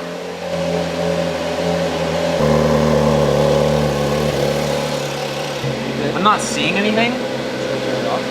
Yeah, I guess just do it a couple times and... I've been doing it like... Yeah, I mean, my 8th time doing it. You would think that I might see it immediate, or I don't know if it was a slight leak, or... I'm still doing it. Also, stomp the brake a couple times. I want to see if that one brake line up there is leaking at all, and then you can kill it in like 30 seconds. We are about to take the Ferrari to our local exotic service shop in San Diego. They're called Ogara, but if you've heard me mention before, I said when I was younger, I used to go to an exotic dealership when I was younger, and I always used to go there and stare at cars and dream about all those exotic cars. That used to be called Symbolic, but Ogara bought them out. So technically, I'm going to that like original like shop that I always used to go to. Their service center for all their exotics is actually right down the street, literally less than a half mile from here, which is great for us because we're gonna be driving the Ferrari down to the shop and going on their alignment rack. And they also said they would scan the car and kind of go through all the codes, and maybe I'm gonna ask them to go give it like a, you know, a little professional look through the car and tell me how they think I did, because I know there are definitely some loose ends on this car that I am not aware of and that I didn't know of, and I simply just uneducated on. So they will definitely be able to help me with that. The last I left off with you guys, I said that we had a couple leaks and lines on the front end of the car. Well, Exotic Auto Cycling overnighted those, and actually yesterday I didn't film it because I just wanted to get everything done. But yesterday I ended up putting in a new power steering line and fixed up the leaking one that was in the car. And also I thought I had a brake line that was pinched. It actually wasn't a brake line. It was actually the hydraulic pump line for the lift system on the car. So I ended up replacing that. Super easy job. Took me probably about maybe an hour to do both lines. And we got those both dialed up. Also, I put in the rear fender liners in the rear of the car. The front right now does not have it, but I actually did a full thorough walkthrough with Calvin, and we did our absolute best to get the front bumper, hood, and fenders to be perfectly aligned and whatnot.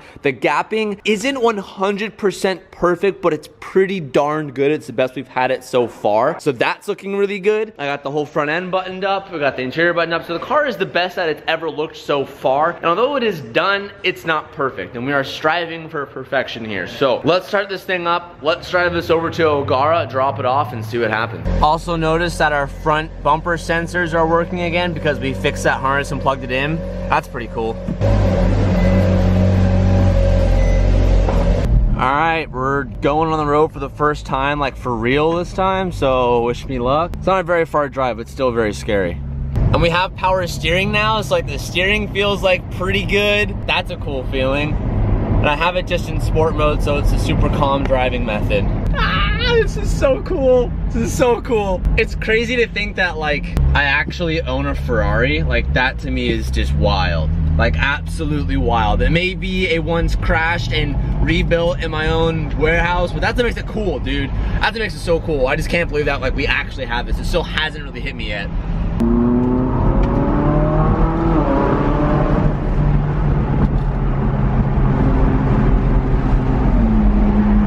All right, that felt pretty good. We made it, no issues. It felt really good. I mean, I don't know how else it's supposed to feel, but it felt really good. I'm gonna go drop it off and talk to the boys for a little bit and see what they're gonna do today.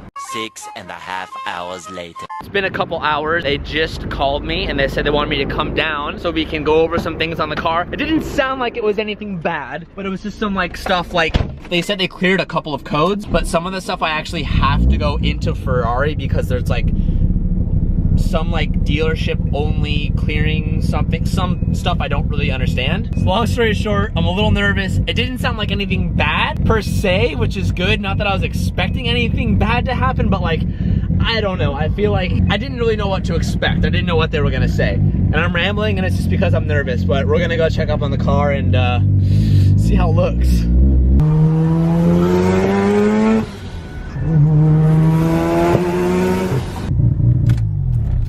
Look at that, a brand new Urus just chilling outside. I don't exactly know how I feel about that car.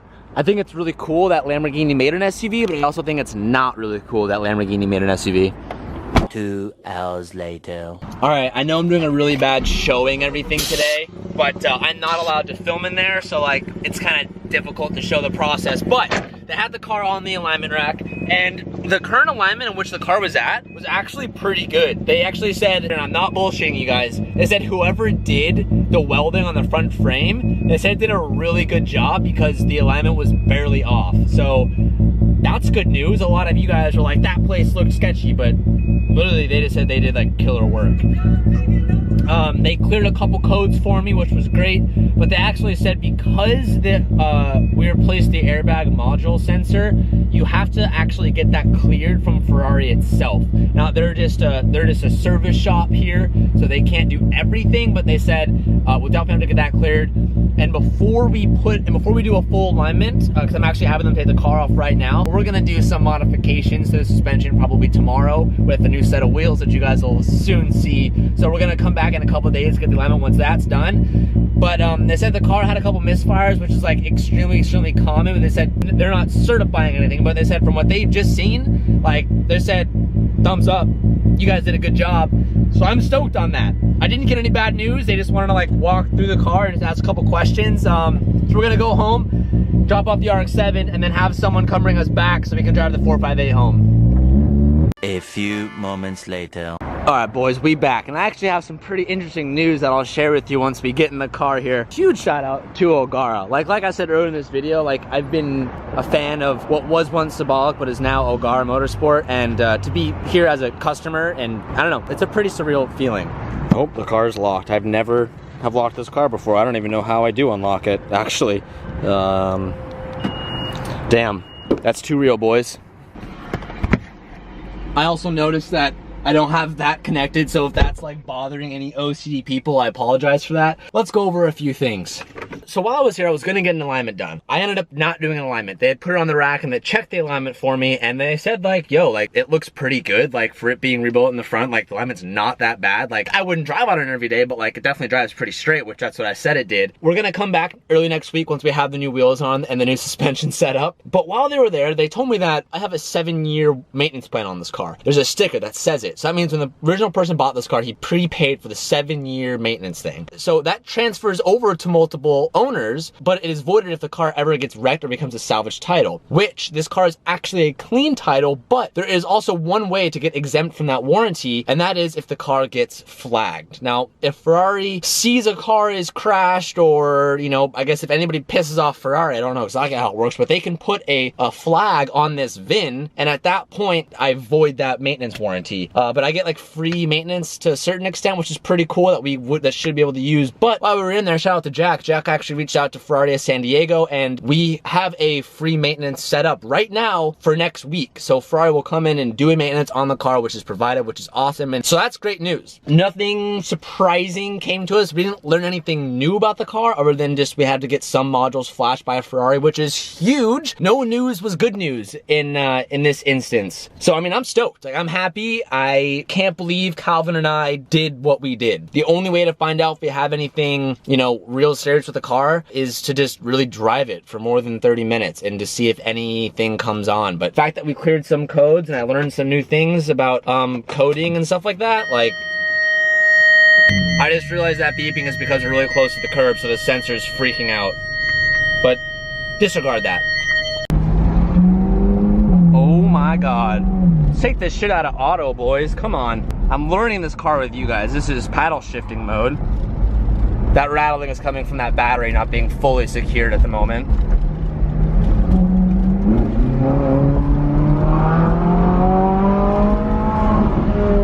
Oh my God.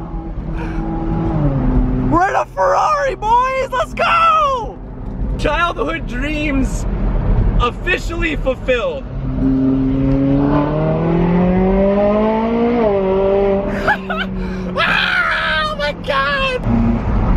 my God, I'm sorry.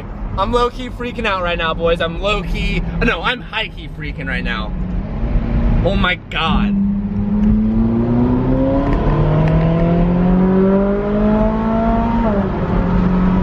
I'm like crying right now.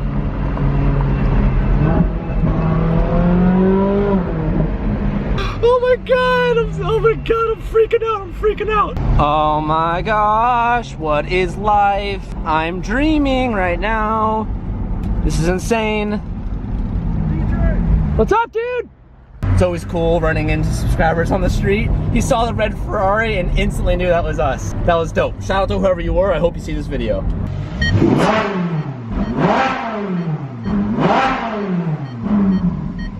Oh, sorry, dude. Accident. Before we get this car aligned off at Ferrari, we're gonna do a couple modifications. Now, you're probably thinking, oh, you got some bags, you got some new coilovers, what do you got, springs? I got nothing because Ferrari actually comes stock on coilovers. So for one, we're about to slam the Ferrari, well, as much as we can. And two, we got some new wheels, which I'm very excited about. Now, these wheels are from our boys over at Anarchy. Now, Anarchy is made in the USA. They're actually manufactured at the HRE warehouse. So the quality of them is literally 10 out of 10, and their style is some of my favorite. They make 3-piece, they make monoblock, they make all sorts of stuff, but what I really like about it is it's a little bit more aggressive styling, a little bit more out there, which I'm a huge fan of. So I actually already have the tires and I have the wheels. I haven't even shown you guys that yet. So we're gonna lower the suspension on the Ferrari and I'm gonna go ahead and throw these new wheels on and see how it looks. In the rear, we're running a 355. That is massive. And if this tire doesn't look massive right now, look at it now. This is the largest tire I have ever had. Here's a 245 and here's how big my hand fits on it, and here's a 355. It's literally 2 of my hands worth. That's how much meat is going in the back. So without further ado, here's our look that we're gonna be rolling with. It's actually kind of similar to the OEM style, kind of in like the styling of it, but we went with the satin black finish. We did that to match the top of the roof, and I love how thin these are because you can really just see the whole entire brake behind it. Now that was something that I really wanted because we have carbon ceramics. I've never had carbon ceramics, nor did I ever think I would own carbon ceramics, and I want to show that off. The fronts are flat and the rears have a bit of concavity. The rears are concave. Super dope. We haven't even put them on the car yet. So before we go ahead and do that, Calvin and I are going to figure out how to lower this. Calvin says he thinks it will be easy. I'm a little bit more, I don't know how it's gonna be. The amount of suspension we've done on cars and seeing how Ferrari does their work, it's not gonna be the worst thing ever. The worst thing ever is a Supra, okay? We have to take the A-arm off. I don't think we have to do that here. All right, so we just did it and it came out way easier than we thought, so we didn't actually capture it, but we just had one bolt on the bottom lower control arm. We just undid it, tapped it straight out. Calvin is reaching for the lock collars on the coilover. Now, we didn't take measurements for the height that we're gonna be dropping it just because we can really only drop it like 4 threads here, so we're gonna lower it as much as we can, and right now there's like a huge gap. We're gonna lower it as much as we can in the front, and in the rear, it's pretty much the same. You can kind of see, we have a lot of adjustment in the rear, so before we do that, we'll take measurements and lower appropriately. So what you're saying, Teach, in the front, we're just gonna send it and turn the Ferrari into a hot boy? That's right, Cal. Hot boy Ferrari? That's right, Cal. We're even gonna roll these fenders. I'm just That'd kidding. be a bad meme. I'm just Let's kidding. not do that. We're not good at that. Although we could, because we're not gonna have these fenders forever, but I don't even think we're gonna need to. If we need to, we Is will. it a full fender replacement? Full fender replacement. I'm gonna go ahead and point out everything that we've discovered. Something new has appeared on this suspension. It's not the hydraulic cups. That's not what's in the way. It's this weird mechanism they have for the suspension. You see this little collar down here? This spans all the way to the top right here. And it's separate from the hydraulic cup and the spring. And it's separate from these lock collars. So when you spin the lock collar, everything spins. What you need to do is you need to hold that cylinder in place. We don't have a tool for that. We have a janky little tool that's holding it, but it's not enough. And at the same time, I think we're messing with preload, because as we turn this upper lock collar, this is applying pressure downward to it. All in all, it's really not in our wheelhouse to be able to deal with this. One, we need to compress the spring or keep it from decompressing. Two, we don't have the tool for that cylinder, and it's not gonna work. I don't think we'll be able to do it. But something interesting TJ learned is that Ferrari does it for you. Take it in there. He's going in on Friday. Thursday or Friday? Thursday or Friday. He's going in Thursday or Friday to get an oil change, which he did already. But they're gonna do it for free, baby. Allegedly.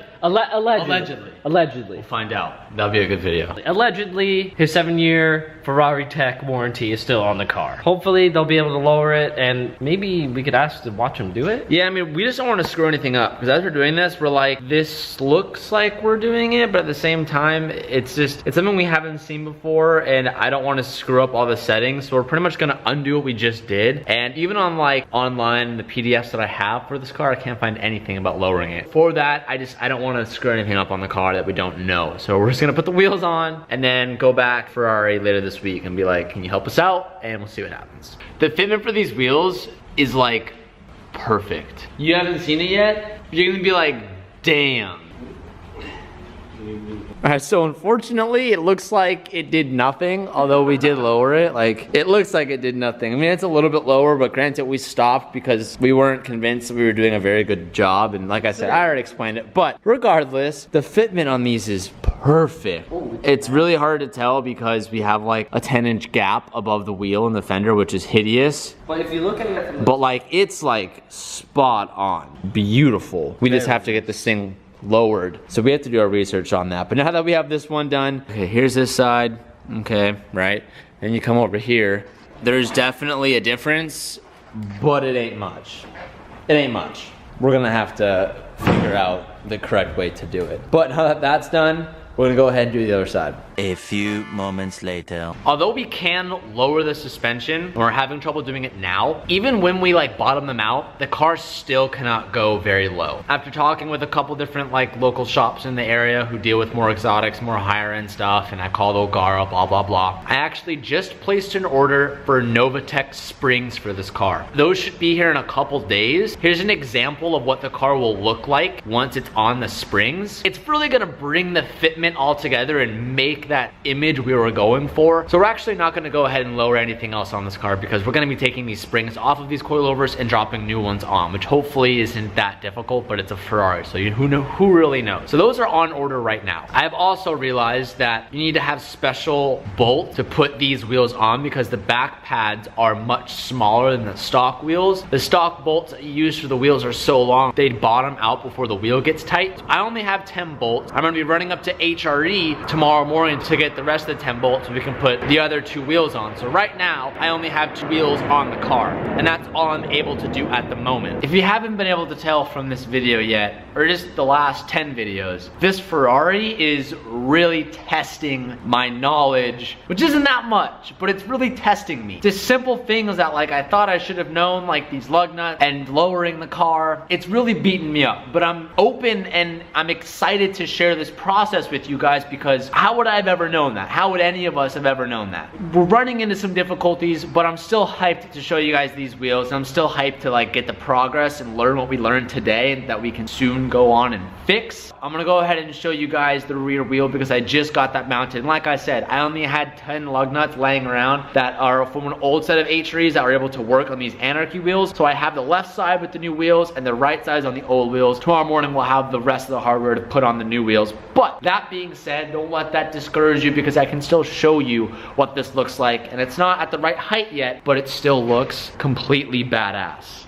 Damn, she's meaty. It's the meat section of the grocery store. You know, there's always other YouTubers out there that are like, oh, I got meat. You don't got meat, boy. We're the king of meat. We are the king of meat here on the channel. Hashtag king of meat. Comment it down below. 355s just fits absolutely flush and perfect, Cal. the biggest meat teeth. Dude, I got the biggest meat, hands down on YouTube. I got the biggest meat. She could testify to that. I have the biggest meat around. I have the biggest meat. Look how big his meat is, boy. This is my new meat. Wait, what's the meat? The wheels? Nice to meet you. Nice to meet you. Nice meat to you. We got fresh meat. Let's go ahead and lower it as much as we can to show them our meat. When we have the springs, this thing is gonna sit literally flush. And just look at that man. Look at that fitment. It's so good. And what's cool is when you take a step back as well, you're gonna see this a little meat poke on the edge. Just really makes the Ferrari stand out. Well, just a little bulge. Just it has a little bulge, Cal. Look, it's a steamroller in the back. That setup on a Ferrari is so badass, in my opinion. We do it on the BRZs, all the other all the other cars. Now we have it on the baller car. That's huge. That's massive. This has been a vision that I've wanted to do for such a long time, and it kind of matches these black side skirts too, which I haven't seen before. Huge shout out to Anarchy because these are gorgeous. And like I said, I love that you can like see through them enough. It makes these brakes look small. That's how big these are. These are also a staggered setup. Here's the new lug nuts that we have to run on the car, and here are the stock ones. Notice the length difference. We'll get new ones tomorrow and put the other side of the wheels on. Stock Ferrari bolts just got to go. I do want to mention, because I feel like we're gonna get some comments down below about this. When you put aftermarket wheels on exotics, and I've heard this from multiple people, a lot of times when you put non-proper size wheels on these cars, it is actually bad for them because it puts a lot of unnecessary stress on the transmission. I think it's mainly because like the wheel sizes aren't correct, and I don't know the science behind it, but I'm sure some of you guys will be able to chime in down below in the comments. These wheels are still within the scalable effect of the stock wheels, so these will not hurt the transmission. I'm not causing any unnecessary stress by doing these wheels. These are the proper spec for a 458. So just want to point that out there because I know we're gonna get some comments down below about that. But damn, how about this angle though? Sorry, I'm just like totally geeking. I love how big these wheels are. It looks so good. The wheel on the left side and then going to the right side, like this stock wheel is still huge. I think it's like a 285 or a 295. Let's find it here. 295. Even a 295 to a 355. Big jump. So while we're here, we're gonna make some progress today, and we're gonna be installing this really big under panel that's underneath the car. We still need to put this rear diffuser back on, which is over there. You can't really see it in this lighting, but this diffuser is like the whole like under panel of the car. And it's kind of weird because you can't take it off while the car is on the lift. There's like holes for it. You'll see it in just a second. But we're doing this now because we're gonna be racing a timeline here to get this car ready for Thursday. Like the big day this week is Thursday, because Thursday, this doesn't go to the Ferrari service. This goes to the actual Ferrari dealership. And we plan to drive it there. We need to get the new springs on, we need to button up the car, we need to replace a new line that I need to show you guys because something we did didn't work, which we'll get into that in just a second. But this past couple days has been just like a mental and physical fight with this car to kind of button up to get everything perfect. So we're just trying to like keep our feet moving and fix what we can fix, or right now we're trying to put back all the under panels of the car. And your boy is a genius, okay? You want to explain something to me? It's better to explain it while it's up. Hit him with the knowledge, Cal. Hit him with the knowledge. I gotta hit him with the problem first. That wheel well has to come out. What? Stop it. Oh, actually, You could bend it. actually, I don't think it comes out. No bad news. All right, hit him with the good news. So, you remember this weird vent that we were trying to shove in weird places? They could not figure that out for the life of us. But I do recall that the arrangement of hardware on this guy, and I look up here, where does that bolt into? What looks like that? This thing. It's a vent that takes air from underneath your car and cools whatever's back there. It's like the exhaust and just the motor's back there, but it literally just aims at the catalytic converters and stuff to do the exhaust up there. This is a beautiful thing. It fits like a puzzle piece, fits so nice. This one is one that we bought used, and it's a little bit beat up right here. Just a little bit of non-efficient aerodynamic science, but it's really fine. It's okay, but it looks good. Like that's the first time we got to put that up. It's really cool seeing how well everything lines up and how it pulls air from underneath the car. And as you can see to that one vent, it literally, once you got it in, it just fits perfect right here. So we just do we do bolts 1, 2, 3, and 4 on both sides, and then it effectively pulls air. And these were actually labeled exhaust vents, and we didn't know what that meant, but it actually directs air to the exhaust, which is pretty neat. It's pretty cool how they pull all that air. So really hyped on that. We just have to finish up some of this, get the correct hardware, and then we can put on our diffuser again, and it literally goes to these bolts, and then we'll screw into the back of this diffuser, or undersheath, whatever you want to call that. This tucks underneath the bumper like so. Something I just noticed is, as we were putting back like all the undercarriage and stuff on Thursday, although we just did an oil change, because we have like free maintenance due on the car, like I'm gonna take them up on that and I'm gonna have them do it. We don't have all the hardware for, we probably right now have like, No, what they're gonna see is hardware that's not supposed to be there, in there, and they're just gonna be like, what is going on? It's probably gonna be the shoddiest undercarriage they have seen. I'm okay with that. Like, I'm fine with that. But it's just as I was like screwing the stuff in, I was like, this is probably gonna be missing bit. Yeah, we're probably gonna be missing some stuff here towards the end because we just don't have everything. It's gonna take a while to build up all that inventory, but they're gonna come under it and be like, whoa, whose 458 is this? That doesn't look right. That doesn't look right. Whatever that is, that's not right. No, that's right. We just need the No, what hardware I'm for saying it. is that they would say. That's Yeah, they're gonna be like, that's not right. That's not right. You're missing. I'm okay with it. Just a funny thought I was thinking about as we were doing this.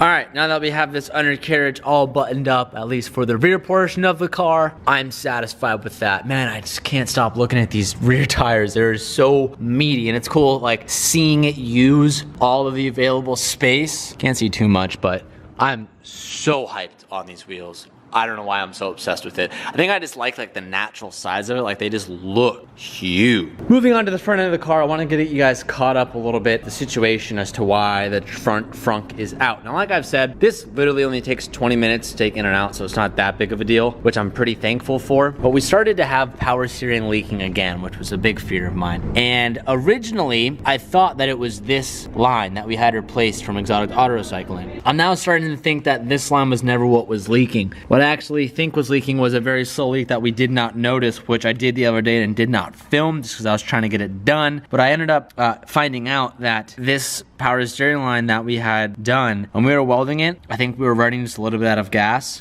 And I believe that this weld has a small pinhole in it somewhere. After double checking and resurfacing this banjo bolt plenty of times, we still get a small leak out of here. And I've actually discovered that it's coming somewhere from this weld. It's not coming from this fitting. It's not coming from this fitting. It's not this line, but I think it's this little weld fitting that we had done on the car. So unfortunately, it's not holding up. We keep having a power steering leak, so that's why I pulled this thing out again.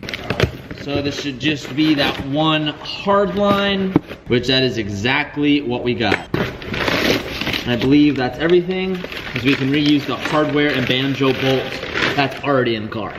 First thing we're gonna do is loosen this 20 banjo bolt. We're gonna crack a little bit. I have this little cup to hopefully catch all the power steering fluid. Hopefully it doesn't exceed what we got here. And once I have this completely off, we're gonna reach back all the way to the top of the pump back there, and we will release that, and then we can throw in the new line. I am the only one here today that is working on this, so camera angles might be a little bit limited, but I'm gonna do my best to kind of capture as much as possible.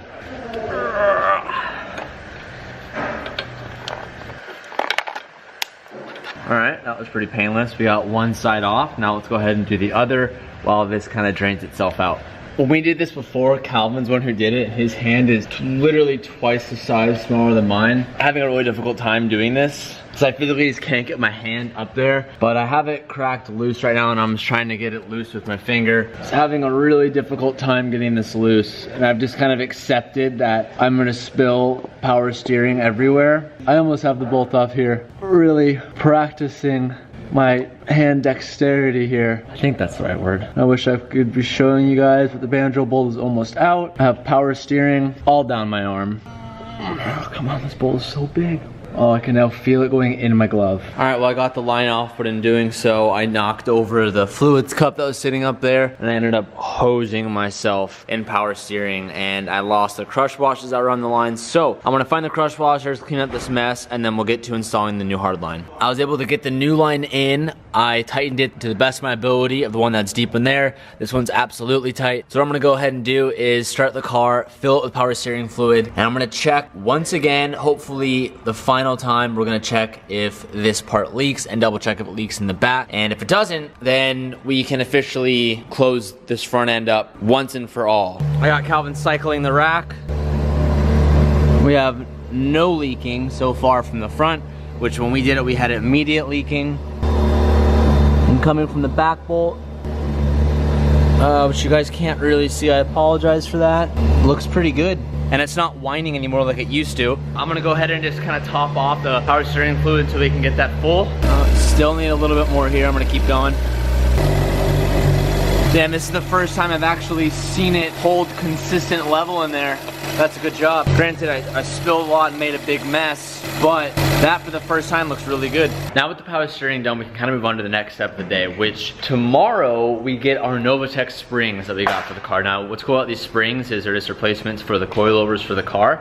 So from what I've kind of been able to find out online, and I guess we'll really find out today, I think we can remove these springs while they're on the car. If not, we'll have to remove the whole entire coilover assembly, which wouldn't be the worst thing in the world, but we're trying to do this as easy as possible. So we're gonna get the car to the next following step as if we had the springs tomorrow, so we can kind of expedite that process. And like I said, Thursday is our do or die day. We're trying to get the car to Ferrari by Thursday. And then right now that considering our power steering is working and not leaking, the only thing stopping us is the alignment that we're gonna get ready for. So we're gonna go ahead and slowly try to take these springs out. Hopefully it's as easy as I think it is, but we'll find out. So good news, we were actually able to get this out pretty simple.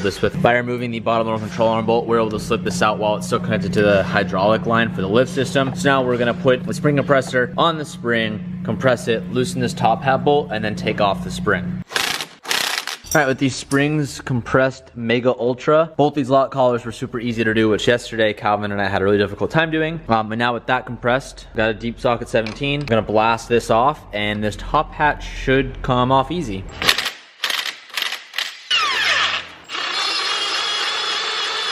Once we got towards the end, Calvin realized that we needed to use the monkey wrench and grip the shaft as we pull the bolt out. And now the top hat, shit, has successfully come out, and I just dumped everything on the floor. Good job, Tej.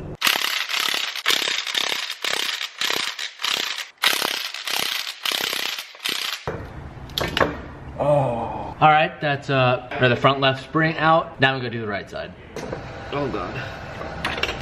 Fronts are completely done. Now we're gonna do the rears. All right, so the rears are very, very, very easy. We have two bolts at the top. We have one on the lower control arm, and then it's simple. The whole thing just comes out, and then we just gotta do the spring process. And it's done. Super easy. What did I tell you about how easy Ferraris are to work on? We have all the bolts off. Just like that. 10 seconds later. Yeah. Literally 10 seconds I didn't later. film it, but it was literally 10 seconds. This side mount suspension design is on the front and the rear, and it literally makes this job so easy. And if you, like, for example, if you had like the Supra or the BRZ, normally on a coupe car, the top hat bolts are like, you have to take apart the whole entire trunk, take all the fender liners off, and like reach all the way in the end and take off the top bolts, which is a pain. And with this top hat, it's just two bolts and it comes out right on the side. Super easy. I love that. Oh, it's so cool. It's so cool. It's the easiest car I've ever worked on besides the beers. You don't have to like jump on the hub or anything like that. It just like simply falls out. So now we're gonna do the spring compressor on this, take the spring off, and in 2 seconds we're done.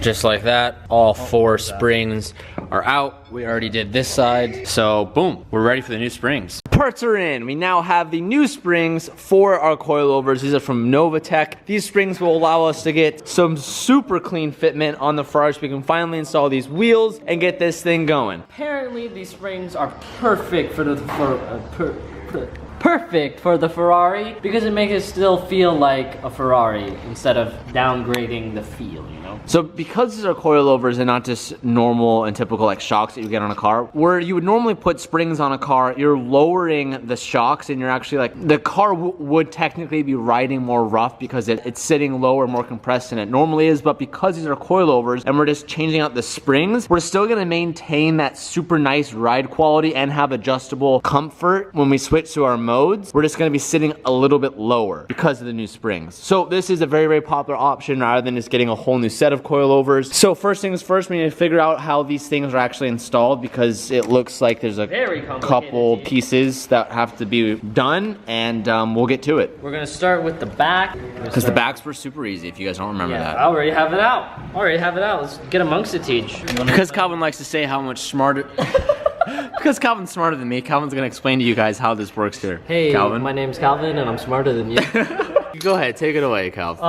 We removed this lock collar, which is the bottom hat of the bigger spring that's sitting over there, and we replaced it with whatever they gave us. We kept the bottom one so it locks. If you don't have that, your car can lower spontaneously and you'll lose your rear diffuser, and Ferrari rear diffusers are expensive. I interrupt this program to let you guys know that you're probably about two minutes or so into the video. So I want to let you guys know that by the time you're watching this, you probably have like, it's probably happening right now. Calvin is doing a 24-hour live stream on his Twitch. I'm gonna put all the information up on the screen, so either by the time you're watching this video, it's already happening or it's about to begin. The link in the description down below will be Calvin's 24-hour live stream. You guys do not want to miss that. It's down below. We're all gonna be there. It's gonna be a great time. The instructions came with minimum height requirements for these springs, so we're just taking measurements right now, getting a 22 centimeter gap, and that will be our ride height. I think we might have to raise it just a little bit because our wheel sizes are different than what theirs are, but we're just putting these springs together. What really matters is the bottom spring, and this one goes on top with this new little pillow bushing, and then it just goes all back together. What we learned a couple days ago is that the front really has no adjustment. When you lower the front with the coilovers and you raise it, like your max height difference, pretty minimal, really doesn't do anything. And with these springs, you have a centimeter of height change with these springs. So basically what I'm trying to say is when you install these front springs in the car, it just gets dumped. It goes as low as it possibly can. Like, we are actually going to be setting our coil height as high as possible to max with these springs to give us a height that will literally barely fit. The tire's almost going to be tucking if our math is correct. So it's pretty much the full send up front. And the rears, we did our math, our height should be like pretty good. We're going to have an aggressive stance 458 after this. I'm super excited. Just like that, we have all the springs on. And before we tighten everything down completely, we're going to go ahead and throw the wheels on, check our fitment, make our measurements, and see if we need to adjust anything. But Front is full send, that's all we got, baby. yeah, the front is a full send. You only got lower. You can only go down on this elevator, Tej. Yeah. All right, let's put these wheels on and get to it. Moment of truth. Calvin and I's guess is that the car is going to be too low, that the Ferrari's going to stay on the lift, and we're probably going to have to like jack the car up and then get it off. But hopefully not. Calvin, bring her down nice and easy, brother. Yup, keep her going. I think we're still on the lift. 100% still on the lift. But I mean, so far, dude, that looks pretty good. I'm happy with that. That front still needs to come down. So we need to find a way to jack this car up, which probably to you guys doesn't sound like that annoying, but there's no frame rails on this car, so you can't just jack up a side. All right, stand by as we figure out a way to jack this car up when it's on the lift. All right, with some smart thinking of some wood blocks, we have our fitment. I think this is pretty close. We have different heights on different wheels. They're all pretty close. So this is kind of what we're looking at here. And yes, the suspension has not settled because we haven't rolled it back and forth, but this gives us a pretty good idea of what we're gonna look like. With the rear, one thing that I really do not want to have to deal with is a bunch of like rubbing. Although they are super big tires and they are super wide, like you can always kind of expect a little bit, but I'm trying to avoid it as much as I can with getting the best look that I can.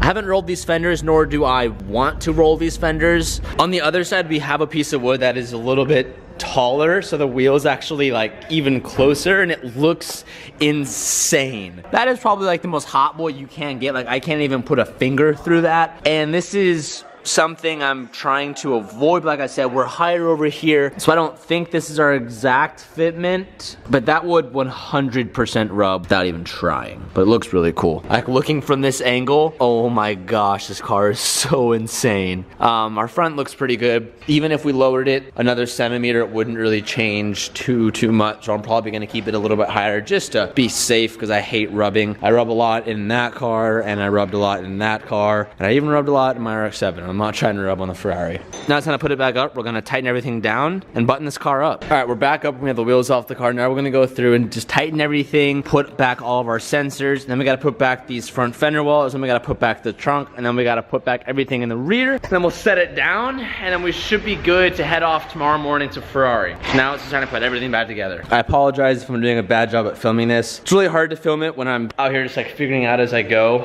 and just trying to keep concentrated, but I wanna keep you guys updated. I have all all the fender liners in the car, front and rear, and I just put the fronts together for the first time. These are brand new, these are reused, but the whole of the right side is all brand new. Everything went together pretty good. I'm missing probably a couple pieces of hardware on both sides just because I don't have the bolts that are necessary, but like what's cool about these fender liners is that like once they're in, like it's so perfect to the underside of this car that you don't even need hardware really. Like the hardware is there, but like it's and doesn't move when it's in the car. So I have both those on, and I'm trying to do the best job that I can because when I go to Ferrari tomorrow, I don't want them to look at it and be like, ooh, this guy's car is a piece of crap, and like black flag my cars. I kind of told you guys about if you're updated with the videos. But all of these are in now because these front fender liners are in. We can go ahead and start putting in the front cowls and the front tub for the last time. Oh, she's looking like she's done. I just got a couple screws to each. Kind of. This is the most done we've ever had the car.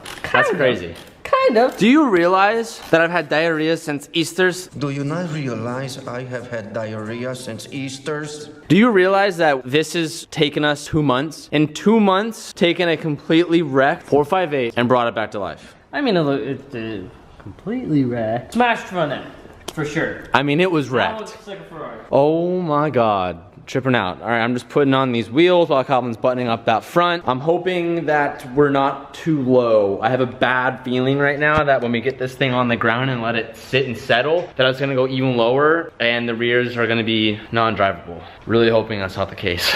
Last but not least, we have to put back the remaining 3 undercarriage pieces. This is actually the first time we've actually mocked this up. This one's super simple. That one just literally goes wham right there. And then we're gonna have 2 corner pieces that kind of fill up the front end of the car. And that was the big piece that we hammered off. Yeah. Yep, remember that? If you guys remember in the beginning of the video, there was this weird bracket right here that was just in the way. It doesn't explain these ones though. That might go into those. Whoa. All right, boys, moment of truth. We are going to back this thing off of the blocks, get our real first kind of look to see how low this thing really is. The car as of right now is completely buttoned up. There's no loose ends at all. So hopefully we don't have any little weird issues right now. We can call it a day.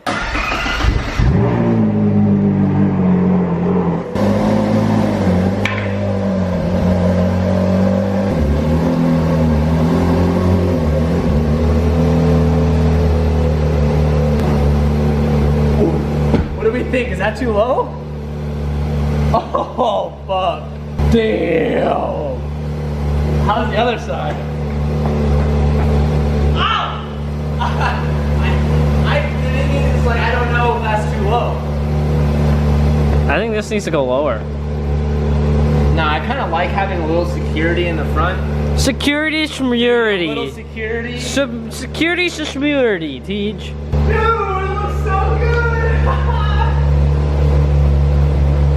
We did it! Nice! High five. We did it! Oh, fuck. I don't know, we don't know how gnarly, like, it's gonna be in the rear. Like, I don't know. Do we raise it? No. Or do we drive it like Drive that it like tomorrow? that. Just What if we hear it and shit? If you hear a rub, then you know we need to raise it.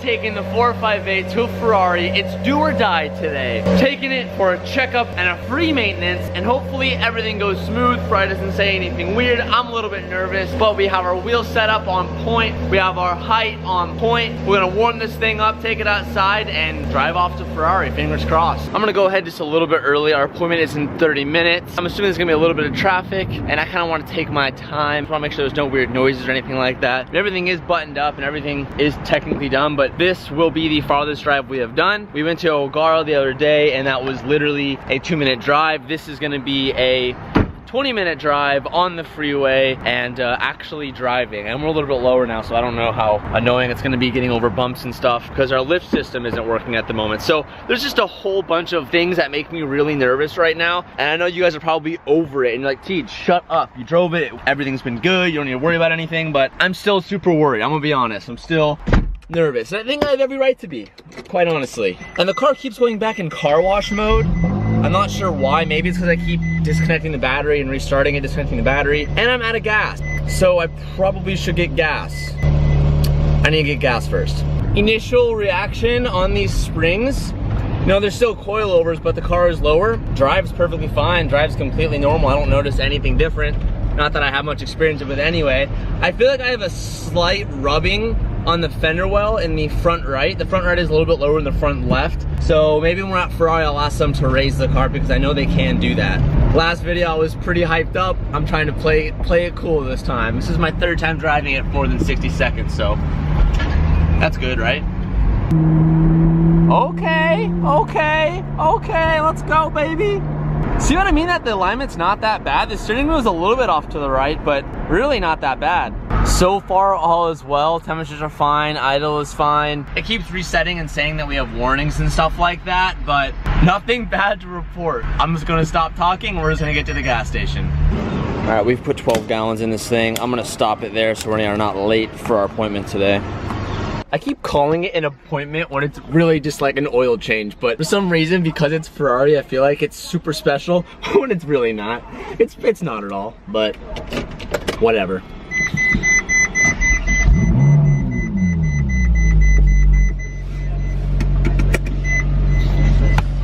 Okay, let's beat it. First freeway entrance, dude, the car handles so amazing. And I'm not even like driving wild, I'm just driving it like a normal car and it's just so planted. I wish I could describe it to you guys.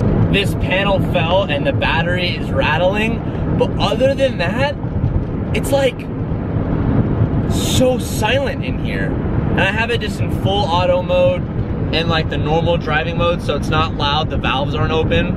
And it just cruises and everyone is like staring and giving thumbs up way more than any other cars. Even like all like the wide body stuff and the loud crazy stuff. I mean, this car, just because it's an exotic, you know, people have some like, you know, weird respect for it, but it's pretty awesome. It's pretty awesome. I'm gonna angle this shit here.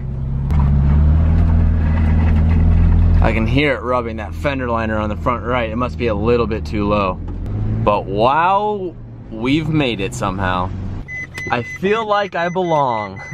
All right, well, I just parked outside the dealership. I'm not sure where I'm supposed to go, and I need a quick pick while we're out here. So we're gonna shut her down, go inside, and see what our next steps are. So let me give a brief little overview here. The reason why I'm a little bit sketched out is because I have some maintenance that it's free that I get to get done by a Friday. That's why I'm here. But I was told that if Ferrari sees your car and they see that it's rebuilt or whatever, sometimes they can like flag your car and be like, oh, that's rebuilt, we're not gonna cover that car anymore. And I do not want that to happen with this car. I'm just a little bit nervous of how they're gonna act when they see it. I have no idea. So I'll relay the information as I get it to you, and I'm pretty sure I can't film in there, so we gotta respect that.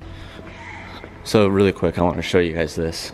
Right here is a 2014, I believe, a 2015 458, has 4,000 miles just like our car, and it's like a base spec, doesn't have all the carbon options and whatnot, but they're selling it for 224. And ours is the same model, same exact miles, but like way higher spec. Just interesting to see like what ours would be going for if it wasn't crashed. Anyways, let's go find where we're supposed to go. One eternity later.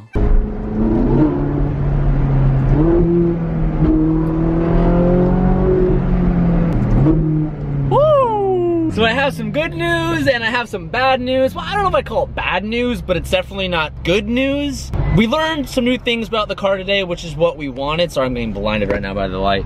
We learned some valuable information today. We definitely need some more work done on the car, but we're gonna drive the puppy home. We're gonna enjoy it because we got the green light that the motor is good, all that stuff is good. Like I said, I'll dive into it once we get back home, but let's enjoy this drive a little bit, and then we'll go through and we'll talk about this stack of paperwork that I just got.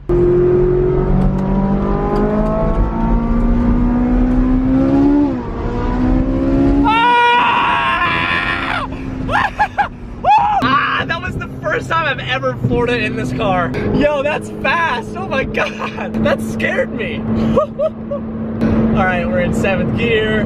Drop it down to 6th, drop it down to 5th, drop it down to 4th. Oh my God, this transmission is just gnarly. It's just like bing, bing, so fast. I have it in race mode, so the valves are opened up right now, and it's a little bit louder, tighter steering. Yo, I can't believe we're in this car right now. I cannot, not even that, I can't believe that it's actually ours. That's what's mind-boggling.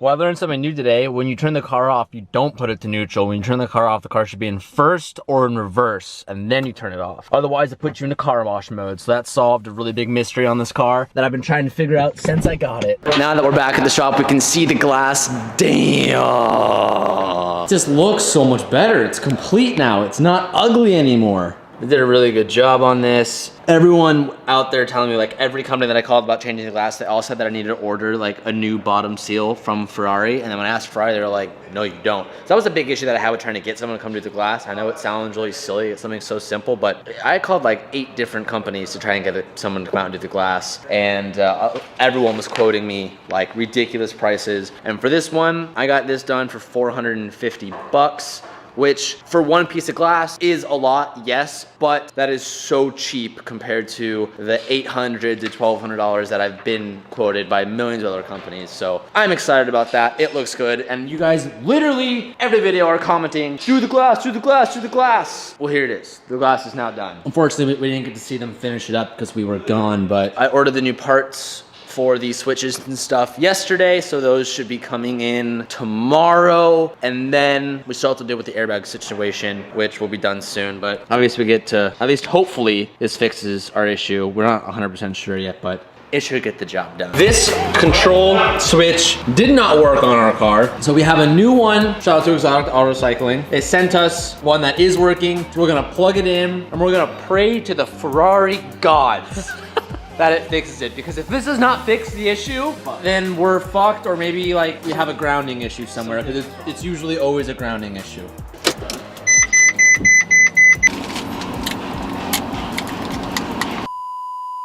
One eternity later. I have some really bad but good news to tell you guys, and I feel like an idiot.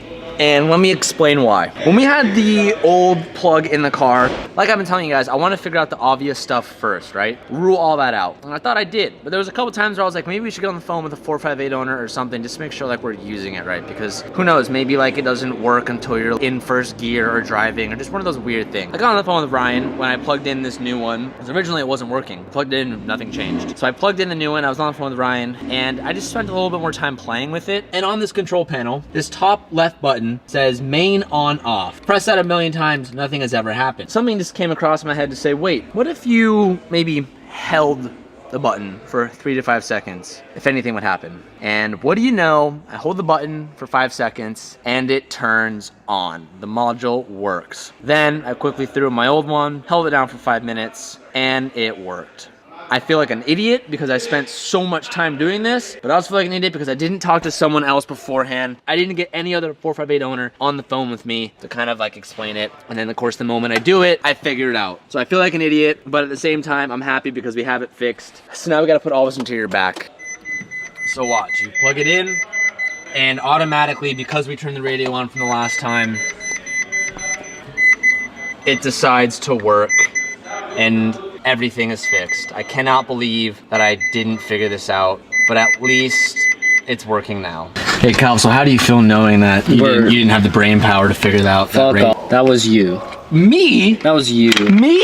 You. I looked at it, I was like, yeah, okay, so the thing is, I did hold it. I held this one and this one. Not that one. I didn't go through all the button. I at least held the menu button and it didn't do anything. It's like, oh, it's not that. But I guess holding the main did it. Makes a little bit more sense. So I'm gonna start putting all this stuff back. Colin's gonna start putting all that stuff back, and then we're gonna tag team this glove box. And I mean, honestly, after this can be, again, another final assembly on the interior, because we have literally everything taken out of this car. Sucks to do this a million times, but like I said, I'm just happy it's working and we figured it out, and it's not something like super, super bad. Because I've done it a million times, I didn't show us putting back together the car because you guys have seen that enough. We fixed a lot of stuff today, a lot of progress, a lot of just hours logging on this car. Calvin also somehow like Einstein the glove box back together. Before it was a little bit, it didn't fit exactly how it was last time at Calvin. Figured out that there was actually adjustment points, so that's why I wasn't fitting going back properly. So we got that back in, got the whole front bumper back in. We re-put together the whole entire car, and we still have to get the airbag thing cleared and some little issues like that and some sensors that we still need to kind of chase. But I'm not mad right now. I'm just like, I deserve to drive this car. Like, this car is fundamentally healthy to drive, and although I might have some random little warning sensors, I'm not gonna let that stop me tonight. So we're buttoning this car up right now. I just put both the wheels on, I'm gonna lower it down, and we're driving this car home for the first time. All right, boys, this is it. This is our first ride home. Oh, hell yeah. I think, boys, I think her name is Kylie. I think it's Kylie. This feels right when I call her Kylie.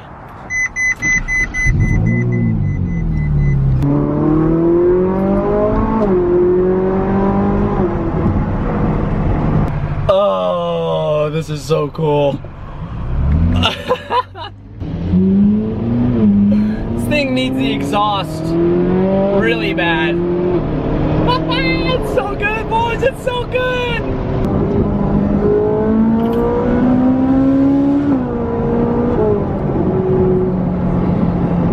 The front lift makes that so easy, bro. Put that back down. Oh, boys. Well, we made it. That's so good. How did that just happen? We made it home. The one thing that this car is desperately missing right now is an exhaust. Even with the valves open and in race mode, it's pretty quiet, and the downshifts just aren't as crisp as they should be. And we have that Army Tricks exhaust, which I am planning on putting in. I just haven't had the time to do it yet, and I kind of wanted to get all the small stuff done first, like, I don't know, alignment, before we went ahead and put an exhaust in.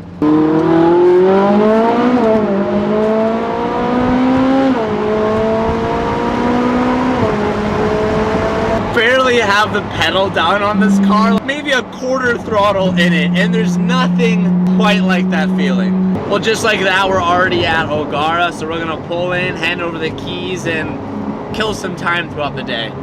3 hours later. Can you move it along? I'm all out of time cards. This Rolls Royce is one of the biggest sedans I've literally ever seen. It's literally just as long as the truck. Like, it doesn't show up on camera, but it's literally just as big as the truck. Front tires are 255, 45, 22. Jesus. This is the first time I've ever seen my car rolling before. I've never seen anybody else drive this car but me. This car will finally drive straight. Put the windows down. Let's enjoy the little cruise on the way home. And we gotta start diving into the 350 because we need to figure out what I broke on that car, if anything. And I wanna kind of fix up the body kit and stuff because some of the rivets popped out, and I just wanna doctor that thing up. I don't want that thing looking like crap. So we're gonna get home, enjoy our drive. Gonna put ourselves in race mode, take it out of auto, and have a little fun. There's a beautiful 570 in front of us. I love that car. I'm gonna exit out this way though. This road is so bumpy, oh my God. But on that note, as bumpy as this road is, there's no rattles. I had one mid rattle under the dash, but the last time we took it out, we ended up finally clearing that cone, or we ended up clearing the rattle. So that was good. What am I doing, dude? I'm scared of heights, dude. Teach. I'm shaking, dude. Why'd you bring me up, dude? Oh, man. I'm gonna die. Ah!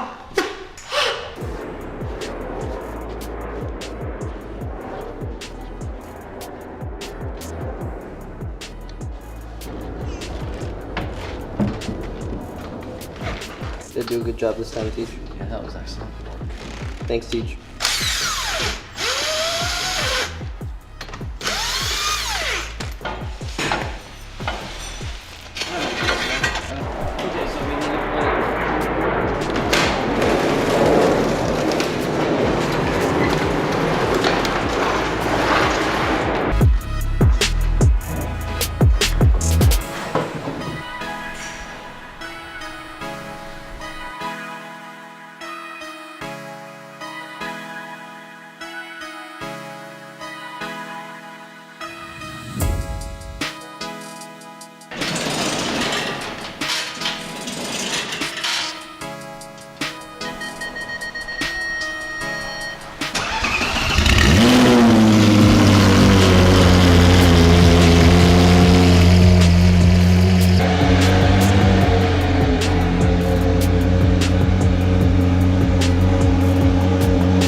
wash it real quick. Give her a good rinse.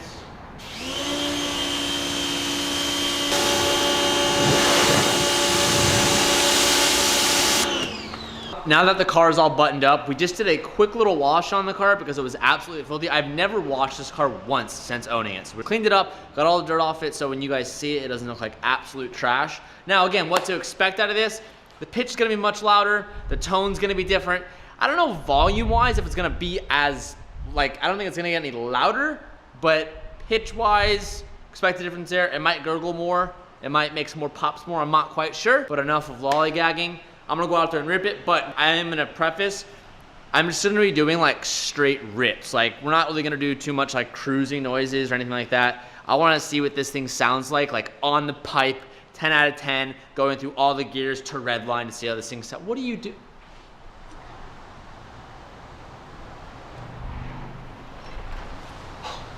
You might need to blur that a little bit. We're just gonna send it and see how it sounds.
Everybody get your last looks. Oh man, it looks so good from right here. Fuck. Disappointing. Red is so Ferrari. It is. And at one point in my life, I said I wanted to own a red Ferrari, and I did that. I accomplished that. But let me explain to you why, Dan, we're doing this. And I'll explain to all of you guys out here. I'm gonna quickly put the front end of this car under a microscope and kind of explain why I want to repaint all of it and why this is all temporary. So for one, if you look right here, kind of, you can focus. There's a couple blemishes underneath the wrap. I mean, by all means, the fenders aren't perfect. It's a little rough right here. If you look at this front bumper, this right here, you can kind of see it's not in perfect condition. There's a bunch of blemishes everywhere, and more so on this side. It's not perfect either. This is where we did all that Bondo work. So for one, I want all that to be perfect, and it's not. I want to fix this side skirt. You guys already know that. And I just want to make this car 100% perfect so that when I do sell it or trade it or do whatever, I can get the most value out of it. So with that being said, this thing is about to get stripped by me and Dan. As always, shout out to Premium Auto Styling for doing this. They knew that I was only gonna keep this for a couple months. I appreciate them wrapping this, knowing it had a short lifespan. But enough lollygagging, enough stalling, and let's get after it.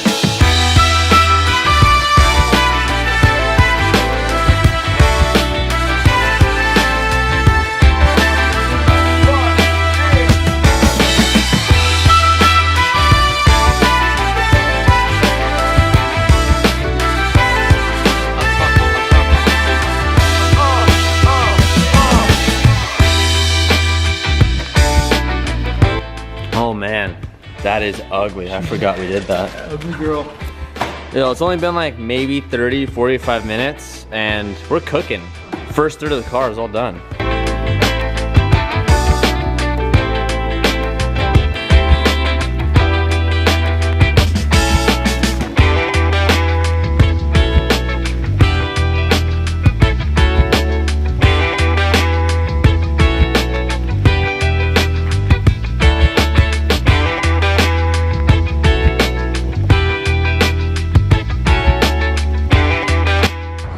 Boys, look at this. The white looks so good.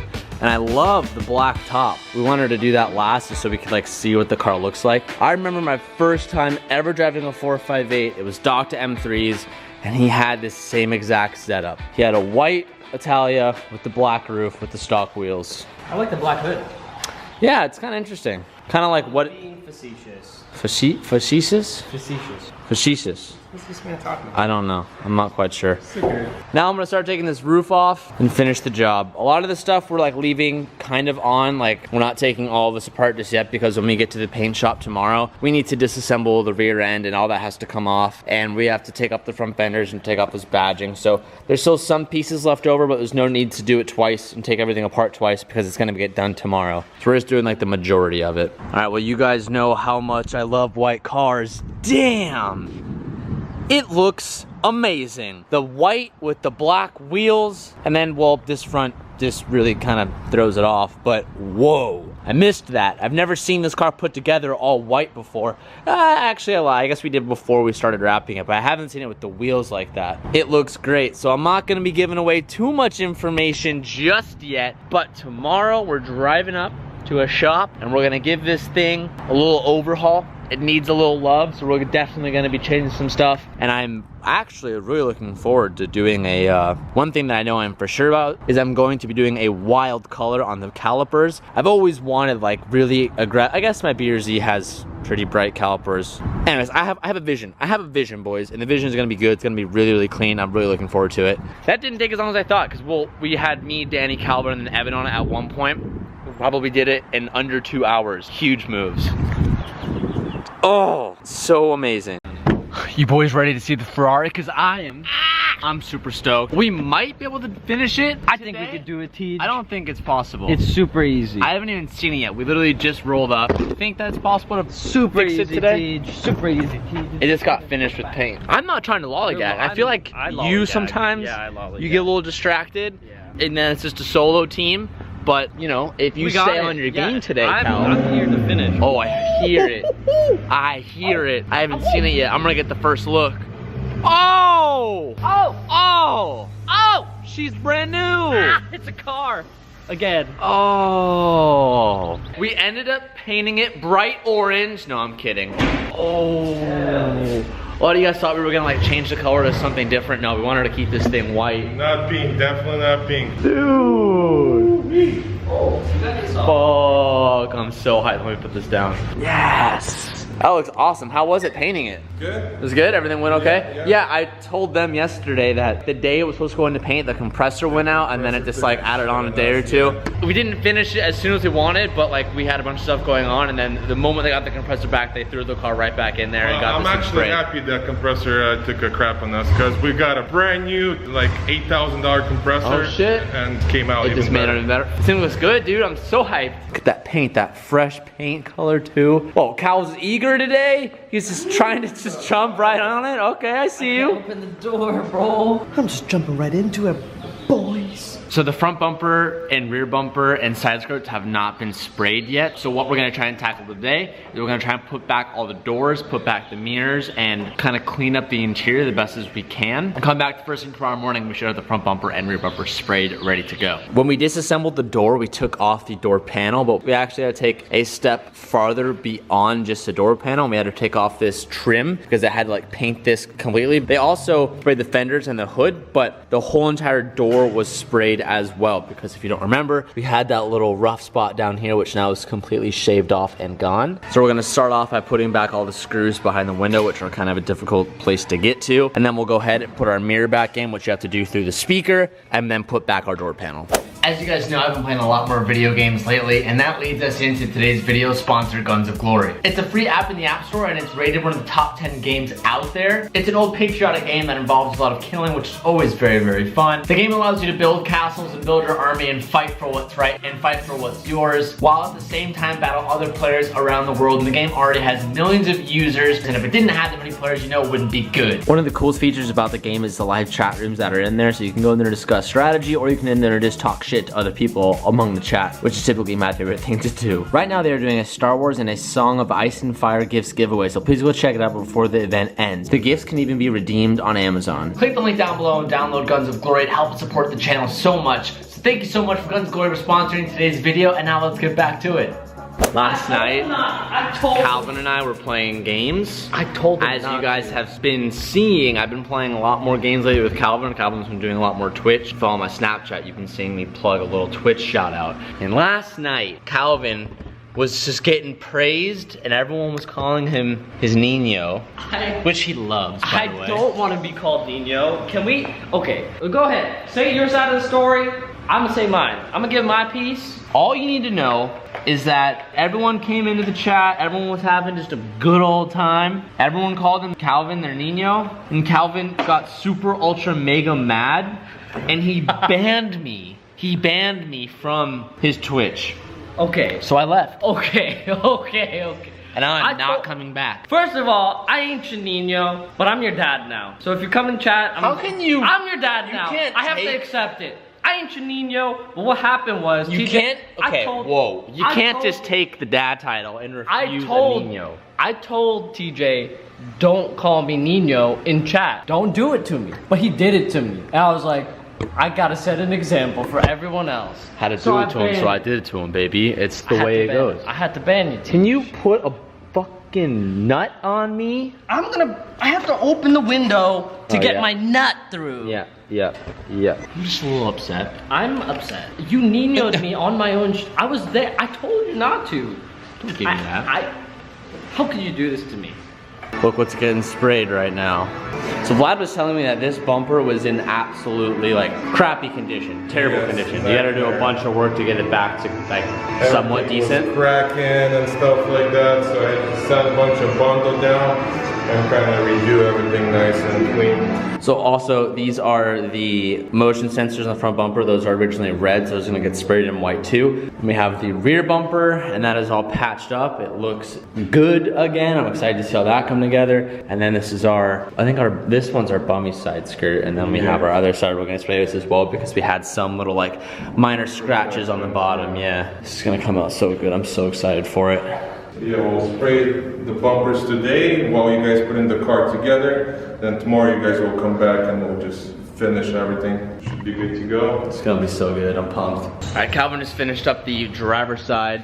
Now he's gonna go and work on the passenger side. I'm an idiot and I ripped off this little plastic portion that sits right here.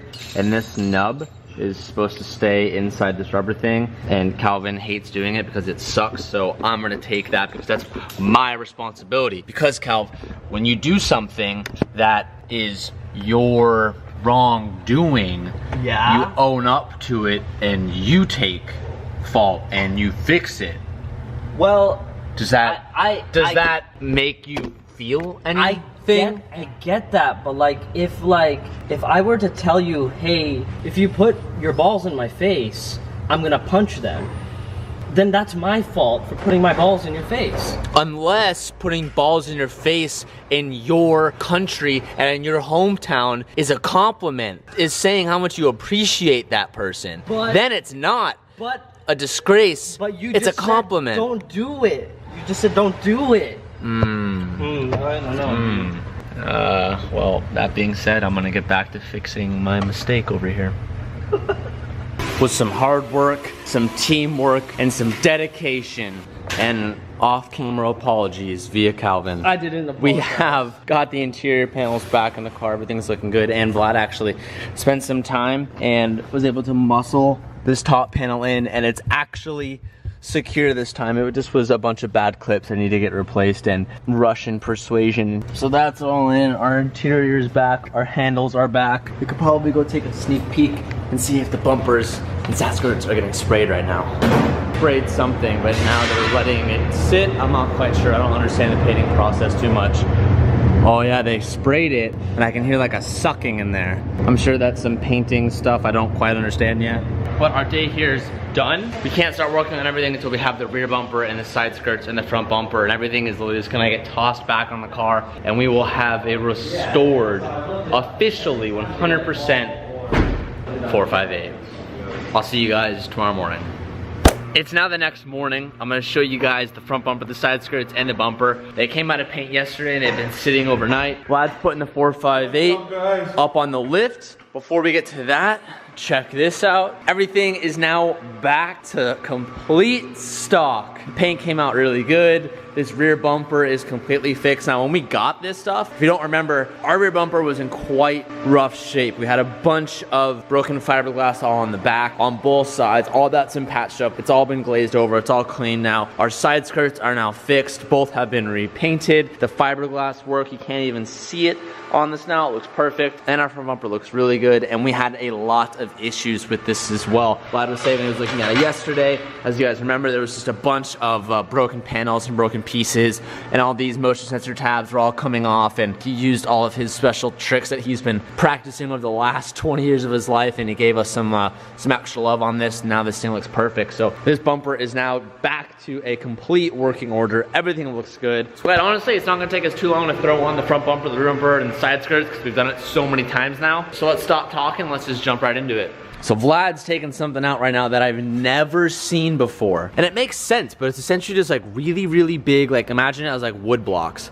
But we're gonna put both these in the front, and we're gonna lower the car so it's off the lift, so the car is just suspended. And why that really makes a big deal for us is because when the car's on the lift right here, you can't attach the side skirts and you can't put on all the annoying like underpaneling on the car, and it just makes a really big annoyance. You have to put the car on and off the lift just to put on individual body panels. This is such a simple thing, but I've never seen that before. Yeah, they came with a frame machine, so. Oh. But Car O-liner. Everything underneath, all the shields, this is the only way you can do it. That's smart.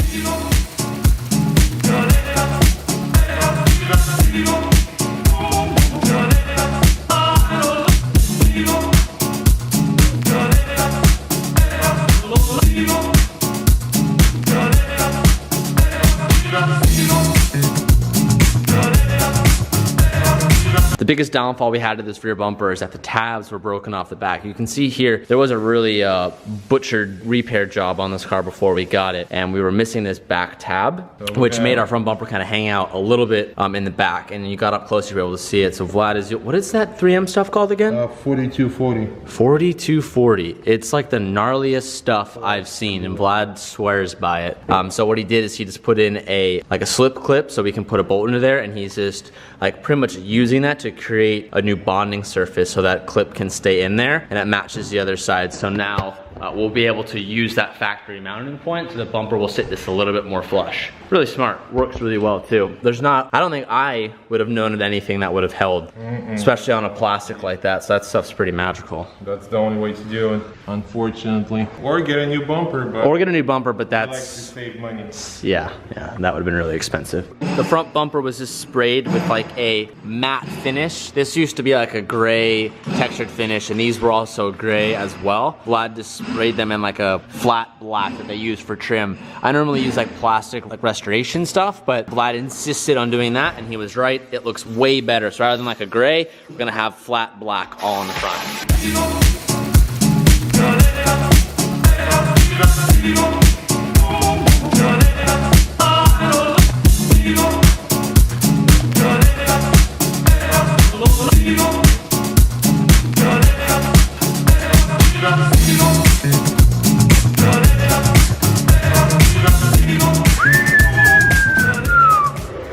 It's looking good, boys, looking good. We're about to throw on our front bumper. Everything else is mounted on the car except the fender wells and obviously the front bumper, and then all like the cowls and stuff. One thing that we didn't show you guys during the building process is, one, I saw a lot of comments that we weren't painting the yellow frame rails underneath the car. The reason being I didn't paint the yellow frame rails is because we would have had to take off a lot more of the car. We would have had to strip the whole front end down to just the beams. When the cowl wells are on, everything is covered. When you have everything up, you won't be able to see anything. We didn't go ahead and do that just because it didn't really matter. We have this red bracket here from a red 458, the one that we kind of sourced our front end from. And on this side, we didn't even have a bracket. We just kind of left it loose and we only had 2 mounting points and it held up pretty good, but wasn't 100% sturdy. Vlad in like an hour just fabbed up this little bracket and shot it in black. And honestly, looks better than the OEM piece. So now we have that fixed up. So everything is pretty much all dialed in and we're ready to throw on the bumper.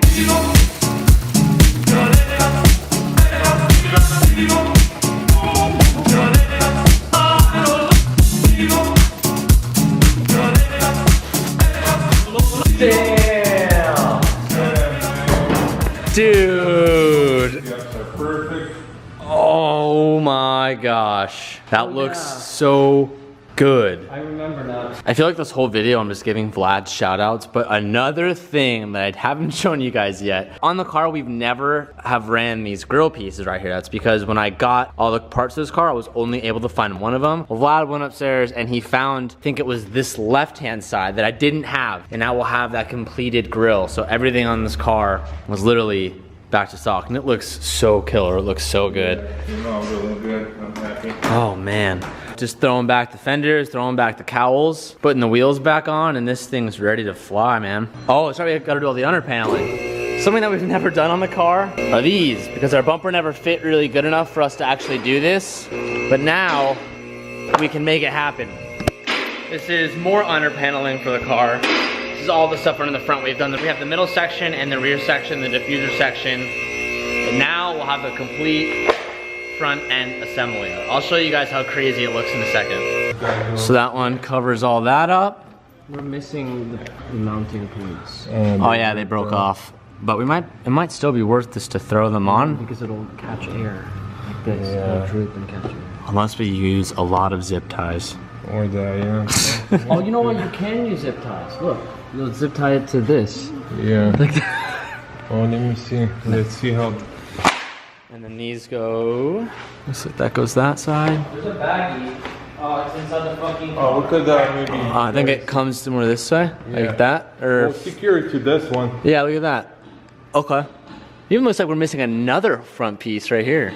No, it just goes underneath. Or that goes on. Does it go under? Yeah. Oh, you're right. You're right. And then that covers the front fender piece. We did it.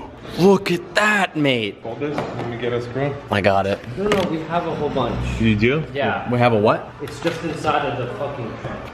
Great. Everything is finally completed. The only issue we have is because we've never had this on the car, we don't have hardware for it. We're gonna be digging around. Yeah, we'll be digging around. We'll be mismatching some right now, but the arrow underneath is fully complete. I don't know what this is for. I don't know if there's like another like lip that you can get, or maybe this is just for bigger hardware to hold the front of the nose. But the bumper's already insanely secure, so I'm not quite sure what that's for. But it looks really cool seeing all this finally completed and buttoned up together. It's a big moment, Cal. Oh, it's a big moment, boy.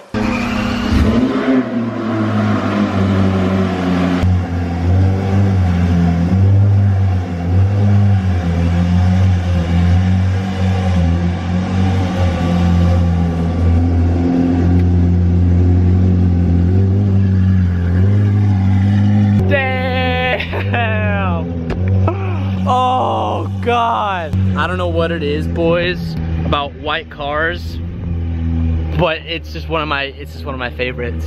And this white too is like a really creamy white. Oh, dude, it looks so hard. God damn. God damn. Well, Calv, God damn. we did it. Job done. Getting a full walk around now while it's outside. It's just, everything is just perfect now. Like every little gap is good. We came here just for the paint job, but with the help of LNC, they literally just fixed up every little issue that we had. We learned a whole lot. Huge, major shout out to Vlad. Vlad put in like so much extra work just to kind of help get this thing perfect before it left here. Kind of can't believe it's finally done. It's complete. Like the journey has been made. We bought a wrecked 458, not knowing anything, and in the journey, we fixed it, built it back, repainted it, put it 100% back to original state. That was a fun journey. I can't wait to see what's next.